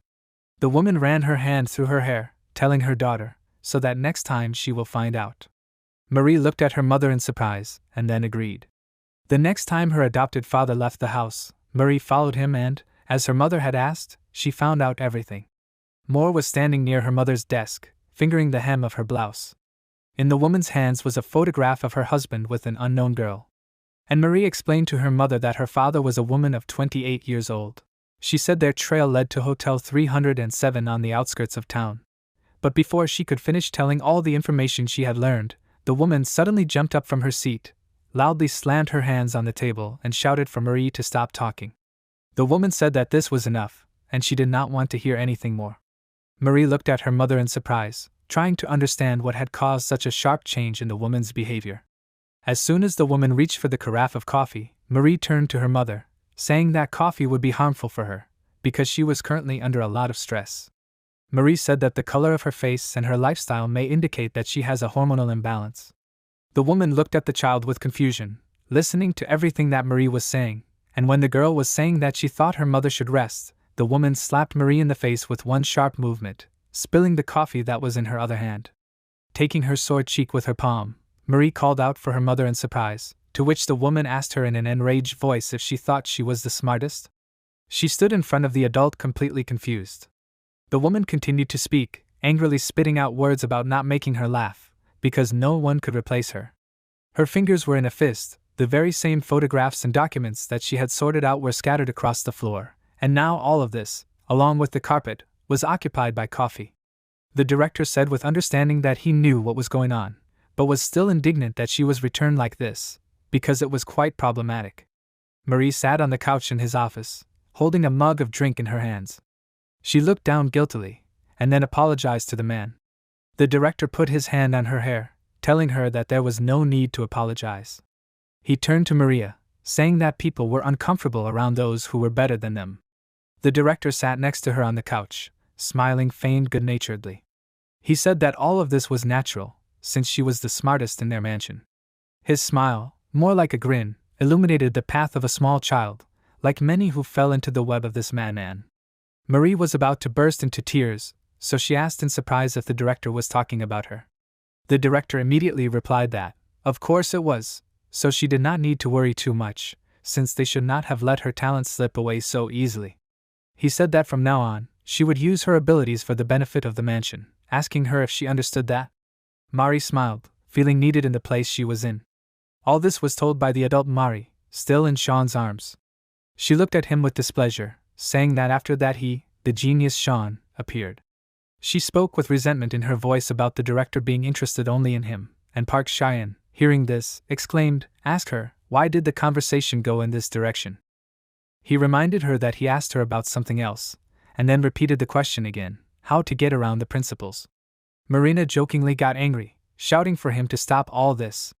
She bit his hand, trying to get out, and then Sean swung his fist again, asking her, does she really think she got enough? However, his fist was caught by Mari's quickly extended boot. Picking up her blade, she said that at least she was able to catch her breath, literally thanking Sean for the opportunity to catch her breath during the battle. She tried to attack him, but Cheyenne quickly reacted by stepping back. However, in order to do so, he had to release Mari from his grip. Cheyenne cursed loudly, asking, was that really just a trick? Mari took off the elastic band from her hair, letting her fluffy hair fall down. Cheyenne immediately thought that it seemed like it was more than a simple trick. Mari's face acquired a serious tint. Her eyes seemed to look at him as if she was ready to break loose and kill him at any moment. She said that she was going to be serious now. The blade flashed dangerously, and after a couple of sweeping steps, she reached the enemy, lunging forward, but the protagonist managed to return, bending down. He thought about how fast it was. Mari was delivering strikes at lightning speed, trying to pierce her enemy from all sides, and as soon as he thought about it, Moritz said out loud, of course she is fast. Park Cheyenne looked at her in surprise, asking, did she just voice his thoughts? Mari smiled and approached him as far as possible, asking with a smile, what was he so surprised about? She kicked his leg, causing him to fall down, and then said that she could easily predict what he was thinking. Mari was about to strike with her blade, when suddenly Cheyenne snatched one of the books on the shelf, using it as a shield a second before the strike, protecting his chest. The blade got stuck in the book, and Cheyenne made a sharp movement, taking it from his opponent's hands. Mari loomed over him, asking, her strength was also on a completely different level, wasn't it? She smiled evilly, and the hair on her head completely disheveled, turning into a crow's nest. Grabbing one of the shelves of the bookcase, she quickly and sharply knocked the bookcase down, causing the protagonist to jump back further again. She asked him if he had never thought about it. After all, even though they had been trained since they were children, it was still strange. She stepped on a bookcase that had fallen to the floor, beginning to advance on Cheyenne again. Mari asked him if he thought it was strange that they could fight against adults, and not just adults, but professionals. Memories of previous fights began to flash through Cheyenne's mind. Mari asked him if he hadn't felt this way before. Her face took on a strange shade of madness, and she placed one of her hands on her head as if to prove it. Mari said that it felt like something was exploding in her head, didn't it? Cheyenne was already exhausted enough from all his past adventures, so he asked with annoyance, how much longer will he have to listen to this? Meanwhile, Mari picked up one of the books from the shelf, asking him, did he really not understand anything? Cheyenne watched his actions in surprise, before he even had time to notice how his opponent was nearby. Mari said that it was what they called a legend or a masterpiece. Getting closer to the enemy, Mari swung the book tome with all her might, and slashed it sharply at Cheyenne's injured arm. He shouted in displeasure that she was too persistent. After blocking this blow, he did not have time to defend himself from the next one, which landed on the bruise from the previous battle. Mari said sarcastically that this was part of her strategy. The protagonist cursed, his patience and strength running out. He gritted his teeth, noticing that he was right next to the railing. Mari said that this was also part of her strategy, and then asked, didn't he expect this? She called him a fool, starting to advance to deliver the finishing blow, and then shouted that this was the end, literally tearing the book on her opponent's body. The blow was really strong, and satisfied with this, Mari said that she was the best in the mansion of the dead. A smile appeared on her face, but the next moment, when her gaze focused again, she saw that Park Cheyenne was almost fine. He mockingly asked, did she really think she was better? He asked, did she think that was enough? Even though he was bleeding again early, his dangerous gaze was already directed at the enemy. Cheyenne quickly grabbed the table that was nearby with his hand, and then, squeezing the back of it in his palm, he slammed it down on the floor, almost hitting the enemy. Then Cheyenne did the same unexpectedly, breaking the glass that was nearby with his hand, so now he had a weapon. Cheyenne was immersed in his memories, remembering how his teacher told him that this technique involves using both hands. A small boy stood in front of him, but his eyes were so cold, he was not a child, but a fighter. The teacher told him that this was a deadly technique that was guaranteed to kill. Cheyenne wrapped a piece of glass with a piece of paper he found on the floor and clutched it like a dagger. His other hand now held a stick from a broken chair, a move called Alexander Arnis. His face seemed to be filled with righteous anger, and the protagonist moved towards the enemy, swinging at her. She, recognizing the movement, asked, "Is that Alexander?" With a sharp blow, he incapacitated Mari. It was not only a blow to her body, but also the final tragedy for her pride. She tried to say something, remembering the director again. Mari felt like she should have been the best. The protagonist stood with his head down, while behind him, with a sharp movement, the body of his opponent landed on the floor.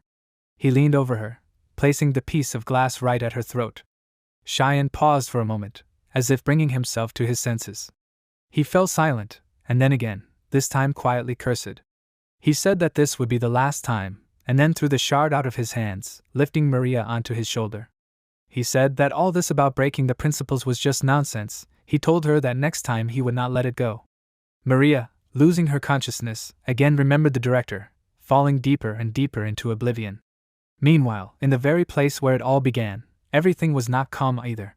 The corridor was filled with dead bodies. Bloody corpses lay here and there in the dark corridor, the door at the end of which was open. On the hand of the man who held the katana, the word 0 was written in beautiful letters, crossed out by 2 scars. The man looked out the window, and behind him sat the wounded director in a pool of blood. 0 smiled a mysterious smile, and his proud silhouette was illuminated by the moon. Didn't recover even more gloomy over the institution. Several guards who were standing on the roof were already getting bored, and one of them asked another, "Will it be over soon?" He was clearly unhappy, so he asked, how much longer did they have to wait there? The second guard told him that it was not up to him to decide. They were told to wait until they received a signal. The man asked him, "What signal are you talking about?" Then the second one answered that he didn't know, maybe they would just call them. Their job was to just throw this guy off. Finally, the sky gave in and it started to rain outside. The man said that when the time comes, it will all be over. He looked at Hyanho, who was lying next to him unconscious. Then he said that all this was annoying him. Asked, can't they just get rid of him now and leave? The other guard replied that they were told to do it in front of the child with yellow hair, and then his voice suddenly lowered and he said that they were the only ones who were worried about it, but something was wrong. The guard crouched down next to Hyanho, and then asked, hadn't he been listening to them this whole time? Something creepy and dangerous was reflected on the man's face. Hyanho froze, even stopping to breathe for a moment, his eyes filled with fear, and the man continued to say, grabbing him by the collar of his shirt, that Hyanho was lying there and eavesdropping while the adults were suffering. The guard dragged him somewhere closer to the fence on the roof, while Hyanho begged him to let him go. Hyanho didn't understand the situation he was in. The man threw him so that Hyanho hit his back on the fence, and then asked him, didn't he really die even after falling from the 4th floor? But fear and horror can leave a mark on anyone, even the most resilient soul. Down from the roof, while the man was saying that they wouldn't make a big deal out of it this time, asking if they would try to solve it all in one go. It was indeed a long fall, and all that was waiting for him below was a stone like a tombstone and garden flowers like they were grave flowers. It reminded Hyanho of his familiar experiences. Hyanho put his hand on his face, covering his mouth, followed by an uncontrollable fit of nausea, and he threw up right on the floor. The guard cursed, asking what he was doing. He angrily said that the rain was already annoying him, and now this. Suddenly, a small boy appeared in the darkness and rain, his gaze no different from the other fighters. It was Yevgeny, who, having come out onto the roof, asked if this was Mr. Hyanho. Yevgeny said that it seemed so, and then walked forward, appearing in front of the kidnappers. The man asked in amazement, what kind of child is this? Yevgeny said in a childish but metallic voice that, as he was told, Hyanho looked like a useless loser in his sunilo and face. Hyanho stood up, not fully understanding what was going on, and then asked the boy who he was. Yevgeny took out a knife, saying that in order to explain this, he was going to become a regular customer of Hyanho's diner. He smiled at the boy, squeezing the knife tighter in his hand, preparing to attack. The man, seeing this, tensed up, speaking disparagingly of the child. The adults also prepared weapons for the battle, and before the leader of these guys could ask if the boy was also from the mansion of the dead, this same boy with one sharp movement stabbed the new hand of 2 adult men, appearing behind them. The man immediately dropped the knife from his hand, and the second of them fell to the floor, screaming loudly. The last one left in line cursed in surprise, asking, why is this boy so fast? Hyanho tensed up at the sight before him, mentally asking himself, what is going on? He realized that this kid was not that simple. Eugene looked at his opponent with confidence, cautiously watching his actions. The man cursed, asking, where is his gun? He immediately pulled back the hem of his jacket, pulling out the barrel of a firearm from his bosom. Hyunho watched in horror, asking, "Is that really a gun?" He didn't understand. Did everyone there really have firearms? What is going on? The question kept spinning in his head on repeat. A battle broke out between 3 adults and a very small boy, whose fighting ability clearly could not be explained simply by the fact that he went to the wrestling section. Hyunho thought that the child was in danger, and that he had to do something. But when he saw one of the opponents, he stopped himself. After all, he had a gun. After inserting enough bullets into the magazine, the man slammed it shut, while Hyunho was struggling with himself internally, asking how he was supposed to do this. Remembering the child's words about how he looked like a useless loser with a sad face, Hyunho tensed up, hanging his head down. He knew very well that he was pathetic, but admitting it was not enough. Hyunho gritted his teeth, looking up at the opponents who continued to fight right next to him. The man thrust his gun forward, saying that the boy was finished, cursing loudly at him. But Eugene was not going to give up so easily. His leg suddenly pierced with pain, and his small shoe was covered in blood. Eugene cursed. He was unable to get out of the turn, so he fell on his knee in pain, never expecting this to happen. And the man who was aiming the gun at him continued to do so with even greater anger, aiming better for a lucky shot. At this point, Hyunho, who had been sitting on the floor, suddenly lost his temper, shouting loudly that he was not pathetic at all. He hit his opponent in the shoulder, preventing the man from shooting at Eugene, surprising everyone present. The next move was even more unexpected, because you never know what a person can do in desperation. Hyunho grabbed the bandit's ear with his teeth, biting into it as hard as he could. He knocked the opponent to the ground, while Hyunho indignantly screamed, asking what he was doing. He reminded him that he was pointing a gun at a child.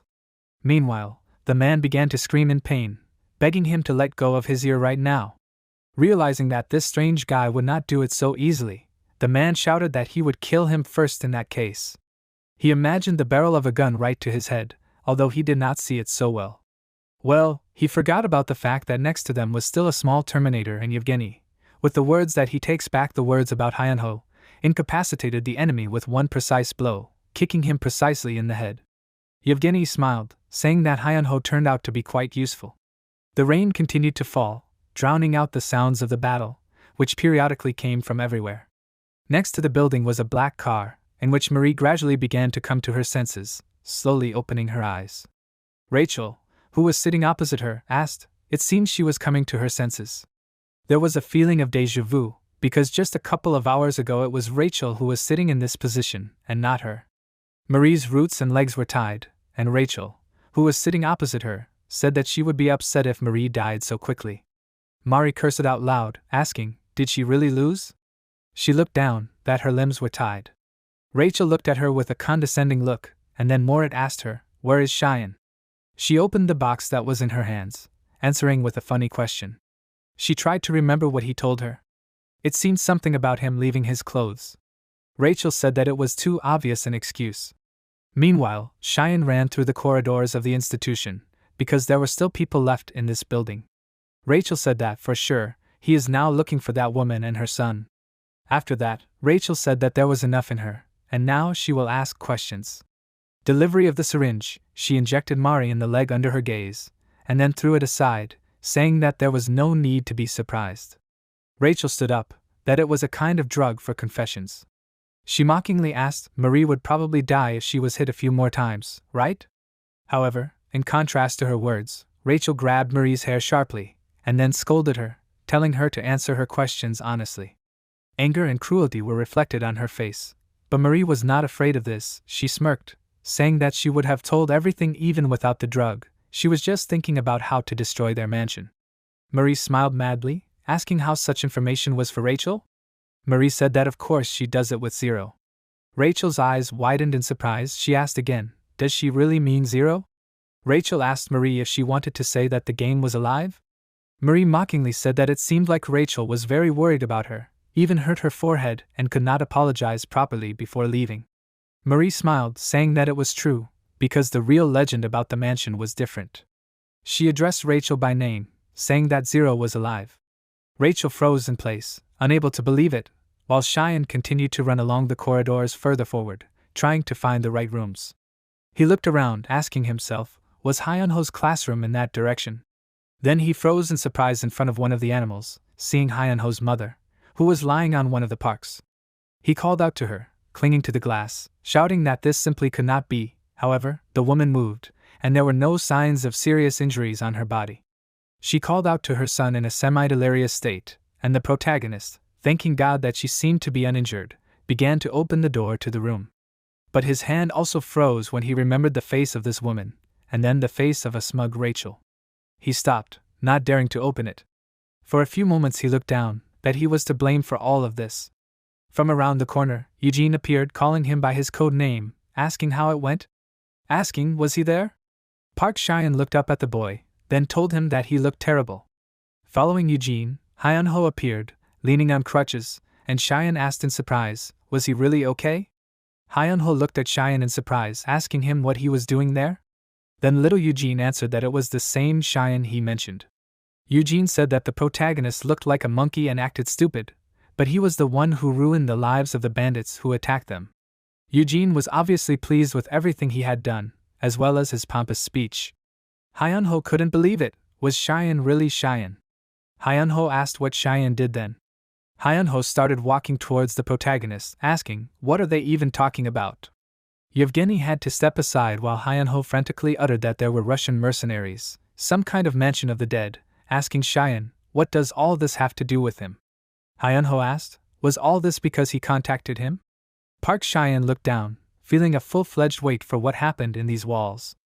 Hyunho again demanded the protagonist to tell him what was going on there. Cheyenne looked away in fear, not knowing where he should start, and whether he should even tell him this. Suddenly Yevgeny turned to the side, noticing a woman lying on the desk. He called her loudly with undisguised anxiety, calling her mom, and then ran into the room. Now Hyunho noticed the woman, asking in horror, what is his mom doing there? Cheyenne extended his hand towards Hyunho, saying that he can help with this. But suddenly he froze in place, feeling something strange. This feeling came from the dark corridor that was left behind the protagonist. Hyunho was already next to his mother, trying to bring her to her senses, and Yevgeny stood at the threshold, hesitating to go further. Cheyenne turned around, looking towards that same dark corridor, and then turned to Yevgeny, telling him to take Hyunho and his mother, and then leave from there. He gave him clear instructions for them to find Rachel in the garage and join her. Yevgeny asked Park Cheyenne, what's going on? What happened? Cheyenne put his hand on the boy's head, and then told him not to worry about it. After that, Cheyenne turned to Hwang Hyunho, calling his name while he was lifting the woman to her feet. He said that he would explain everything later. He met the eyes of the injured Hyunho and the wary Yevgeny, saying that for now he can only say sorry. He squeezed his hand into a fist, apologizing for not being able to protect anyone. After that, Hyunho silently left the room, holding the woman, heading for the exit that the main character had spoken of. Eugene, trying to help, began to lead them in the right direction, saying that they were leaving. Already turning his back, Hyunho turned to the main character, telling him that it would be better for him to explain later. Namely, who he was trying to protect, for which he was apologizing, he should explain it properly. Cheyenne agreed completely, what was presented to him, and when they disappeared around the first turn, he looked up into the darkness, ordering the person who was hiding there to come out from there. The dark figure gradually began to move towards him, and Cheyenne concentrated watched the new danger that had arisen. The guy who came out to meet him asked with a grin, did he really notice, right? He smiled, saying that Cheyenne had yellow hair and blue eyes, asking, is he really Cheyenne? The guy was holding some cloth in his hands and said with a serene smile that the rumor that he was a legend made him tense up, but did not live up to his expectations. The guy said that he thought Park Cheyenne would be much scarier, and then his fiery speech was interrupted by Cheyenne himself, asking him who he was. The guy answered without hesitation that his name was Jang Hyun. His dark eyes seemed to attract and captivate at the same time, drawing him in like darkness. Meanwhile, in a village in the lowlands of Siberia in Russia, where the Barefoot Group had a base. Snow was falling everywhere, however, it was never very warm in Russia. Near the front doors of the mansion stood two guards who were holding machine guns in their hands. This place was called the Bear Cave. The man, whose face was covered with scars, brought the bottle of drink closer to his face, starting to speak, asking those who visited him, why are they here? The man sat leisurely on the sofa. In front of him were many bottles, some of which were already empty, but there were also shot glasses in front of him. The business suit he was wearing was unbuttoned haphazardly. Beluga Kozlov, the strategist of the Bare Wind, appeared before the guests. He asked the guests, they didn't just come to bow, did they? Opposite him there was the same sofa, and on it, Vincent, who was the writer of the Mansion of the Dead, was sitting with a bored look. Vincent asked with displeasure, wasn't it obvious from their faces? The situation was indeed serious. However, the man who stood behind him was smiling. Vincent said that the boss was very angry with the Barefoot organization. He pulled his head from his hand, speaking as if to remind him that partners should at least observe some decency, right? The beluga raised the bottle again, saying that, frankly, they bears never knew when to stop. That she would agree with him, as another member of their small gathering responded. The man who was reading a book asked him what he said. He contemptuously called him a fake, while the beluga sang a new portion of his favorite drink. The man said that they had no choice, because a small conflict arose during the mission in Korea. It was Sasha Denisov, the tactical training instructor of the Barefoot organization. He said that they also wanted to avoid conflict with the Mansion of the Dead. Vincent was clearly unhappy with what he heard, so he sarcastically said that it was all very funny, saying that this was probably why they sent Dmitri, the second person in their organization. He was indignant, asking, was it also a coincidence that they sent there even the strongest Barefoot, Bare Fist? Meanwhile, somewhere far away in the air, Igor Medvedev, the Barefoot leader, also known as Bare Fist, was flying on a mission on a specially prepared plane. Sasha tried to object, but before he could, he was interrupted by a man who had arrived with Vincent.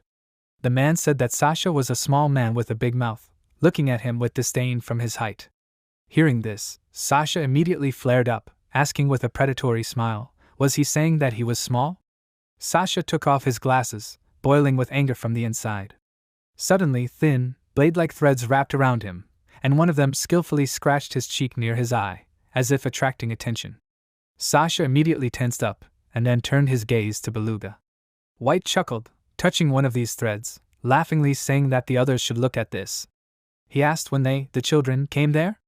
There were many children all over the second floor, watching what was happening in the main hall, where the grown men were now. All these lines, like a web, were stretched between the second floor, above the men. Vincent chuckled, asking if they understood that this was child abuse. He pointed at these little children who were carefully watching what was happening. Vincent remained silent in response, folding his arms across his chest. When he wanted to answer something, he was interrupted by Beluga's voice. Took a revolver out of his pants, saying that it seemed that today they wanted to decide everything. He had already pointed the barrel up, saying that the loser should go to the coffin, when suddenly something fell and landed on the sofa right next to him. Beluga exclaimed in surprise, telling the child that he had scared him. It was Eddie, who calmly climbed down from the couch, without much emotion apologizing to the adult. Vincent leaned closer and looked at Eddie, asking, what happened? He said that there were no orders to come down. Eddie called him by name, and then spoke in a worried voice that something was wrong. Vincent immediately leaned closer, asking the child, what is it? Eddie said to Vincent that there was no one left in the Mansion of the Dead. Vincent tensed up, and then Eddie continued to say that there was no one to contact. All of this was served by one simple answer, one simple number written on the back of his hand, 0. Suddenly another man burst into the room, who loudly called Beluga, quickly approaching. Beluga asked in a relaxed and displeased manner, what happened again? The man ran closer, starting to whisper something in his ear, which caused Beluga's expression to change. Beluga looked up at his subordinate, asking what he just said. Vincent and the other men, including the child, turned their gaze to them. Beluga asked dumbfoundedly, what happened to Igor? The city landscape was illuminated by long beams passing through the houses. In the middle of this dimly lit corridor, the guy who was hiding there, Hyun, moved towards the main character. He listed the main features of Cheyenne's appearance that were prevalent in the legend of Cheyenne, asking him if it was really him. Hyun said that hearing that he was a legend made him tense up, but in reality, Cheyenne did not live up to his expectations. Jang Hyun said that he thought the protagonist would be much scarier. From the level, he carefully examined his opponent, and then asked him who he was. Hyun adjusted the bandages on his arm, smiling, and then clearly answered that his name was Hyun.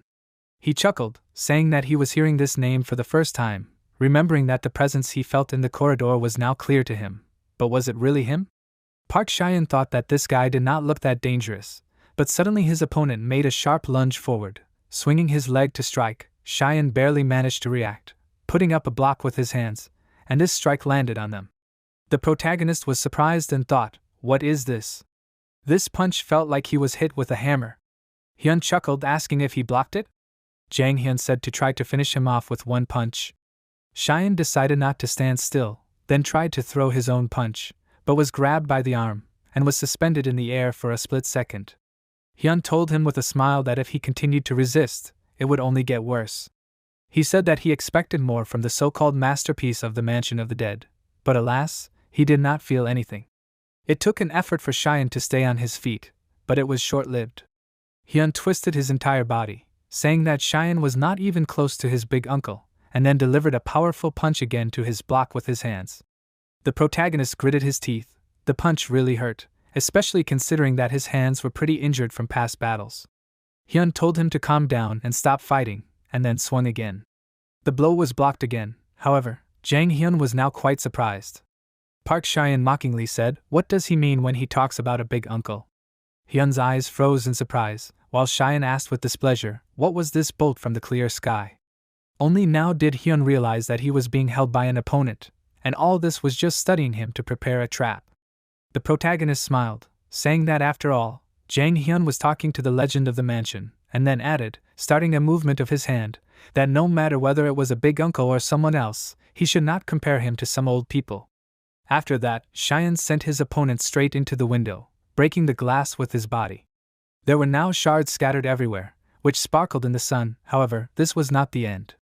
Despite the sudden attack, Hyun was able to hold on to the window, talking to Cheyenne with a slight admiration. Urgently looked at it while Hyun asked him if he was really going to throw him out the window. He held on to the window frame, saying that they were also called good children, but it was not so. He gradually went down, stepping on the shards, getting closer to the protagonist. Hyun asked, "It seems like these children weren't that good, right?"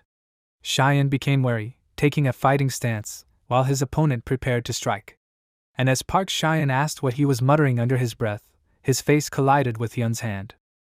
With a strong blow, pinning the protagonist to the wall, Jang Hyun pushed his head down again, saying that it seemed like he was mistaken, because he was supposed to bring Cheyenne in for questioning. A small smile spread across his face, and Hyun looked up at Cheyenne, asking him if he had killed him. His hand was still on his head as he said this. It was still raining outside, and the black car the girls were in was still parked outside the facility. Rachel was still holding Mari by the hair, who was smiling, telling Rachel not to push her. Mari said that if Rachel cooperated, she could join him. Rachel told her not to be so stupid, asking, didn't she understand the situation she was in? Rachel put her gun to Mari's chin, who replied with a smile that it was actually Rachel who didn't understand. Mari said that he would be here soon, barefoot leader, bare fist. Marie continued to say with delight that even Rachel would be unable to resist the strongest barefoot Igor, when suddenly a voice came through the headphones in their ears, apologizing for the fact that Igor would not be coming.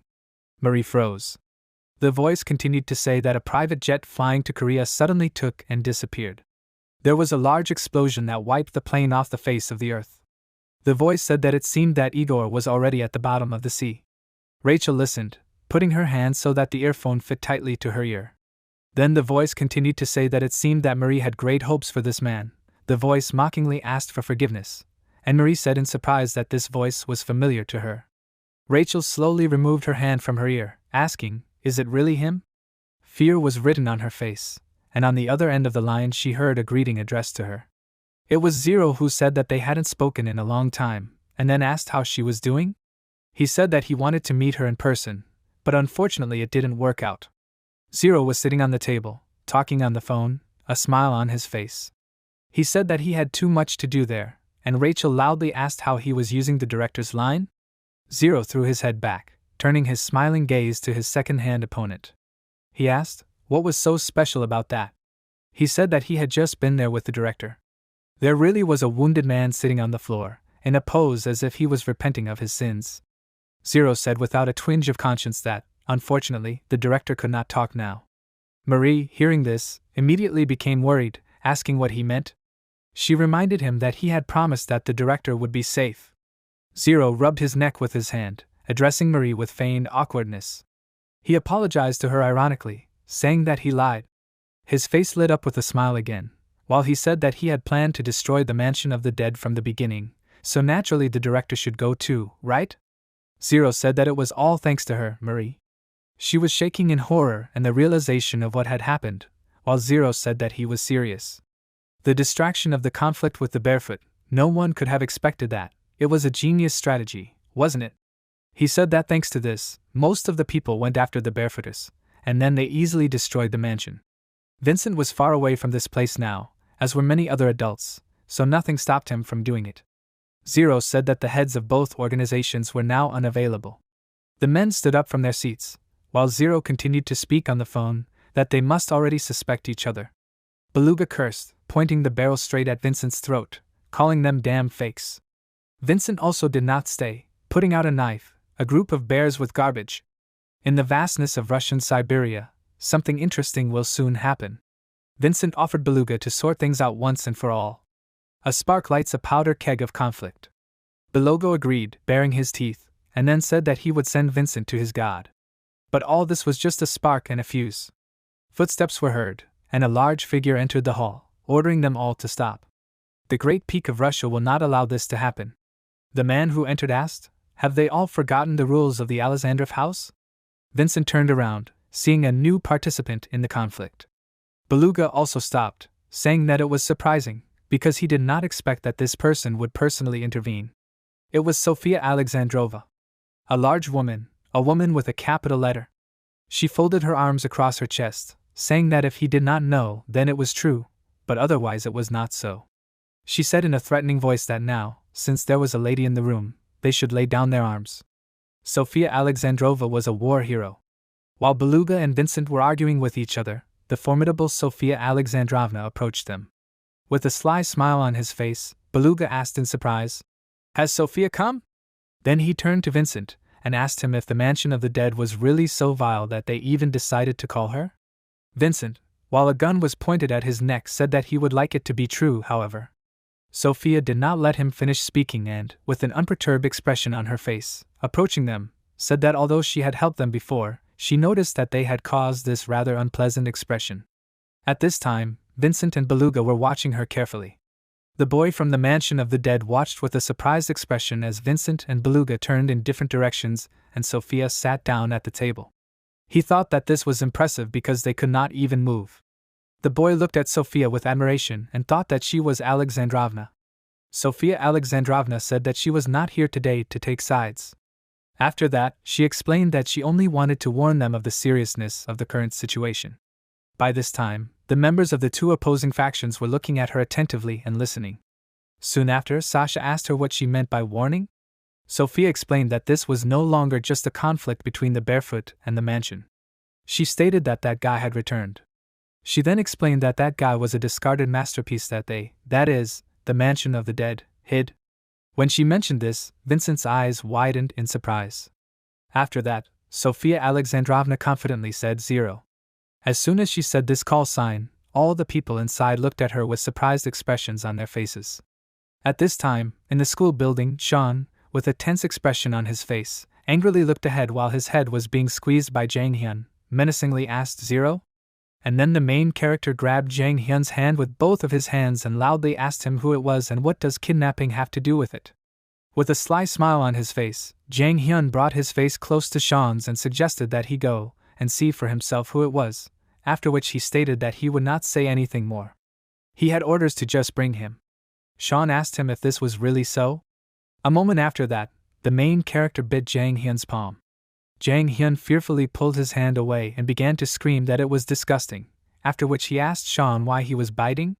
The main character began to spit with irritation while squeezing the dirty bandage that was on Jang Hyun's palm. Then the main character asked him what this was and wasn't it a bandage. Jang Hyun looked at his palm in bewilderment, which had no bandage, while Sean screamed in disgust that it was disgusting. Then the protagonist looked at the dirty bandage and asked him why he was carrying such nasty things. At that moment, an enraged Jang Hyun clenched his fist and prepared to strike. He ordered to give it to him, but the protagonist managed to dodge this blow by bending down. Jang Hyun was in a state of rage. His eyes were tense and his jaw was tightly clenched while he ordered to give it and insulted Sean in every possible way. The protagonist asked him in surprise what was wrong with him. Then he asked him to just take it away. Jang Hyun immediately took the bandage and stepped back. Soon after, the protagonist clutched the back of his head and complained that his head hurt. Jang Hyun was staring intently at the bandage he was holding in his hands. Suddenly, a voice was heard asking what was wrong with that guy. Jang Hyun looked at his phone screen in surprise and then asked, "Zero?" Zero looked around the room with a smile, where there were several bloody bodies, and asked Jang Hyun how he was doing. Jang Hyun said that everything was fine, after which Zero asked him if he had gotten angry again and started a fight. Zero then reminded him that he had told him not to do that, after which he noticed that they had come to the same conclusion again. Zero reminded him that he had to help him if he wanted him to help him find that very person. After these words, Jang Hyun stared ahead. Zero looked around the church building, explaining to Jang Hyun that if he killed Sean, he would be in serious trouble. Jang Hyun apologized to him, after which he looked at Sean with disdain and noticed that, however, this guy was not at all like he had told him. Looking at the main character, Jang Hyun began to talk about how he was not so much talented as a braggart with a terrible taste in clothes, after which he emphasized that his hairstyle was a special kind of nightmare. In response to this, Sean asked why everyone was calling him a freak lately.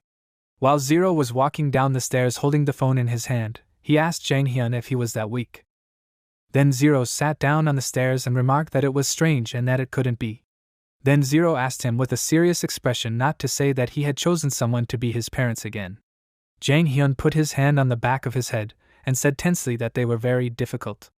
Zero asked him if he wanted to test him. Jang Hyun remarked that it was troublesome, after which he thoughtfully looked at Sean and asked how to do it. Zero asked him if Sean's parents were there by any chance. After that, Zero asked him to go and kill that woman.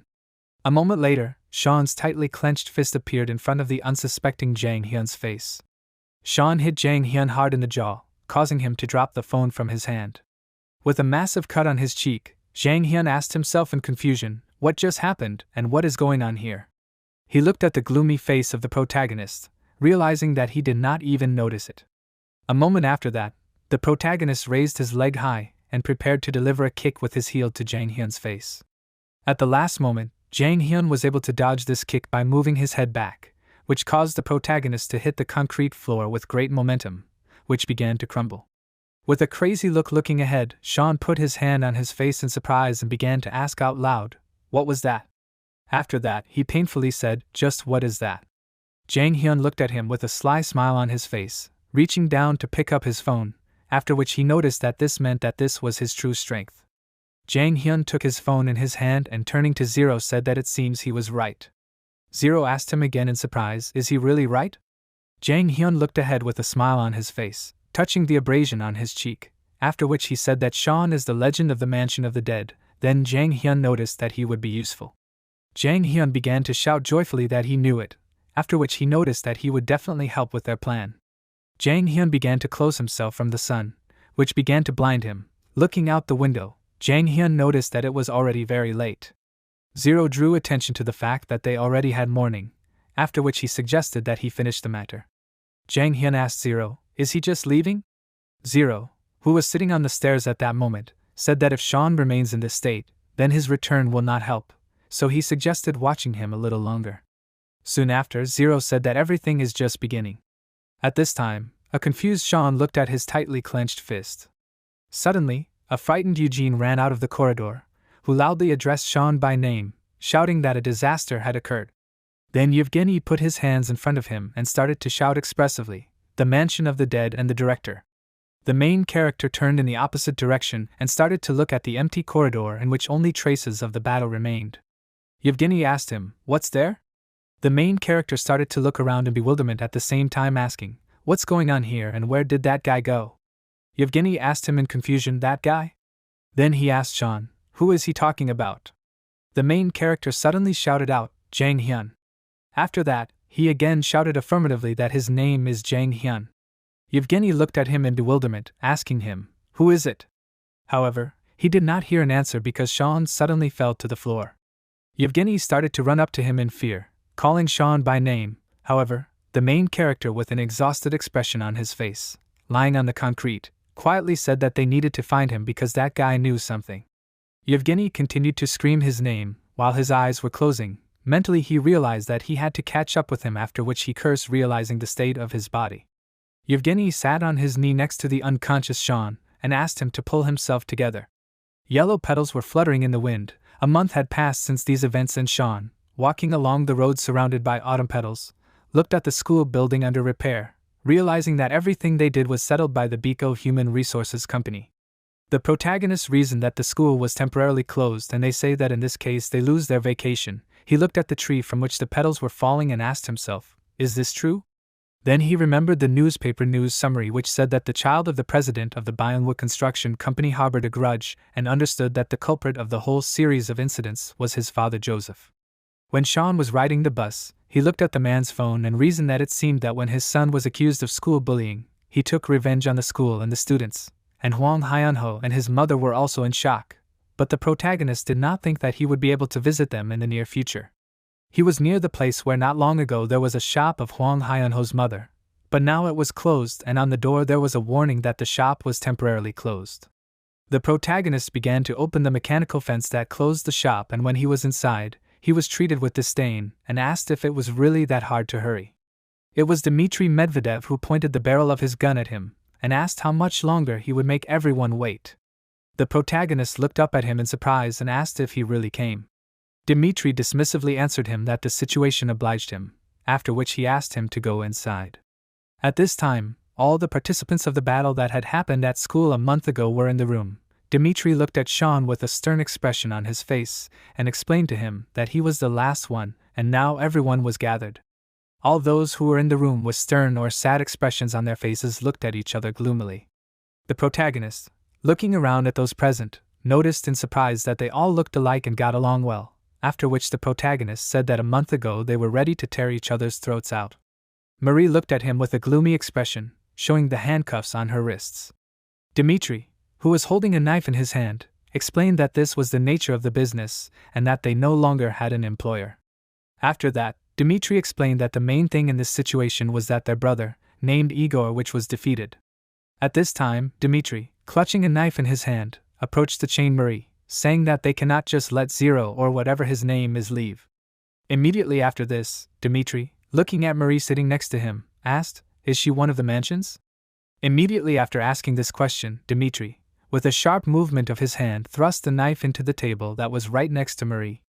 Menacingly looking at Marie, frowning, Dmitry told her that if she knows something, then it is better to tell about it.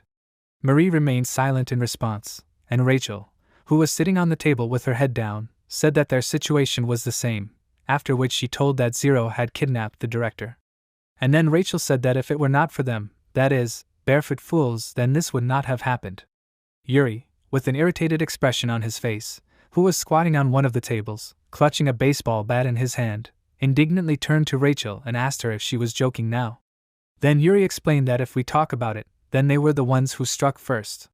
After that, Yuri pushed a baseball bat into Marie's head and said that everything happened because of her, after which he offered to finish her off. Marie cursed and noted how predictable they were. Yuri asked her again if that was really true, after which he asked her if she thought that he wouldn't be able to beat her. At that moment, everyone in the room stood around Marie from different sides. Sean silently looked at her, after which Yevgeny began to speak and ordered everyone to stop. Then Yevgeny asked if they hadn't heard. He explained that they had all been deceived by that guy, and Yevgeny offered to sort this situation out. In turn, Dmitry asked to tell them what they knew about Zero. He began to talk about the fact that the head of the mansion had been kidnapped, and most of the shelter's forces had been destroyed. Yevgeny looked at Sean attentively when he spoke, and Marie and Rachel lowered their heads down, and the main character continued to talk about the fact that the leader of the Barefooted was missing, or more precisely, he was dead. Dmitry and Yuri listened to his words, although Yuri had an irritated expression on his face. After that, the main character said that he thought everyone here already understood who their common enemy was. At that moment, Sean threw the hood off his head. Dmitry asked him what he was proposing in that case. The main character suggested creating a temporary organization. Rachel looked at him with a surprised expression and asked, "An organization?" The main character noticed that, as he had already said, they had a common enemy, after which he asked if that was really the case. Then the main character suggested concluding a temporary alliance. He explained that the Korean guys call it crew. Yuri looked at him with displeasure and asked why they should work with them. Dmitry, in turn, noticed that this was interesting, after which he asked Sean what they would call this alliance. The protagonist put his hand on the back of his head and said with a confused expression that he had not thought about it. After that, Dmitri asked him if he was an idiot. He explained that a name is what unites people. The protagonist, who turned around and walked towards the exit of the room, decided that in this case they would unite by names, that is, Barefoot and Dead Mansion, and as a result they would get the abbreviation BAD. Then he asked, "What about the name Bad Child?" The protagonist noticed that bad children have a simple goal. At the same time he raised the metal gate up and with a sly grin on his face explained that this goal is 0, and they will destroy this worthless person. With a grin on his face, Dmitri said bad, after which he noticed that, however, at the beginning there is still Barefoot, after which he said that he likes it. Yuri, perplexed, addressed him by name and asked him in surprise if he was really going to join this team. Dmitri sat down next to Yuri and put his hand on his shoulder and explained that he just liked the name of the team, and if something bothered him, it was that in just a month this guy, that is, Sean, had become a completely different person. At this time, Sean put his hands in his pockets and thoughtfully looked into the distance. After that, Dmitri turned to the gloomy Rachel and asked her what was going on. Rachel looked sadly to the side and did not tell him anything in response. A month before these events, in the hospital building, Rachel was approached by phone and asked how he felt. Rachel answered that he was still recovering. At that moment she was standing next to the hospital bed on which Sean lay unconscious. Then Rachel told her interlocutor that in her opinion he was overdoing it. Vincent, who was surrounded by working children, told her that this was a great relief, after which he said that they could easily return him.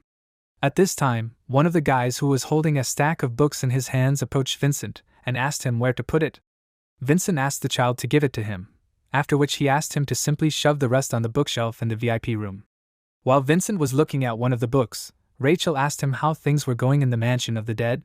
Vincent told her that they returned immediately after learning of Sophia's warning, but by that time the director had already disappeared along with Zero. Rachel cursed upon hearing this news, after which Vincent said that something else had happened. Looking at the huge empty cabinet, Vincent told her that they had taken the registration book of good children. With a hysterical expression on her face, Rachel said with difficulty that if they had taken this, then that meant. Vincent confirmed her assumption and said that the scenario that the director feared had come true. He then said that Zero intended to personally return the sold good children. At that moment Zero was in a room with a bloody adult man, on whom drops of blood were falling from his sword. In addition to the corpse and Zero, there was a frightened little girl in the room. Zero turned to her and asked her not to worry, after which he told her that he was not an enemy and that he was here to save her. Zero said all these words with a friendly smile on his face, extending his hand to the girl and asking her to come with them. However, in the room where the girl was, there were still many mutilated male corpses, whose blood stained the walls and floor of the room. Vincent, who was walking around the mansion, told Rachel that they were now checking the location and identities of the buyers who were listed in the reserve book. However, Vincent said that there were too few of them and they even had to resort to the help of the Medvedev family. At that time, he watched as a member of the Bear Gang and Sasha Denisov discussed something together while looking at a religious book. Watching them, Vincent said that it seemed that they were also Zero's target.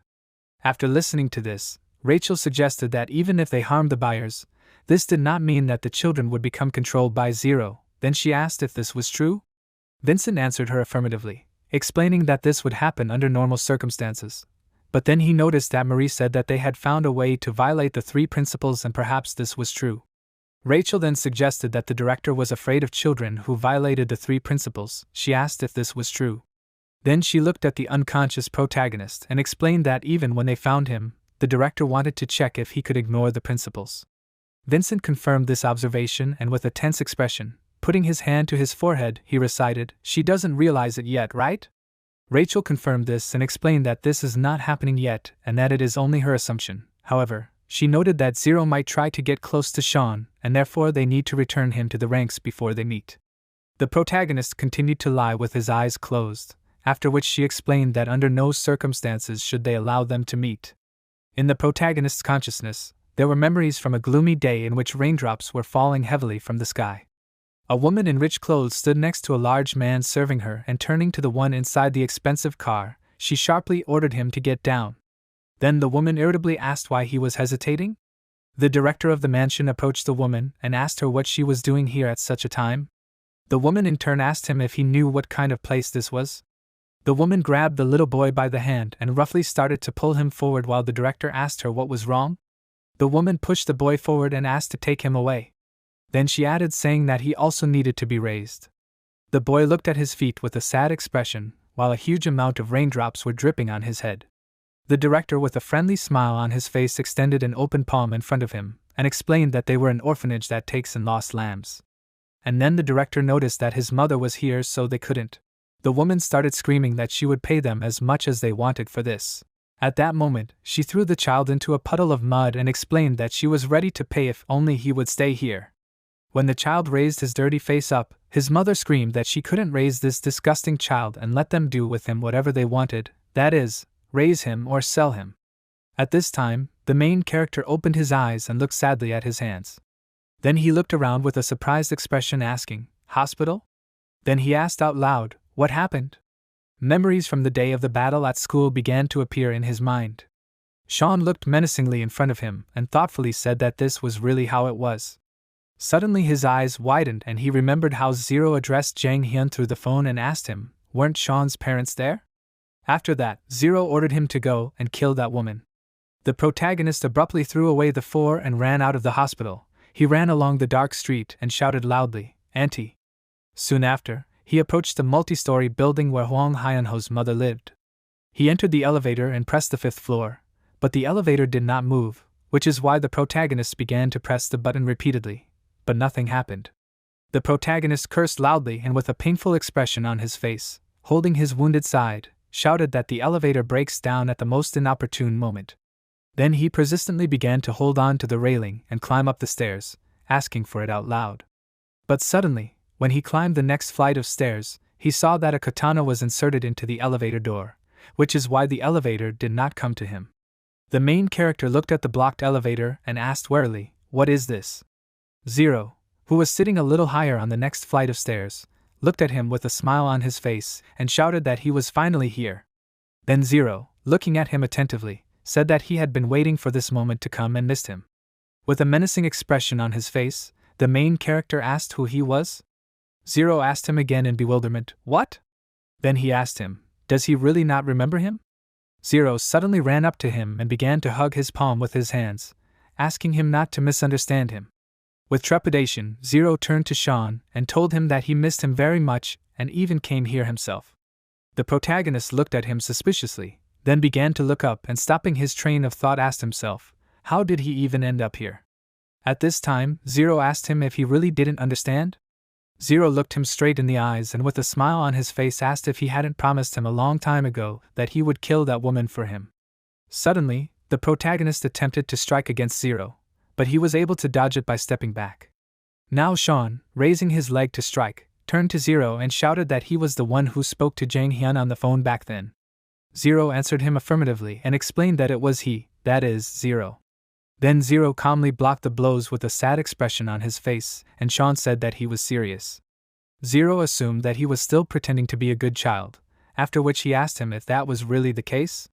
Zero calmly blocked his blow and explained that he had once again assigned himself parents. The protagonist looked at him sullenly and asked again, "Assigned parents?" Zero walked up to the elevator door and grabbed the hilt of the katana, thoughtfully saying that he suspected it. Then he asked him if he really didn't remember anything. Zero clarified his question by saying that he didn't remember who he really was. At that time, Zero took out the katana from the elevator door. The protagonist, with a concentrated expression on his face, looked ahead warily, a moment later, and began to dodge Zero's blow, which was delivered to him with the katana. The protagonist was able to avoid this blow by stepping back. However, Zero prepared to make new blows and, tightly clutching the katana in his hand, said that from the very beginning he was not like them, that is, like the good children of the orphanage. At that moment, Zero plunged the tip of the katana into the concrete near Sean, who was lying on the floor. The main character, with a confused expression on his face, asked him in fear, "Is he not a good child?" In his mind there appeared memories of his mother screaming that this was really so, and they could either raise him or sell him. The director, leaning over to the child lying in a puddle, explained that this was just a misunderstanding, after which he wanted to say that they. However, the boy interrupted him and, turning to his mother, asked, "Did he do something wrong?" Then he began to say that she herself told him that the woman talks too much, but now she will not make noise. His mother, with a surprised expression on her face, looked at this child who was saying that although he will miss the woman's dog because he liked how this dog wagged its tail when it saw him, but this dog will also not bark anymore. The boy said these words staring in front of him with a slight smile on his face. With this expression on his face, the boy asked his mother if he did well. The director with wide open eyes looked at the child who said these words. His mother looked at the child with contempt, disgust and fear, then she clasped her hands over her shoulders and asked him to disappear, because he was just like him. She was interrupted by the director of the mansion who said that he understood. He put his arm around the child's shoulder and told his mother that they would take care of him. After these words, the boy looked at the director in surprise. Soon after, when the boy and the director entered a large room of a religious nature, the boy said that this was strange. Then he looked at his feet with a sad expression on his face, and his clothes smeared with dirt, and said that he did listen to his mother. At this time, another child very similar to the future Zero turned his attention to him. Now Zero said that this was really strange, after which he asked why they were so zealously taught to obey their parents. Then Zero asked why they were forced to pretend to be good children. Sean, frightened by his own thoughts, asked him what it meant that he was a bad child. Zero explained to him that he was like that, and as long as he continued to appoint parents for himself and pretend to be good, he would deprive him of them again and again. When Zero spoke about this, he had a wide smile on his face. He explained that he would do this until he gave up. The protagonist looked at him in bewilderment with wide open eyes, after which he remembered how his own mother disgustedly threw him into a dirty puddle and looked at him with a horrified expression on her face. After he remembered this again, he strained his hand, grabbed the sharp blade of the katana and broke the dense metal blade in half, which caused many fragments to fly in different directions. The protagonist instantly brought the tip of the katana torn off the blade to the eye of the surprised Zero. However, at the last moment, Zero managed to grab Sean's hand, bleeding from a deep cut, and shouted that here it is. With a gloomy expression on his face, Sean tried to cut Zero with a shard. Zero, who was holding his hand, told him that he simply could not be a good child. He explained to him that this was his nature. The protagonist, who was listening to all this, looked at him intently and coldly in response. At the same time, in the mansion of the dead, sounds were heard from the basement late at night. It was Beluga, who with a grin on his face happily said that he found this, after which he assumed that it was well hidden. Beluga was in the cellar where luxurious wine bottles were attached to the walls and also filled the cells of the cabinets. Beluga, looking at the wine bottles, said that all the same, these are fake non-entity, but the taste of these is very refined. Then he, looking at the bottle he was holding in his hand, asked, "Is this vintage?" Suddenly, Vincent appeared behind Beluga, crossing his arms over his chest, and noticing that he had gone too far, he asked him if he was stealing now. Beluga looked at him with a surprised expression, after which Vincent remarked that this was precisely the reason why you couldn't let strangers into your home. Beluga responded by noticing that if he was already here, he asked him if he could at least receive him normally. Soon after, they began to approach the table on which several documents were already lying. Vincent, looking at these documents, asked what this was. Beluga, who was carrying several bottles, replied that this was a scheme for protecting their clients. Vincent asked him again, "Security?"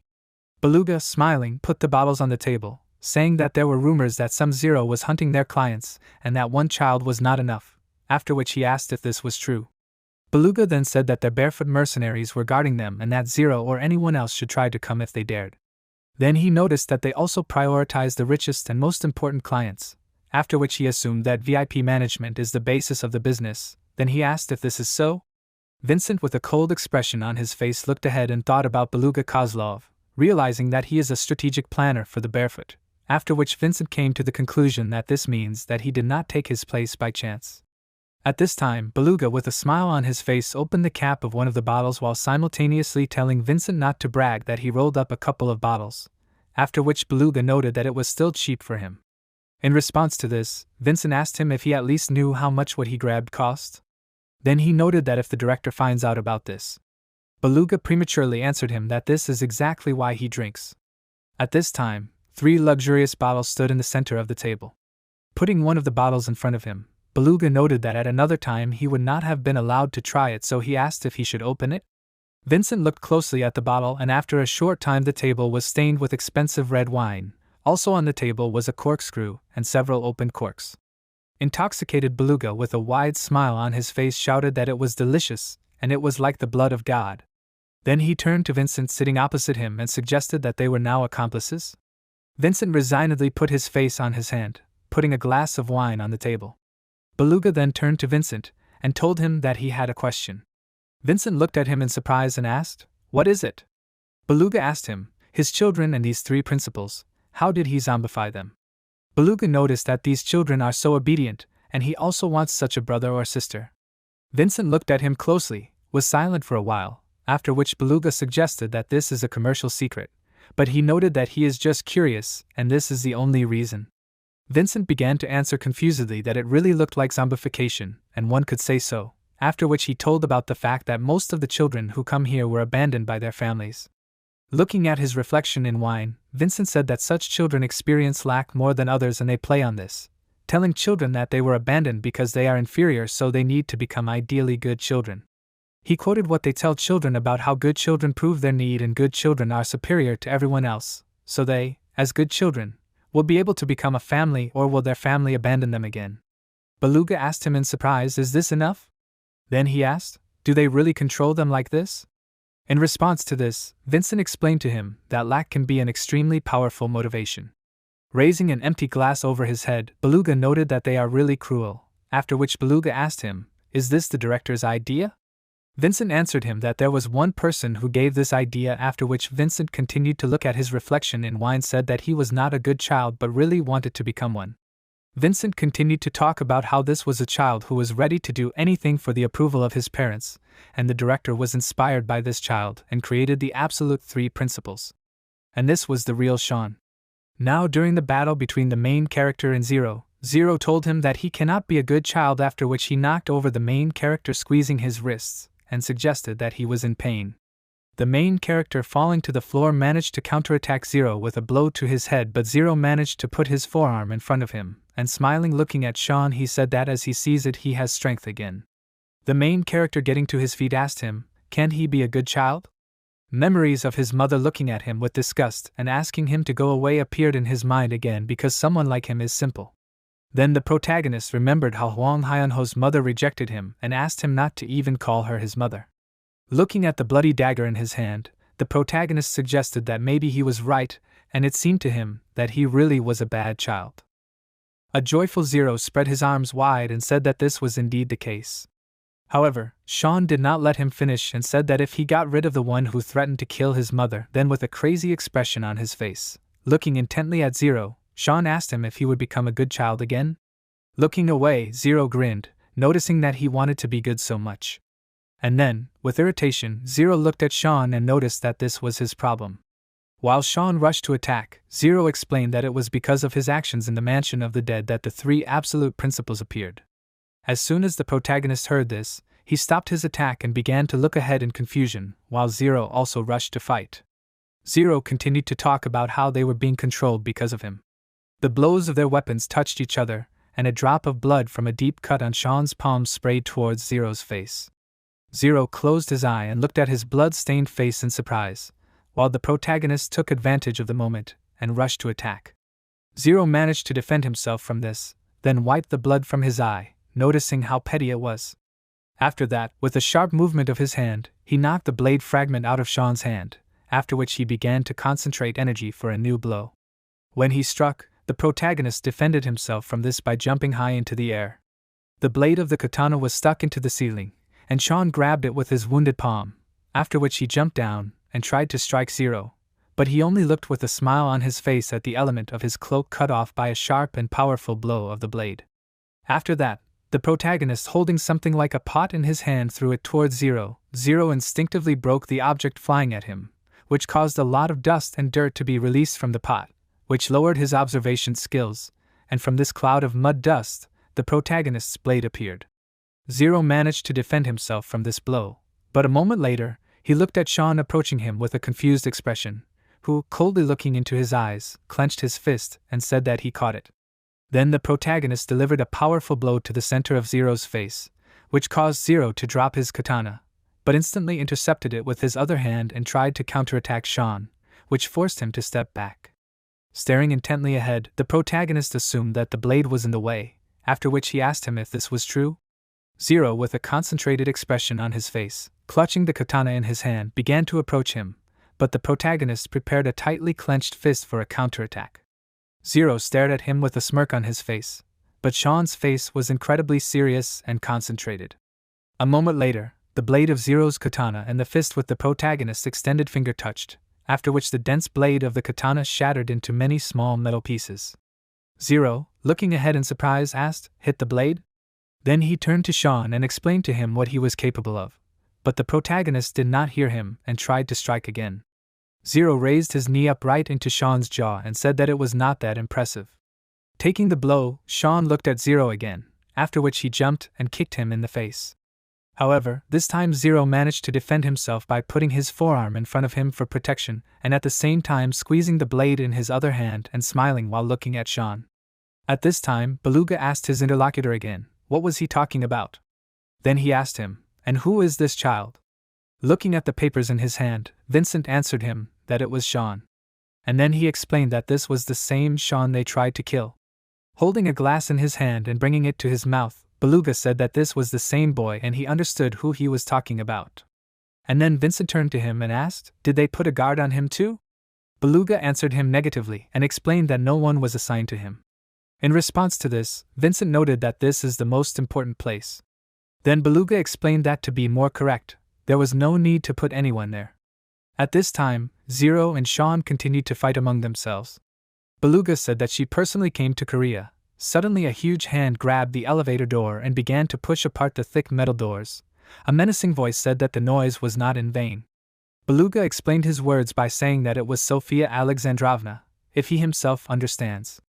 Sofia Alexandrovna appeared from around the corner, and noticed that the boys were playing games. Zero looked at her in bewilderment and asked, "Sofia?" Sofia held her huge hands behind her back and said that they also caused trouble, after which she called them impudent. Zero, clutching a blade in his hand, began to move back and Sean only looked at her in surprise. Sofia approached them and turned to Zero, after which she looked at Sean and told him that they had not seen each other for a long time. After which Sofia, looking at the gloomy and exhausted main character with bloody hands, asked him what was wrong with him. She noticed that after all, she locked him. Then she put her huge palm on his head and said that they would save the pleasantries for later. Looking gloomily to the side, she noticed that first. She turned her gaze to Zero, who was looking ahead warily, after which, with an incredibly sharp and fast movement of her hand, she struck a blow, from which Zero, like a plush toy, was grabbed by her and thrown away with a huge impulse down the corridor. After that, Zero hit the wall hard. Sofia said that it really was a child and not a man, after which she reacted in surprise at how light he was. The main character looked at her with a confused expression and asked herself, could she throw Zero away so easily? Sofia looked ahead and thoughtfully chuckled, after which she said that he was still too light. There was no one in the depths of the corridor, and there were only scattered objects and several bloody footprints leading to a broken window. Sofia stated that he had already run away, looking at how clots of blood were near the broken pieces of glass. Sofia turned to Sean and suggested that they end there, after which she stated that it was not she who should catch him. The protagonist looked at her questioningly. After which Sofia suggested that they talk. She put her huge palm on his shoulder and said that although she had locked him up, she asked him who allowed him to become weak. Looking intently into his eyes, she suggested that it looked like he would need a little adjustment. The protagonist looked up at her warily, after which Sofia put Sean on her shoulder and addressing him as a little Sean asked him if they would go.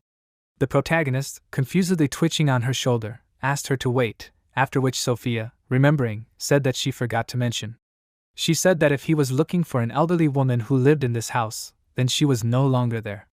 The protagonist began to listen to her attentively, after which Sofia said that all the families of good children are goals for Zero and he is no exception.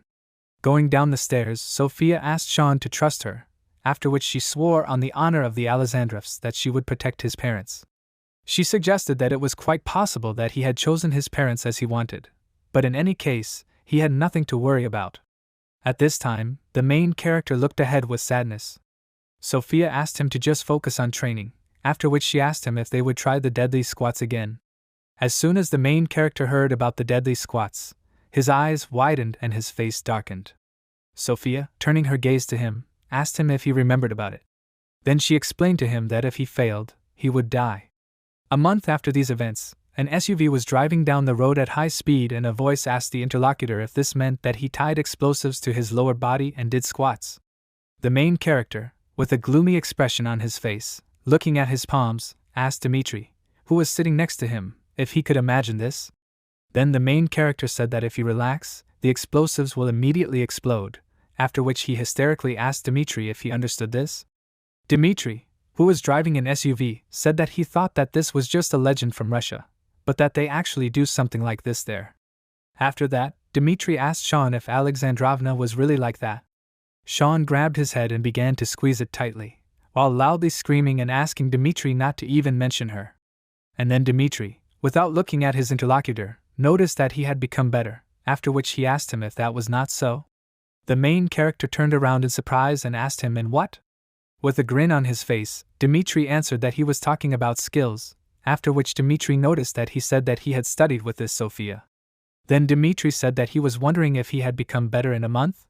With a confident grin on his face, the main character looked at him and suggested that he check it out himself if he was so interested. Dimitri turned around and continued to smile while looking at the road. Soon after, the main character sharply pointed his finger at a parking space and asked him to stop the car there. Dimitri turned around in surprise and agreed to his request. Soon after, when the car stopped near the gate where the schoolchildren were walking, Sean came out with a backpack in one hand and said that he would be back soon. Dimitri, taking off his glasses from his eyes, asked him to wait, after which he asked the main character if he was really going to go to school. After that he noticed that he had already been told that he was also a target, so he asked him if it was too dangerous. The main character looked at him in surprise, clutching his backpack to his chest, and asked him if he was worried about him. Then the main character said that it even gave him goosebumps. Dimitri asked him again in bewilderment, then shouted out and asked why he thought so. Then a confused Dimitri asked him to call immediately if he had any problems, and not to even think about dealing with all this alone.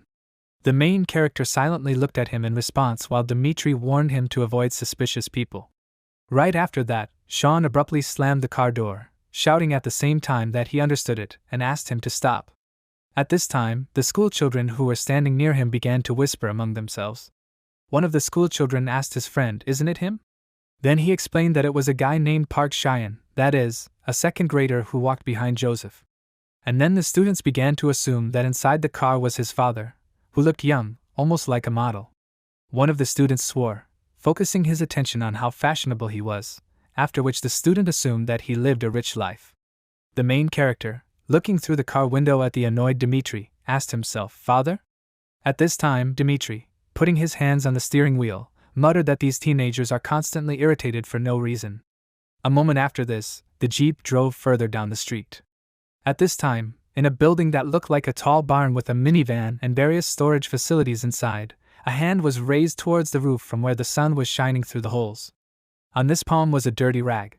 It was Jang Hyun, who was lying on a large mattress, holding his hand outstretched in front of him. Suddenly, Jang Hyun heard someone's voice with disgust noticed that there was dust everywhere.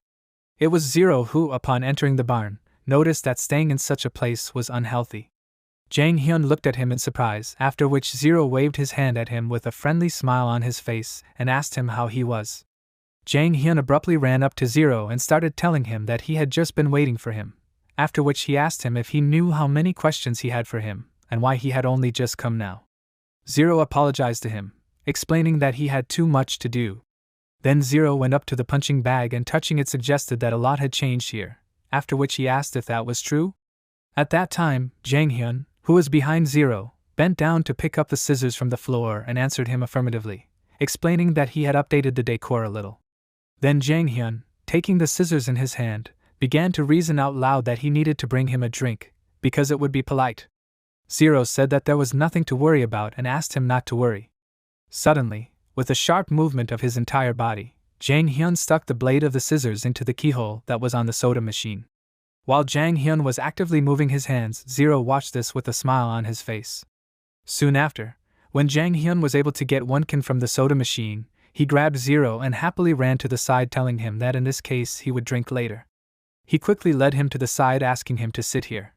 At this time, he met two plastic chairs that were standing near the machine. Looking at these chairs, Jang Hyun said that he heard that they say that this is a magical chair and this chair makes the one who sits on it tell the truth, after which Jang Hyun asked, "Isn't it amazing?" When they sat on the chairs, Jang Hyun with a serious expression on his face turned to Zero and asked him that if he had already sat down, then in this case, he would answer his questions honestly. With a smirk on his face, Zero noticed that he was incredibly talkative today, so he asked him if he was in a good mood. With wide open eyes and a gloomy expression, Jang Hyun answered him in the negative, explaining that he was not in a good mood at all, so he asked him to answer honestly. Jang Hyun then assumed that he had promised him, so he asked him if it was true. Jang Hyun then clarified his question by adding that he was talking about helping him find that person. Looking at Zero, who was smiling, Jang Hyun asked him if he was really looking for him and if this was taking too long. Zero answered him in the affirmative and assured him that of course he was looking for that person diligently and everywhere. With a sad expression on his face, Jang Hyun lowered his head and leaned back in his chair while Zero continued to talk about how they still had one more important matter to do. He asked him if that was true. Stretching his hand out to the side, Zero explained that this important matter was to take Sean, because he needed this child to fulfill his promise to him. Jang Hyun noted that in his opinion, Sean had nothing to do with finding this person. Then Jang Hyun, with a gloomy expression on his face, looking at Zero, reminded him that he had already said that this was the chair of truth and if he even thought about lying to him, then he would really kill him. Zero began to hastily prove that he was speaking honestly and not lying, after which he smiled, asking Jang Hyun to believe him. However, Jang Hyun continued to look thoughtfully in front of him with a sad expression, while Zero was thinking about the fact that he had previously assumed that Jang Hyun was just a crazy, but talented guy, but unfortunately he was much more insightful than he expected. At this time, Zero began to secretly pull the blade of his sword out of its sheath with careful finger movements. Taking out his weapon, Zero reasoned that he was too cunning to be a puppet. Jang Hyun, without looking at him but clutching the scissors in his hand, said that if he was going to recruit him, he should think about it 3 times. Demonstrating his friendliness, Zero slapped him on the shoulder and asked him to stop, after which he asked with a smile on his face, "What kind of scary words were these?" Then Zero explained that he understood it, and he would look harder. After that, Zero stood up, remembering that he had something to tell him.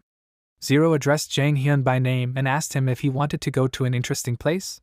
With an interested expression on his face, looking at Zero, Jang Hyun asked him again, "An interesting place?" Some time after these events, the main character approached one of the classrooms inside which there were several schoolchildren. With a gloomy expression on his face, holding his backpack on his back, the protagonist entered the room, after which the students began to whisper among themselves. One of the boys asked, "Wasn't this student suspended?" Another student asked him in response, "Didn't he hear?" And then he explained that all these photos were fake and it looks like Park Cheyenne made them to seem cool. Exhaling heavily from his lungs, Sean approached one of the empty tables and began to sarcastically mentally confirm these words, repeating to himself that all the photos were fake. He remembered how he talked to Marie who, holding a phone in her hands, assumed that his suspension would be cancelled because the director did it only because of blackmail. Showing her the photo, Sean asked, "With the help of this photo?" Then he explained that he almost threw up when he saw it, and she should know that there must be a measure in Photoshop. At that moment, the protagonist showed her a photo with disgust, where a bald and large man in a maid's costume with a playful expression actively poses for the camera surrounded by many photoshopped hearts.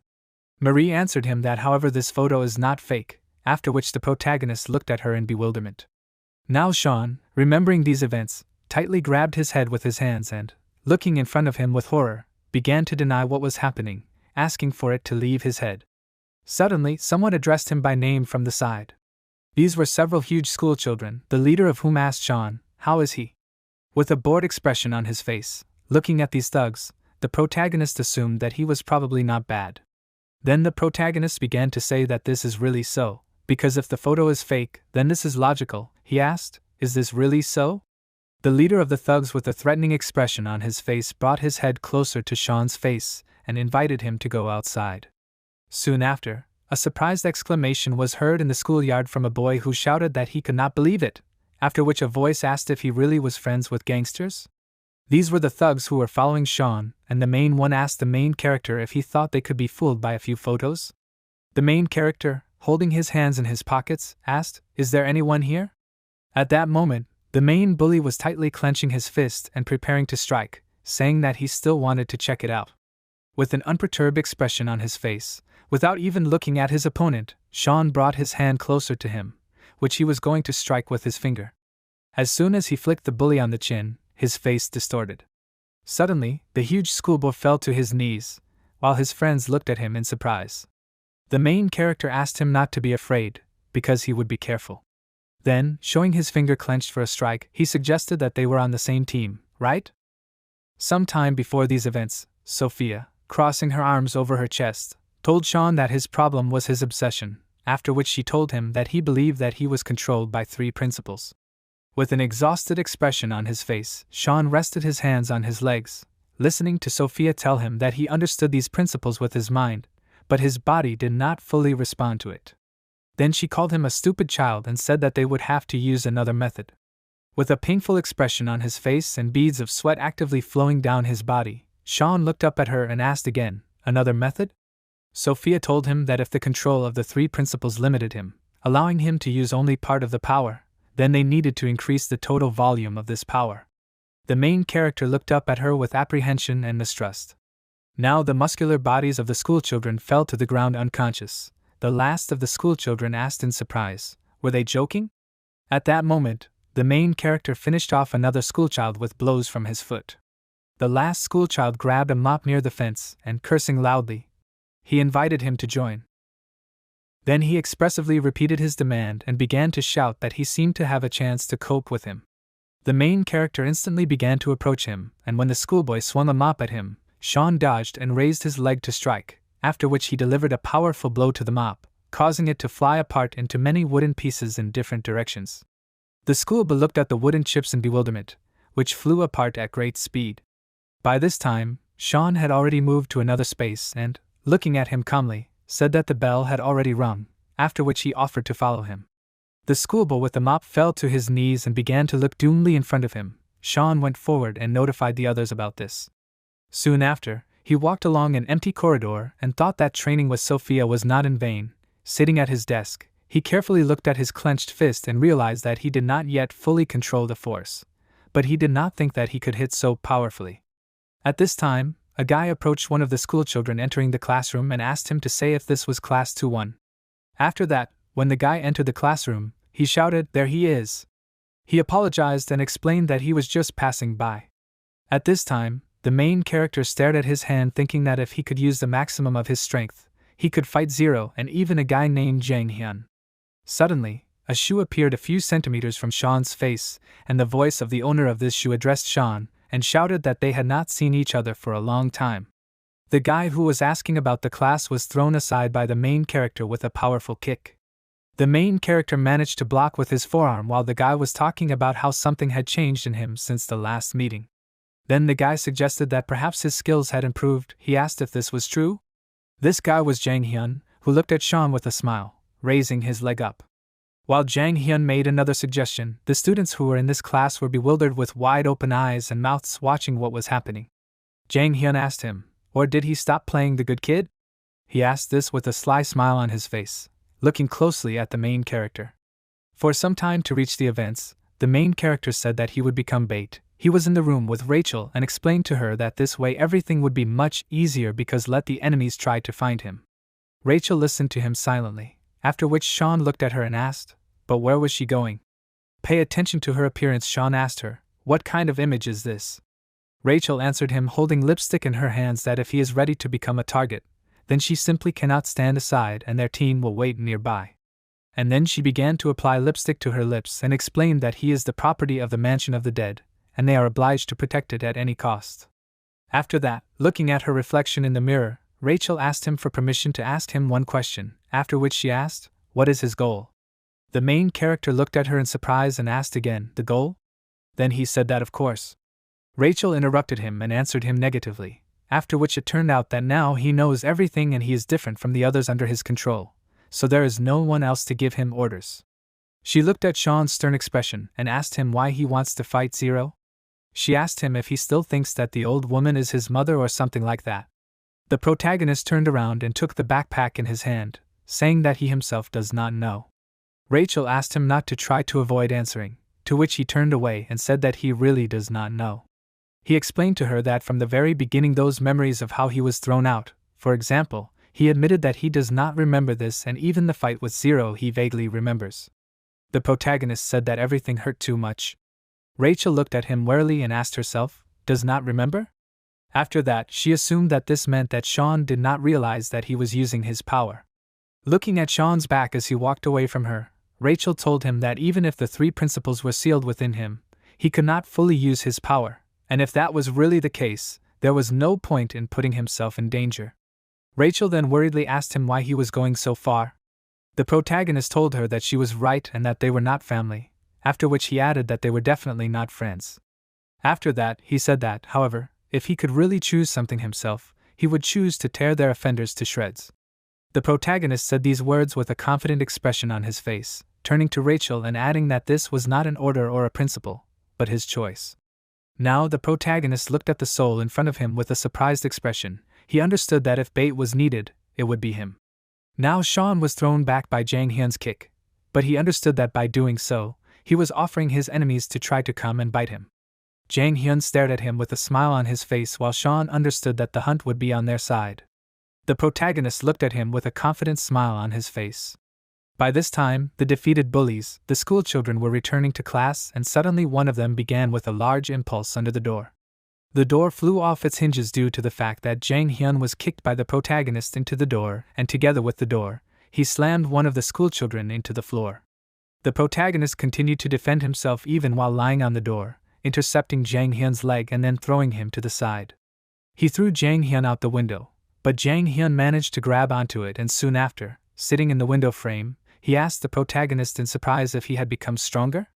Jang Hyun, with a sharp movement of his entire body, jumped forward and put his knee in front of him.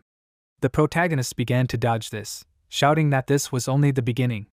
However, looking around, the protagonist realized that too many eyes were focused on him now and they needed to move. At this time, Jang Hyun, clenching his fist and holding Sean's shirt with his hand, was preparing to strike, asking the protagonist, what was he distracted by? The protagonist looked closely at Jang Hyun's fist approaching him, after which he asked, was that how it was? Immediately after that, he performed a wrestling move, turning the confused Jang Hyun over in the air. Jang Hyun looked in surprise at the foot approaching him. Sean understood that this was his uncle's move. After that, the protagonist kicked Jang Hyun with great momentum, which caused him to be thrown to the end of the corridor. The room where Jang Hyun ended up was a toilet. He began to slow down, after which Sean, who had approached him, said that he understood.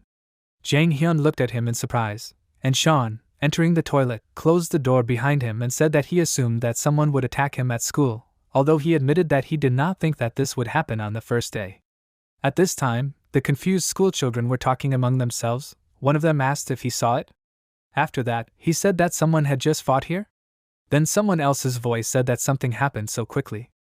At this time, 2 school bullies were lifting the door under which their friend was pressed. An adult girl approached the schoolchildren and asked them what was going on and why everyone was gathered. One of the students assumed that Park Cheyenne had fought with someone, after which he pointed his finger in front of him and said that he had done something and went to the toilet. The adult girl, turning to the schoolchildren, said that the teacher should deal with it, after which she asked everyone to return to the classroom. At this time, 2 school bullies were carrying their injured friend away. Jang Hyun, with a sly smile on his face, asked him, when did he manage to change? And then, striking him with his knee, he assumed that this meant that he no longer needed to hold back. The protagonist struck back and asked him again, should he hold back? He then grabbed Jang Hyun by the collar and swung him over his head, hitting the back of his head on the concrete floor, causing stone fragments to fly in all directions. Looking at Jang Hyun, the protagonist with a serious expression said that he was not interested in him, after which he ordered him to just tell him where Zero was. Jang Hyun looked at him in surprise and asked again, Zero? At that moment, he made a sharp movement with his foot, hitting the protagonist right in the face, causing the protagonist to step back, then irritably asked him if he was tired. Jang Hyun, approaching Sean, said that Zero was right. After that, having dodged Sean's hand, Jang Hyun came even closer and intercepted it with his hand, bent his knees, after which, with a sharp straightening of both his legs at once, he hit the main character in the torso with great force, which caused him to be thrown aside. Jang Hyun continued to say that Zero was right when he told him to leave him alive. Then, with a wide smile on his face, Jang Hyun said that if he continues to resist, he will have no choice. The main character was lying in one of the toilet cabins while Jang Hyun recommended that he stop acting like a fool and asked him to follow him. after which Jang Hyun said that he would return him and they would find that person. A sudden swing of something sharp hit Jang Hyun's face, a bleeding cut formed on his cheek, and Sean, clutching a cleaning item in his hand, said that he was not going to kill him. Then the main character, getting to his feet, asked, "What about the others?" Jang Hyun answered his question with a question and asked, "Who knows?" At that moment, Jang Hyun was perplexed, realizing that he seemed to have become a different person. At that time, the protagonist, clutching a cleaning tool with a sharp tip in his hands, rushed to attack, but Jang Hyun was able to dodge this blow by stepping aside. The protagonist swung again, thereby forcing Jang Hyun to dodge. A long sweeping blow cut through the air and the floor and also the sink, but Jang Hyun jumped and avoided this blow. And then Jang Hyun kicked off the wall with his foot and punched the protagonist in the cheek from behind. Sean turned around sharply and was preparing to make another blow, but a loud voice was heard from outside and many blows were made on the door. The voice from outside addressed those inside and ordered them to quickly open the door. Jang Hyun and Sean looked at the door, after which Jang Hyun with a calm expression on his face cursed, noting that he thought he was too loud. Then he asked the protagonist, "Maybe that's enough for today?" The protagonist looked at him irritably and asked where he was going. Then he asked him if he really thought he would let him go. At that moment, the protagonist tried to strike again, but Jang Hyun was able to dodge that blow by crouching down and hugging the body of the confused protagonist. He said that if he didn't stop, he would do this. Immediately after that, Jang Hyun quickly headed towards the window and, together with the resisting Sean, jumped out of the window onto the street. The floor they jumped from was far from the lowest, and a confident Jang Hyun with a sly expression on his face looked at Sean and asked him if he was okay. Then Jang Hyun suggested that if you fall from that height, it will hurt a lot, after which he asked him if that was true. The protagonist looked ahead tensely, memories from his life experiences appeared in his mind and with a calm expression on his face he suggested that it was probably true, after which he answered affirmatively, stating that he was sure of it. Suddenly, he put a cleaning tool in front of him and stabbed it into the concrete wall of the school with its blade, cutting through the stones and bricks. Thanks to this action, the speed of the fall was significantly reduced, but they still hit the ground with great momentum. After this impact, Sean stood up and looked at Jang Hyun lying on the ground. Sean had a gloomy expression on his face, and in his hand he was clutching a wooden stump. Jang Hyun looked at his thigh, into which this broken tool was stabbed. He laughed nervously and asked to continue in the same spirit. Suddenly, a female voice from the side addressed them. It was an adult girl from the school who cursed and began to ask what happened and are they okay. Jang Hyun without a moment's hesitation pulled the wooden stump out of his thigh, causing abundant blood splashes, and answered affirmatively, stating that he was okay. The main character grabbed his head tensely and cursed, thinking that everything happened like last time. He held his sore head and thought about the recall. Jang Hyun turned to the girl and told her that the uniform was new, but it could be sewn up. The girl asked him in surprise, "Who cares about clothes now?" After that, she asked him to sit still because he was wounded. Jang Hyun was confused and looked at the girl in surprise and asked himself, "Is she talking about clothes?" Then he asked himself, "Why is she doing this and is she really worried about him?" With a smile on his face, Jang Hyun put his hand in front of him and said that he was really okay. At this time the girl injected him with some drugs into a vein. Jang Hyun looked at the place where the injection was made in surprise and asked, "What is this?" The girl answered him that it looked like an anesthetic. Jang Hyun asked again in surprise, "An anesthetic?" Then he asked why. Suddenly his consciousness began to fade and he began to fall, but the girl managed to catch him before he hit the floor. With a sly expression on her face, the girl looked at his unconscious body. This girl was Rachel, who asked him to just have a good rest since she had many questions for him. Then with a wide smile on her face she said that one was caught, and called him by name, Jang Hyun. The director of the Mansion of the Dead said that this is common all over the world, that is, children who were abandoned or discarded are everywhere, and they used such children as material to create the perfect weapon and then sent these children to parents who were willing to pay a high price. This was the project of good children from the Mansion of the Dead, but they were not the only ones engaged in this craft, since it was said that such material can be found everywhere, and take abandoned children and turn them into emotionless monsters. Rachel sat on a chair in the school doctor's office and held her hand out in front of her, said that she was sure that Korea has its own version of the mansion. The protagonist standing next to her asked if she wanted to say that this child? At this time, the two of them were looking at the unconscious Jang Hyun. Rachel answered him affirmatively and said that it was true and Jang Hyun was one of them, after which she called him by name. Jang Hyun was lying unconscious on a hospital bed and his injured thigh was bandaged. Sean frowned and said that Korea has its own version of the Mansion of the Dead, which means. Rachel interrupted him, and with a serious expression asked him to leave the rest to her and come back, after which she explained that interrogation was her specialty. The protagonist asked her again, interrogation? Then he asked her, where should he go back to? She asked him again, where else? Then she explained that he should go to class. After that, she assumed that he himself wanted to go to school, after which she asked him if he had forgotten about it. She began to push him out of the office while Sean, spreading his arms wide in different directions, began to agree with her and said several times that he was going, but asked not to treat Jang Hyun too harshly. Left alone with Jang Hyun, Rachel closed the door behind her and looked at his face. Soon after, Jang Hyun began to open his eyes, memories of his hair falling from his head and the man who stood behind him asking him to sit still if he did not want a bald spot to appear on his head. It was a man in a camouflage jacket who was cutting the little Jang Hyun's hair and asked him if he understood that a man's value lies in his hair. Then this man explained to him that if he was ugly, he would not be bought. Little Jang Hyun closed his eyes and then asked if in that case he could have the same hairstyle as his uncle. Jang Hyun said that he thought this hairstyle was cool. The man Jang Hyun was talking about asked him, really? And then he suggested that their little Jang Hyun had taste. He noted that he would have to add this to the questionnaire, calling this quality an understanding of art. Jang Hyun smiled and the man told him that the next time they offered to adopt him, they could ask for 200,000 more. However, the man then answered Jang Hyun negatively, explaining to him that this hairstyle would not suit him. Jang Hyun began to look at the man in surprise and ask him why. Then Jang Hyun noticed that if he became cooler, he could ask for even more.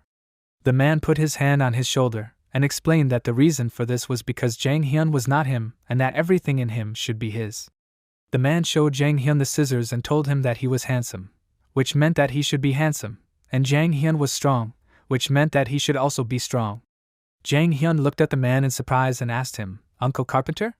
The man continued telling him that the most important thing is that Jang Hyun should be alone because friends and family will only make him weaker. Sticking his tongue out of his mouth, the carpenter asked Jang Hyun if he understood him. At that moment, Jang Hyun stood up and looked ahead with a lost expression. Rachel turned to him and asked him with a smile on her face if he was awake. Jang Hyun looked at her with a surprised expression and then exhaled tensely from his lungs and looking at the bleeding wound asked her, did she bandage it? Rachel explained to him that she needed to treat the wound and for this reason she borrowed Sean's sports uniform. Jang Hyun turned to Rachel who was approaching him with a chair and began to ask her why she suddenly cared about him. Jang Hyun then assumed that he was her enemy and asked her, isn't that so?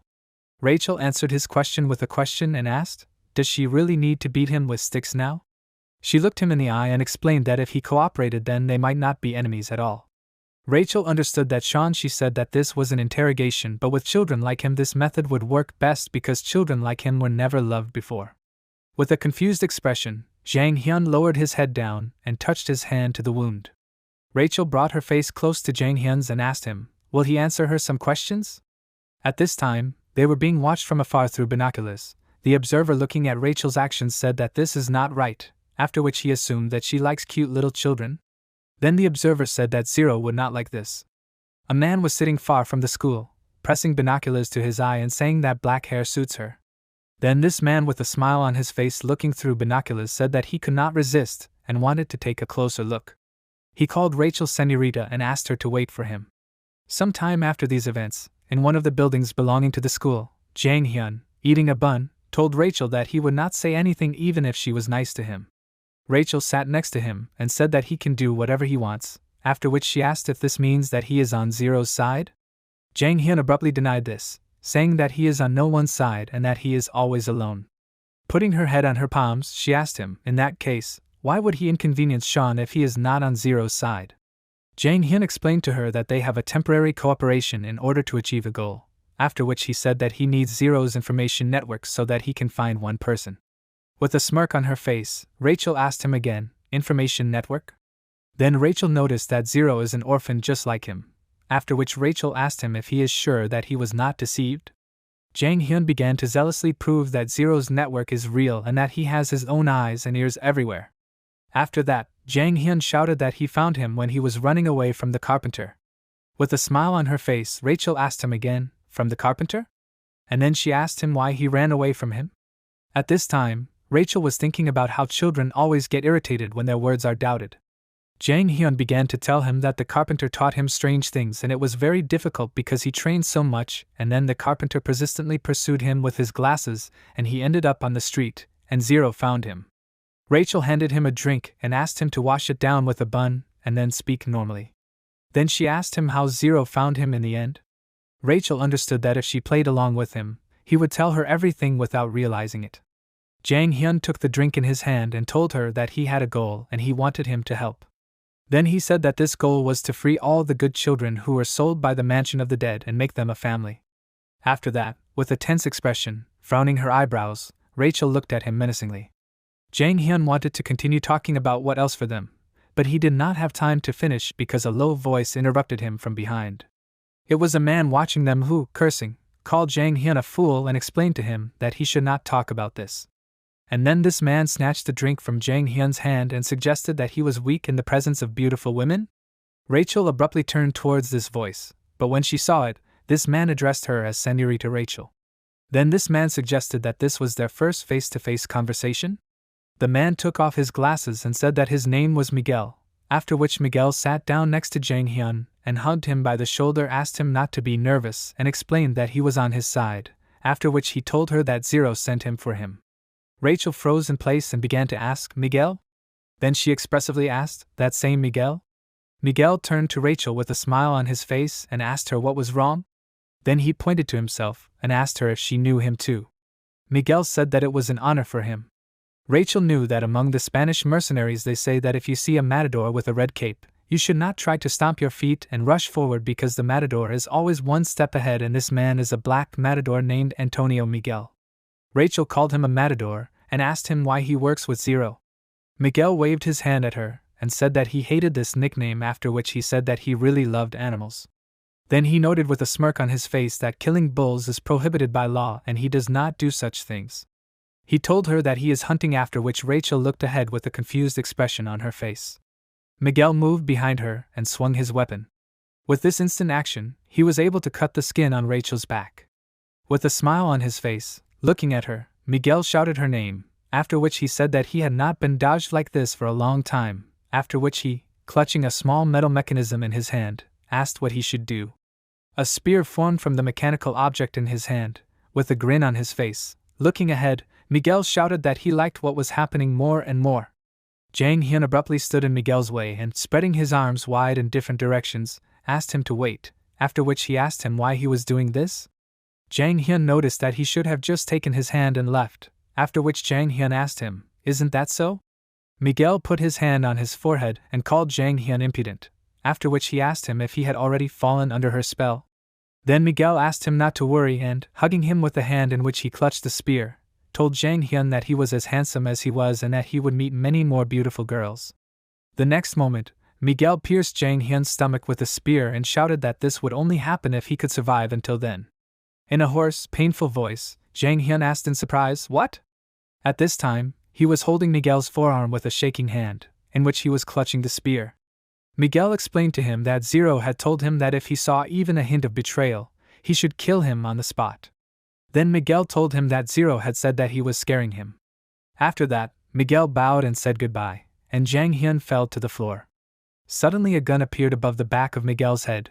Rachel said goodbye to him in Spanish and then fired a shot, but Miguel was able to dodge it and hit the gun that Rachel was holding in her hand with his spear. The gun instantly broke and Rachel began to retreat back in confusion. Miguel looked at her with a smile on his face and, holding the spear in front of him, approached her saying that he was sorry. He was preparing to strike with the spear, but Rachel was able to dodge this blow by turning to the side. The white shirt that she was wearing was torn due to a cut, which exposed the gun that was hidden on her stomach. Rachel grabbed the gun and began to shoot at Miguel, who was moving sharply from side to side dodging the bullets. Miguel looked at her with a smile on his face and said that this was good and that she was resisting better, but suddenly a cartridge case got stuck in the bolt mechanism of the gun, which is why the gun stopped firing. Rachel looked at this tensely, and after a moment Miguel took advantage of the momentary confusion and approached her and said that he was sorry, after which he said that even luck was not on her side. He ran up to her and attacked her with a blow of his spear. The wig that was on her head flew to the side. Miguel brought his face close to hers and said that she was really the best, after which he called her by name. Rachel, with a tense expression, clutched the spear that by this time had pierced her stomach. She insulted him, after which Miguel asked if they would end this. At this time, Jang Hyun was lying on the floor. His eyes were closed, and in his mind there were memories of how he wiped his head while the voice speaking to him said that he still lacked something and that this was something that he could not teach him. Jang Hyun looked ahead in surprise and asked what exactly? The carpenter placed his palm on his head and said that this was a skill and he could not. Then the carpenter said that only a real carpenter can teach this. In the mind of Jang Hyun, who had already begun to rise to his feet, there were words that perhaps he would learn this if he met a real carpenter someday. Miguel looked to the side in surprise and saw that on the floor where Jang Hyun had been lying until recently, only his bandage remained. Miguel began to ask in surprise what was going on and where the child had gone. At this time, Jang Hyun was approaching Miguel from behind at great speed, remembering that his real skill was that. In an instant movement, Jang Hyun used his claws to inflict many cutting wounds on Miguel's back, causing thick splashes of blood to fly in all directions. Jang Hyun had a concentrated and at the same time wild expression on his face. Miguel, spitting blood from his mouth, looked ahead in surprise. Jang Hyun's real skill is animal instinct. Like a wild beast squatting, Jang Hyun, baring his teeth like a wolf's grin, menacingly looked ahead. On the car was written that it was a garbage truck, after which there was a call for a clean Russia. This car was located near the school. Inside it, a man holding a phone in his hand said that this was Order 0. Then the man, turning to the other serious people who were in the car, told them that if he got in the way, then it was necessary to remove this child named Jang Hyun too. The guy pulling the slide of the gun noticed that it was just one boy and Miguel himself could deal with it. Another man asked again, "Is he really that cool?" Then he noticed that in appearance, he looked like an ordinary fool obsessed with women. Trying to turn the slide, the man noticed that it was stupid, after which another of the mercenaries said that he heard that he was quite famous in Spain as a matador. Then this man asked, "Isn't this just bullying?" Suddenly, a young guy reached out to the man fiddling with the gun and asked him to give it to him. The man looked at him in surprise, after which the guy took the gun in his hand and while adjusting the mechanism, he noticed that the maintenance of this weapon was simply terrible, after which the guy noted that it should not break so easily. The man sitting opposite the guy asked him where he was from. Then the man said that he had an unfamiliar face. The guy, taking off his hat, asked if he understood this. Then the guy took off his hat. It was Sean, who with a confident smile on his face said that he was not on their side. At this time, Jang Hyun furiously tried to tear Miguel apart with his claws. He threw him aside soon after which they fell down. They stood opposite each other at a short distance. With a confident smile on his face, Miguel looked in front of him and asked himself what was going on here. He understood that this child had completely changed. Then he dodged Jang Hyun's new furious attack by stepping aside. Watching Jang Hyun's actions, Miguel understood that these movements were not typical for a person. Jang Hyun slowed down with his claws digging into the floor. Looking at Jang Hyun, Miguel understood that this was a beast. Then he turned to him with a smile on his face and asked if he was a beast. Miguel put his hand in his pocket and took out a red handkerchief, then said that in this case he could not afford to lose. Rachel approached the fence and looked at Miguel in surprise and asked, "Capote?" Miguel tied a red handkerchief around the spear, then turned to Rachel and told her that he knew that it was impudent on his part, but he asked her to stay put. Rachel in response to this looked at him questioningly, then putting out a spear wrapped in red cloth, Miguel said that this was a fight of honor between a man and a small beast. Jang Hyun continued to stare ahead with his feet planted firmly on the floor. Miguel looked ahead with an arrogant expression and then suddenly waved the red cloth. Jang Hyun rushed to attack with his arms wide apart. Miguel watched his movements closely and moved the red cloth. Suddenly Jang Hyun's hand began to tear the cloth apart. As soon as Jang Hyun threw the cloth away from himself, he saw that Miguel was not in front of him. Suddenly, Miguel's hand grabbed Jang Hyun's shoulder. It was a picador technique, and at that moment Miguel, holding Jang Hyun's shoulder with his fingers, was above his head, clutching a sharp spear in his other hand. Immediately after that, Miguel threw Jang Hyun's body to the floor and thrust the spear near his neck. With a sharp movement of his leg, Jang Hyun hit Miguel in the torso, causing him to drop his spear. Opening his jacket, Miguel demonstrated many metal mechanisms and said that this is how it should be. Jang Hyun looked at him tensely, shortly after which Miguel began throwing metal spears towards him, while also getting closer to him. This was a trick called bandurriero, and while performing this, Miguel threw one spear after another towards Jang Hyun. thereby limiting his options for retreat. Miguel, meanwhile, continued to advance towards him with another spear in his hand. Rachel watched the fight tensely and asked if he had always been this good. Miguel told her that he was a bullfighter. At that moment Miguel swung to strike with a spear, but Jang Hyun managed to strike back with his knee to Miguel's jaw. With a surprised expression on his face, looking ahead, Miguel said that when the beast in front of him rushes into battle so passionately, he also wants to look cool. Immediately after that, he struck back with his foot, hitting the center of Jang Hyun's torso, causing Jang Hyun to hit his back on the spears stuck in the ground. Jang Hyun began to look around with an irritated expression, realizing that he had nowhere to go while Miguel was rushing towards him at high speed, holding the tip of the spear in front of him. With a confident expression, Miguel said goodbye to Jang Hyun, calling him a friend, and was about to pierce his chest with the spear, but the spear could only pass through air. With a surprised expression, Miguel watched as Jang Hyun, holding onto the metal bars near him, raised his body up and then looked down at Miguel intently. After that, Jang Hyun kicked Miguel in the jaw so hard that his boot flew off his foot. A splash of blood flew out of Miguel's mouth. He exhaled heavily and hoarsely from his lungs, then fell to the ground and heavily said that this monster. He began to crawl away, confused, saying that it was not the end yet and that he was capable of more. With a frightened expression on his face, Miguel turned back, realizing that he was a matador who had tamed many beasts with a swing of his hood and given these beasts their last moment of life. But this was no longer within the power of man, because this was not a beast, but a monster. He rose to his feet and looked at Jang Hyun, who stood like a wild beast, and behind him, Miguel saw the threatening image of a monster. Holding a spear in his hand, Miguel said that it was time to put aside pride. He looked to the side and threw the spear into a fire extinguisher from which a thick powder began to come out. This powder spread very quickly in the air, which is why visibility was almost zero. Rachel watched this carefully while Miguel, loudly cursing, ran away from the building, shouting that he did not expect to meet such a thing in Korea. The guy stood behind the wall and calmly waited for something. Miguel ran at maximum speed to the van with Russian mercenaries, saying that if he cannot tame him, then he will have to hunt. He abruptly opened the door to the car and cursing said that they were changing the plan because these nobodies are real monsters. In the car, Sean looked at him with a serious expression on his face while Miguel continued to order to use dynamite, or that they want to blow up these children. When Miguel finished his speech and looked at Sean in surprise, he asked him who he was. At that moment, Sean grabbed him by the hair and slammed his face into the car body and asked him why he was saying such horrible things.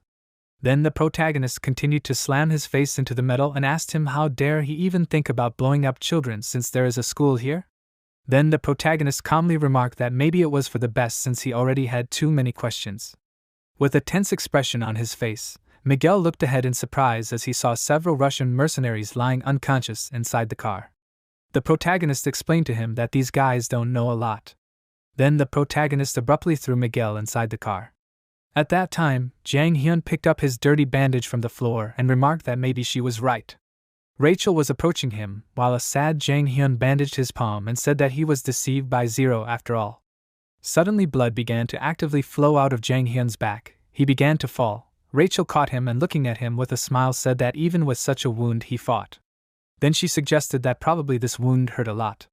She looked at him with a friendly smile and noted that any help should be appreciated, after which she helped him move, offered him to go, and told him that she would heal him again. Jang Hyun tried to refuse this, saying that everything was fine, after which he said with a painful expression on his face that he should be alone. The muscular guy was addressed by phone calling him Eden. An adult man told him that this was his next order, after which the man turning to him on the phone ordered to end this. At this time, Eden was standing in front of the doors from which Rachel came out with the wounded Jang Hyun. Eden put a pneumatic nailer to Rachel's temple, which made Rachel's eyes widen in surprise. Then a gunshot was fired and a thick splash of bright blood flew out from the opposite side of Rachel's skull. She began to fall to the ground. Jang Hyun looked at her in bewilderment. Eden, with a cold expression on his face, pointed the construction tool at her and continued to hold the phone to his ear. Jang Hyun shouted loudly, "Rachel!" Due to the strain, blood began to flow out of the wound in his abdomen. With a painful expression on his face, he grabbed his wound with his hand. Eden noticed that something was happening behind him. It was Rachel who cursed loudly and furiously tried to strike at Eden, but he dodged it. Rachel, with an enraged face, asked sharply, "Just trying to kill someone?" Eden emotionlessly asked, "What did this hurt him?" Then he noticed that it was shameful and moved away from Rachel back while Rachel was clutching a miniature knife in her hand. Then Eden raised his head up and looked behind himself, asking who he was. At that moment, Sean was standing above Eden's head with a helmet on his head, preparing to strike with his foot. With a powerful blow of his foot, Sean began to press Eden's head into the ground. Suddenly, a pneumatic claymore was brought to his face. Sean's eyes widened in surprise. Eden held a construction tool in each hand. Looking at Sean, he noticed that he was the younger one who was talked about as a legend of the Mansion of the Dead. Then he fired 2 shots and 2 massive nails pierced the steel helmet that Sean had been on her head until recently, but he managed to step back. The protagonist looked at the helmet in surprise and asked himself, can a helmet be pierced? Looking at the 2 holes in the helmet, Sean came to the conclusion that it could not be an ordinary pneumatic nailer. Immediately after that, Eden got to his feet and kicked Sean, but he managed to put up a block in front of himself, which only sent him flying back a few meters. Eden put the nailer on his shoulder and said that this guy was really problematic, after which he noticed that he was starting to sweat. Rachel turned to Sean and shouted that this guy was also one of the good kids. Sean looked at her in surprise and asked her again, after which he noticed that he was somehow old for a child. Sternly looking ahead and holding the wounded Jang Hyun in her arms, Rachel confirmed this assumption, after which he noted that this was true and this guy was from the first batch that was created before them. Eden continued to look emotionlessly ahead during their conversation. At this time, Marie, dressed as a prisoner and chained, drank liquid from a glass. She sat opposite Evgenia near a huge panoramic window. And then Marie turned to Yevgeny with a tired expression on her face and noticed that he should also eat, after which she asked him if he was afraid of getting poisoned. With a serious expression on his face, Yevgeny answered her that he was just being careful because she was a shameless traitor, and he asked her not to forget that the main thing was information. Then he said that until her cooperation was proven, he could not relax. Marie looked away and said that he really behaved like the children from the first batch. Then she chuckled and asked him, "Cooperation?" With a smile on her face, she looked at him and asked if he knew that good children are also divided into batches. Yevgeny asked her again, "Batches?" Marie, opening a jar in which there was sugar, answered him affirmatively and said that other options for good children were also the most important information. Then she said that she would now tell him about the children from the first batch. With a serious expression on his face, Yevgeny asked her again, "The first batch?" Then he noticed that he had never heard of this even in the mansion. Marie confirmed this, noting that very few people knew. Yevgeny asked her if this was an important story. Marie asked him to consider this a form of cooperation, after which she said that the children from the first batch had a completely different training. Yevgeny looked at her in surprise, holding a cup of tea in his hands, and asked her again if she was talking about a different training now. Marie, using tongs, began to take sugar from the jar, saying that she had heard that the first batch could be customized, that is, they were raised according to the buyer's preferences. She threw sugar into the drink, noting that, to put it simply, the children were made to order, that is, the child's race, gender, age, and even skills. All this was done to the taste of the buyer. She began to pour milk into the drink, after which she said that based on the educational methods adopted in their upbringing, the second batch was created, that is, them. Yevgeny, frowning, asked her if this meant that they were stronger than them. Marie, looking tensely at the glass, said that after all, they received a comprehensive education. So she thinks that they are superior to them. However, since the members of the first party are focused on a specific feature from all the skills, they cannot be underestimated. At this time, Eden, holding 2 pneumatic nailers in front of him, fired nails in front of him. The main character, looking intently ahead, ran after him, at the same time dodging the nails flying at him. Then the main character jumped up and put his knee in front of him and struck Eden's torso with his foot. Exhaling heavily, Eden asked irritably, "What kind of worthless person is he?" Eden was kneeling and with an irritated expression on his face. He understood that his speed and destructive power were higher. Then Eden put his hand in his pocket where the measuring tape was, and during another kick attack from Sean, Eden put his hand in front of him and began to calculate the length of Sean's leg with the help of this measuring tape, after which with a smile on his face he assumed that the length of this should be 841 millimeters. Eden asked him where he got such long legs from. Then he said that he even envied him.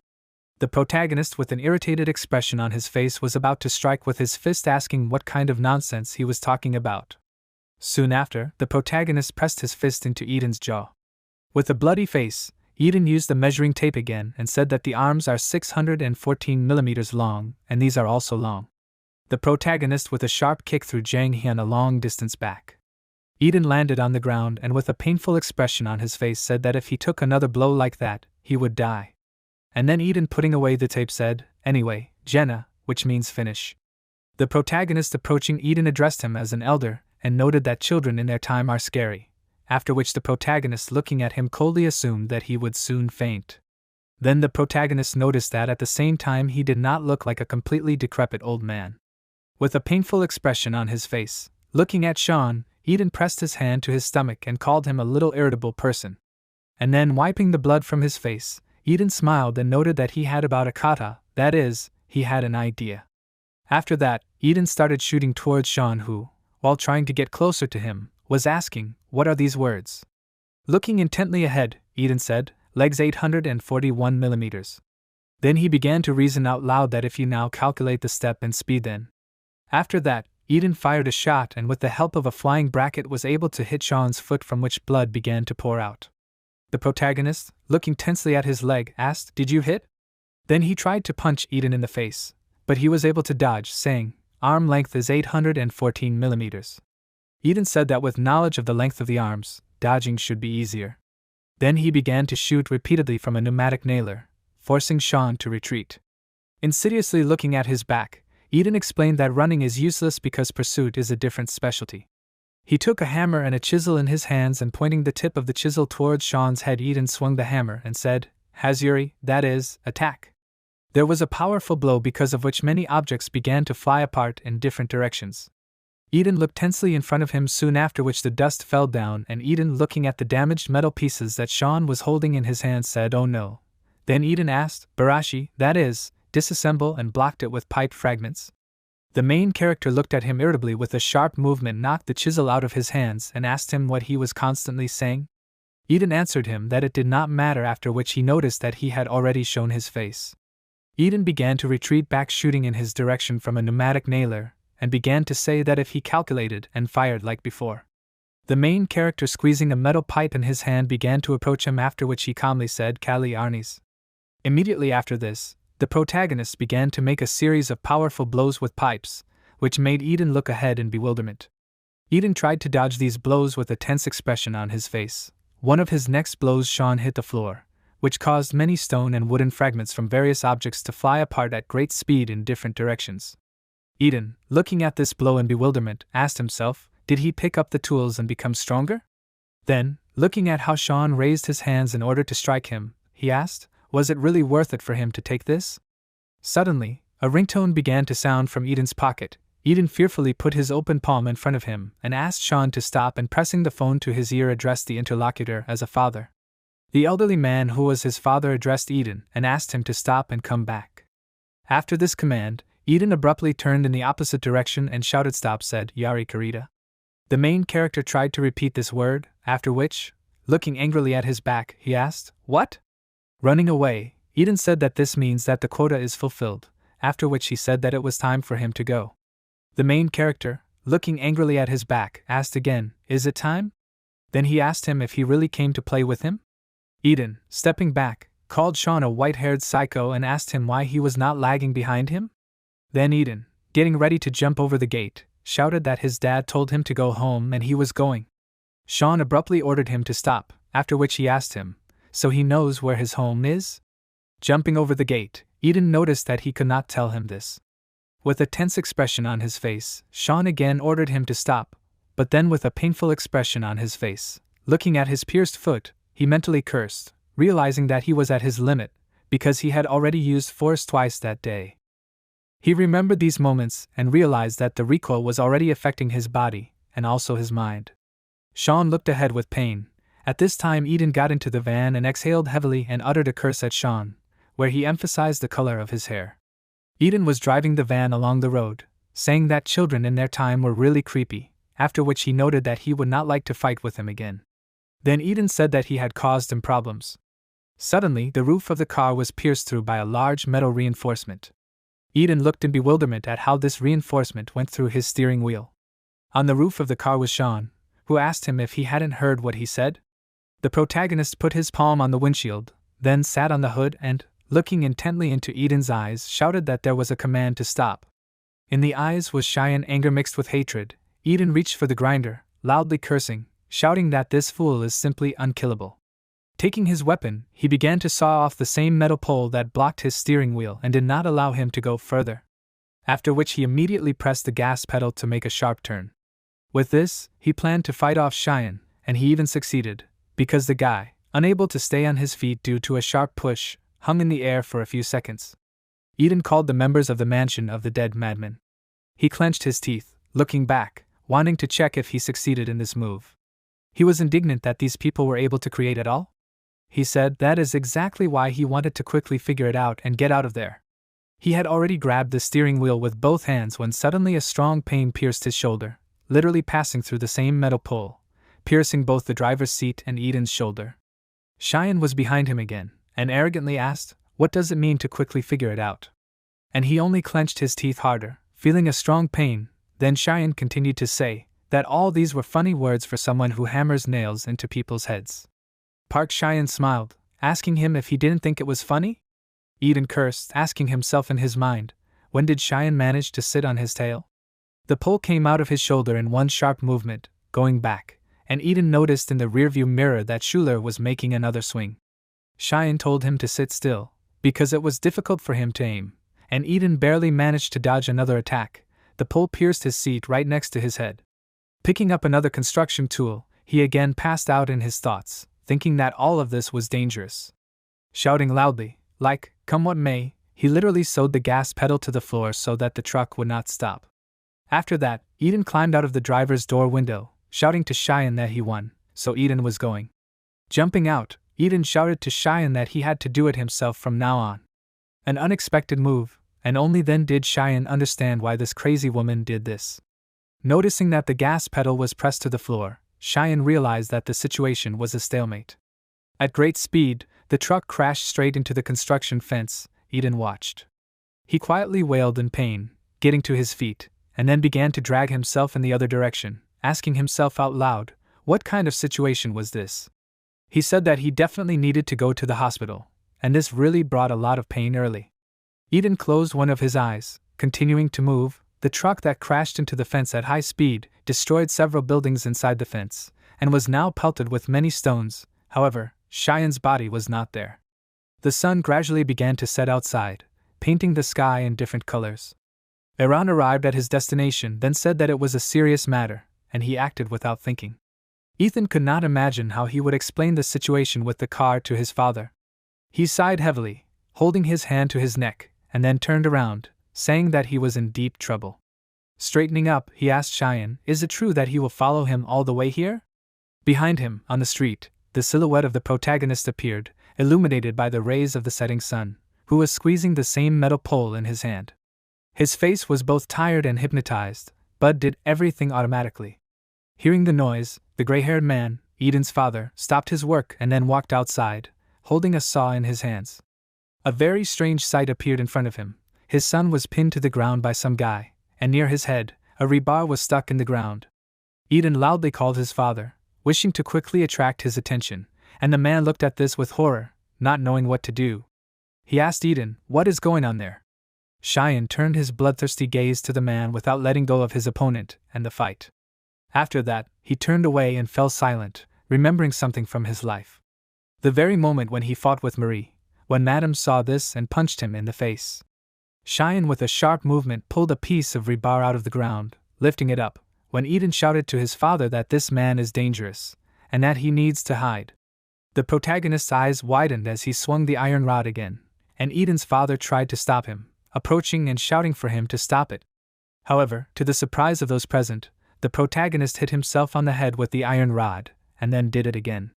There were traces of blood on his head. Cheyenne cursed, drops of scarlet liquid flowed down his face, and then he said to himself that the cursed memories had come flooding back again. The protagonist stood up, looking somewhere up.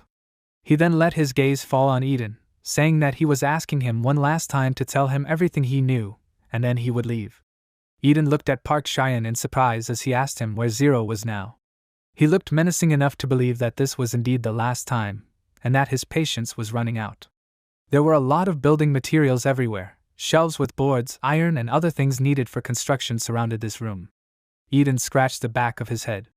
Now he was already clean, and his wounds were treated, and he began to say something unintelligible, but his father interrupted him, and then, bowing, apologized to Cheyenne. Eden looked at him in surprise, not fully understanding what he was doing. Then his father began to say that Zero came to him a month ago, said that he wanted to bring Eden back, tried to kill him. In his eyes you could see the remorse and guilt he felt. The man said that Eden tried to fight him. As a result, he suffered greatly in this battle. After all, it was all useless. The father could not see the bloody body of his wounded son. Then he added that Zero was so strong, although he was wounded at that time. Eden turned away, clicking his tongue in displeasure, while the protagonist thought, putting his hand to his chin, that perhaps it was the wound that he received from Sophia a month ago. Eden stood up from the table and then walked out of the room, while his father continued to say that in the end, under the pretext of cooperating with Zero, he and his son were able to survive. Eden cursed before leaving, and the protagonist watched him go. Cheyenne looked after him thoughtfully, while the man continued to say that he never expected that Zero would target such a child. The man apologized again, saying that he was sorry, bowing to Cheyenne. The protagonist awkwardly scratched his neck, saying that it didn't matter now, and then asked him to just tell them everything they knew about Zero. The man said that ever since Zero came to their house, he hadn't seen his face. He explained that he received orders through this phone, and then placed the mobile device on the table, holding it out towards the protagonist. That she said that in this case, he would take it, and then explained that if he tracked the location or records of the sender, he would find out something. The protagonist stood up from the table, while the man asked him with a smile, could he really do such a thing? He asked him if this was his specialty? Then Cheyenne explained in a cold voice that a good child should be able to do such basic things, and then asked if his child could not do the same? The man said that it was not so. He said that when he ordered Eden, he did not specify such functions. The man looked at the pictures that stood on the dresser with his adopted son, with Tolia and tenderly examining it. Cheyenne put his finger to his chin, asking with confusion, what did he mean when he said about the order? He asked for the opportunity to ask another question, and the man immediately agreed, saying that if he knew the answer, he would definitely give it. Cheyenne asked why he bought Eden. This question stunned the man, so they both fell silent for a few moments. After a while, when it was already dark outside, Eden, who was sitting outside, was still holding his sore shoulder. Suddenly, the door of the house opened, and the protagonist came out, complaining that his whole body hurt. Eden turned his gaze to him, asking what happened to him, and if he should go home? Ironically said that he had been sitting there for too long, and then asked when Cheyenne sat down next to him if everything was okay with that girl. Sean replied that if he was talking about Rachel, he shouldn't even ask. The protagonist said that Rachel almost drove a tank there to smash everything to pieces and was right, and he barely talked her out of it. Eden's awkwardly scratched his neck, looking away, that it was utterly creepy. Cheyenne told him that she wasn't joking at all, calling him an old man. He then asked him what he was going to do next. Eden's turned his gaze back to Cheyenne, asking him, what is he talking about? Cheyenne then stood up from his seat again, asking if he had agreed to cooperate with Zero. He asked if he didn't fight him, wouldn't he be in any danger? He allowed that by looking down, saying that it was quite a difficult choice. Then he raised his head back up, leaning his head against the wall, saying that he was indeed a problem, but he didn't want to fight Park Cheyenne a second time either. Eden said that he would prefer someone weaker, looking at Cheyenne, who asked his answer, what was that look? He asked if he wanted to try there again. Then Eden smiled, closing his eyes, and answered that he only wanted one thing, and that was his father's protection. He said that was the reason he was created. At this time, the man looked at old photos of Eden's childish face, stroking them tenderly with his fingers. He put the photo back, looking at their first photo together, where Eden looked completely lifeless. Eden said that his father had bought him for this very reason, and as long as his father was unharmed, the rest didn't matter to him. A pleasant, satisfied smile spread across his face, which felt like a sense of accomplishment. Cheyenne turned away, scratching his hair, and then said that he didn't know how best to say this. He put one of his hands in his pocket, and then, looking at Eden, asked him why he didn't have a heart-to-heart talk with his father? Eden waved it off. He asked if he was serious? Then Cheyenne replied that he meant that the man probably had his own thoughts on the matter, and he was sure that his father wouldn't want his son to get hurt. Then Eden replied that it simply couldn't be. He said that to his father, he was just a thing. He looked at his feet, after which the protagonist placed his hand on his shoulder, saying that he was annoying him. Cheyenne said that his father told him about all this completely different, asking him, why can't they just open up and have a heart-to-heart talk at least once? After that, Eden raised his eyes to Cheyenne, and he wanted to say something about his father, when suddenly a strong explosion thundered in the house. Everything inside was burning and engulfed in strong flames. Smoke was pouring out of the doors, and both boys jumped up. They didn't understand what was happening. Fear, horror were reflected on their faces. What could have happened? 20 years ago, in the same woodworking workshop where the explosion had recently thundered, a master was also working hard. A man with a glove, holding a hammer in his hand. In front of him was an unfinished chair of a blue shade. Suddenly a small silhouette burst into the workshop, and this little boy, shouting loudly, turned to his father. He was clearly dissatisfied with something, and shrank all over, loudly asking with anger, why didn't he come? The man looked at his watch in confusion, wondering how the time had flown by. He had clearly worked too hard today, and the boy walked past him, holding his head high, exclaiming that it was really annoying. He said that his dad had told him that he would pick him up today. He was indignant, because other parents were coming to pick up their children. The man apologized to the boy, calling his son by his affectionate name, Jin-so. The father said that he was going to come get him after he finished, but he didn't have time, so he would definitely pick him up tomorrow.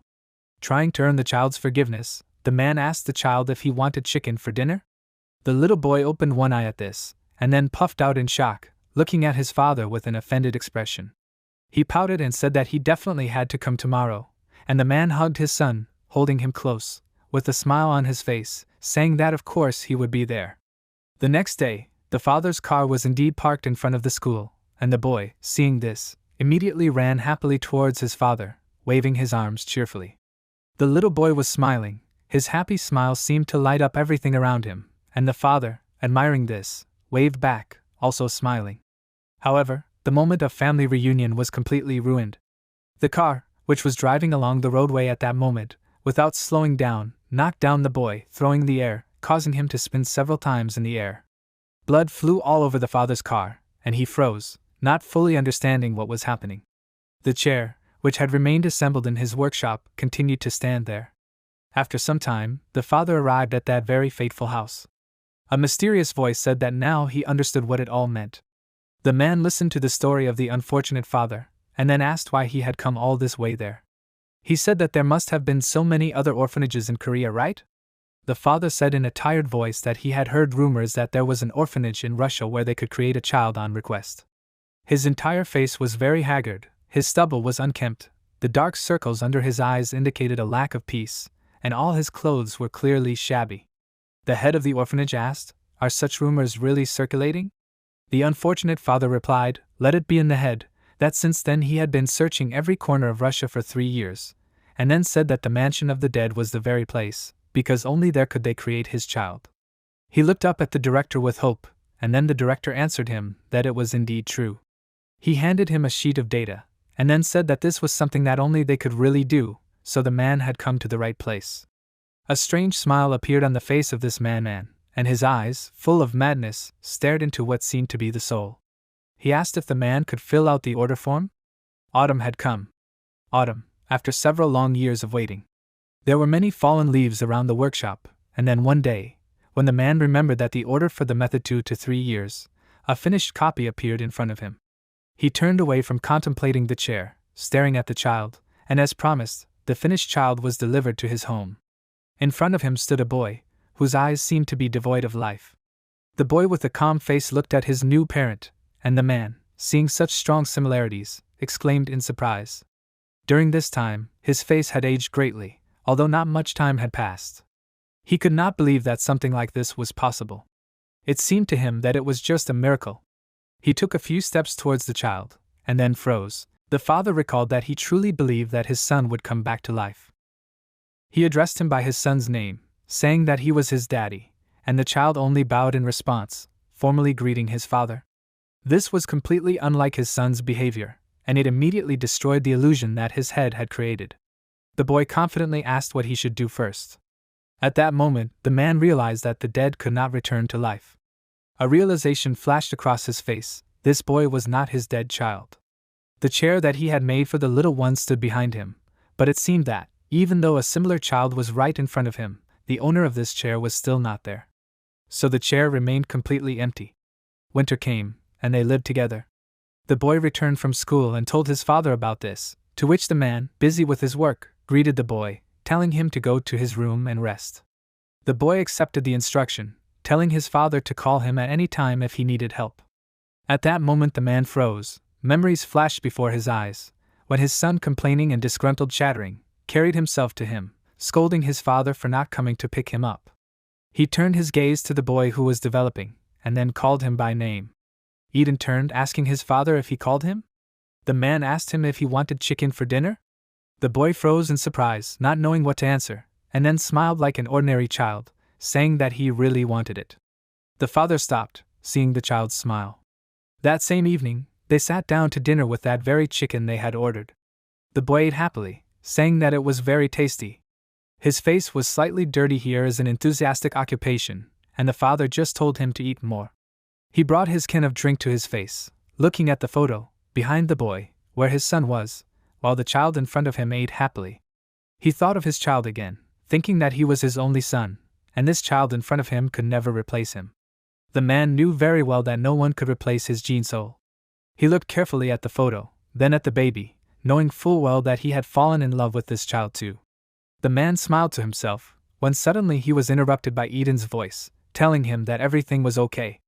The boy looked down at him, saying that he knew that he was created as a replacement for his son. That day, the man realized how his foolish greed and obsession had forced this child to live involuntarily in a certain way. The boy said that was why he would do anything to please his father, and then smiled as if it was okay. A deep sense of shame rose from somewhere deep in the man's stomach. Then he lowered his head down, starting to say that the boy should not do this, because he had no reason to say so. Eden froze in surprise, asking what this meant. Then the man said that he was not his son and never would be.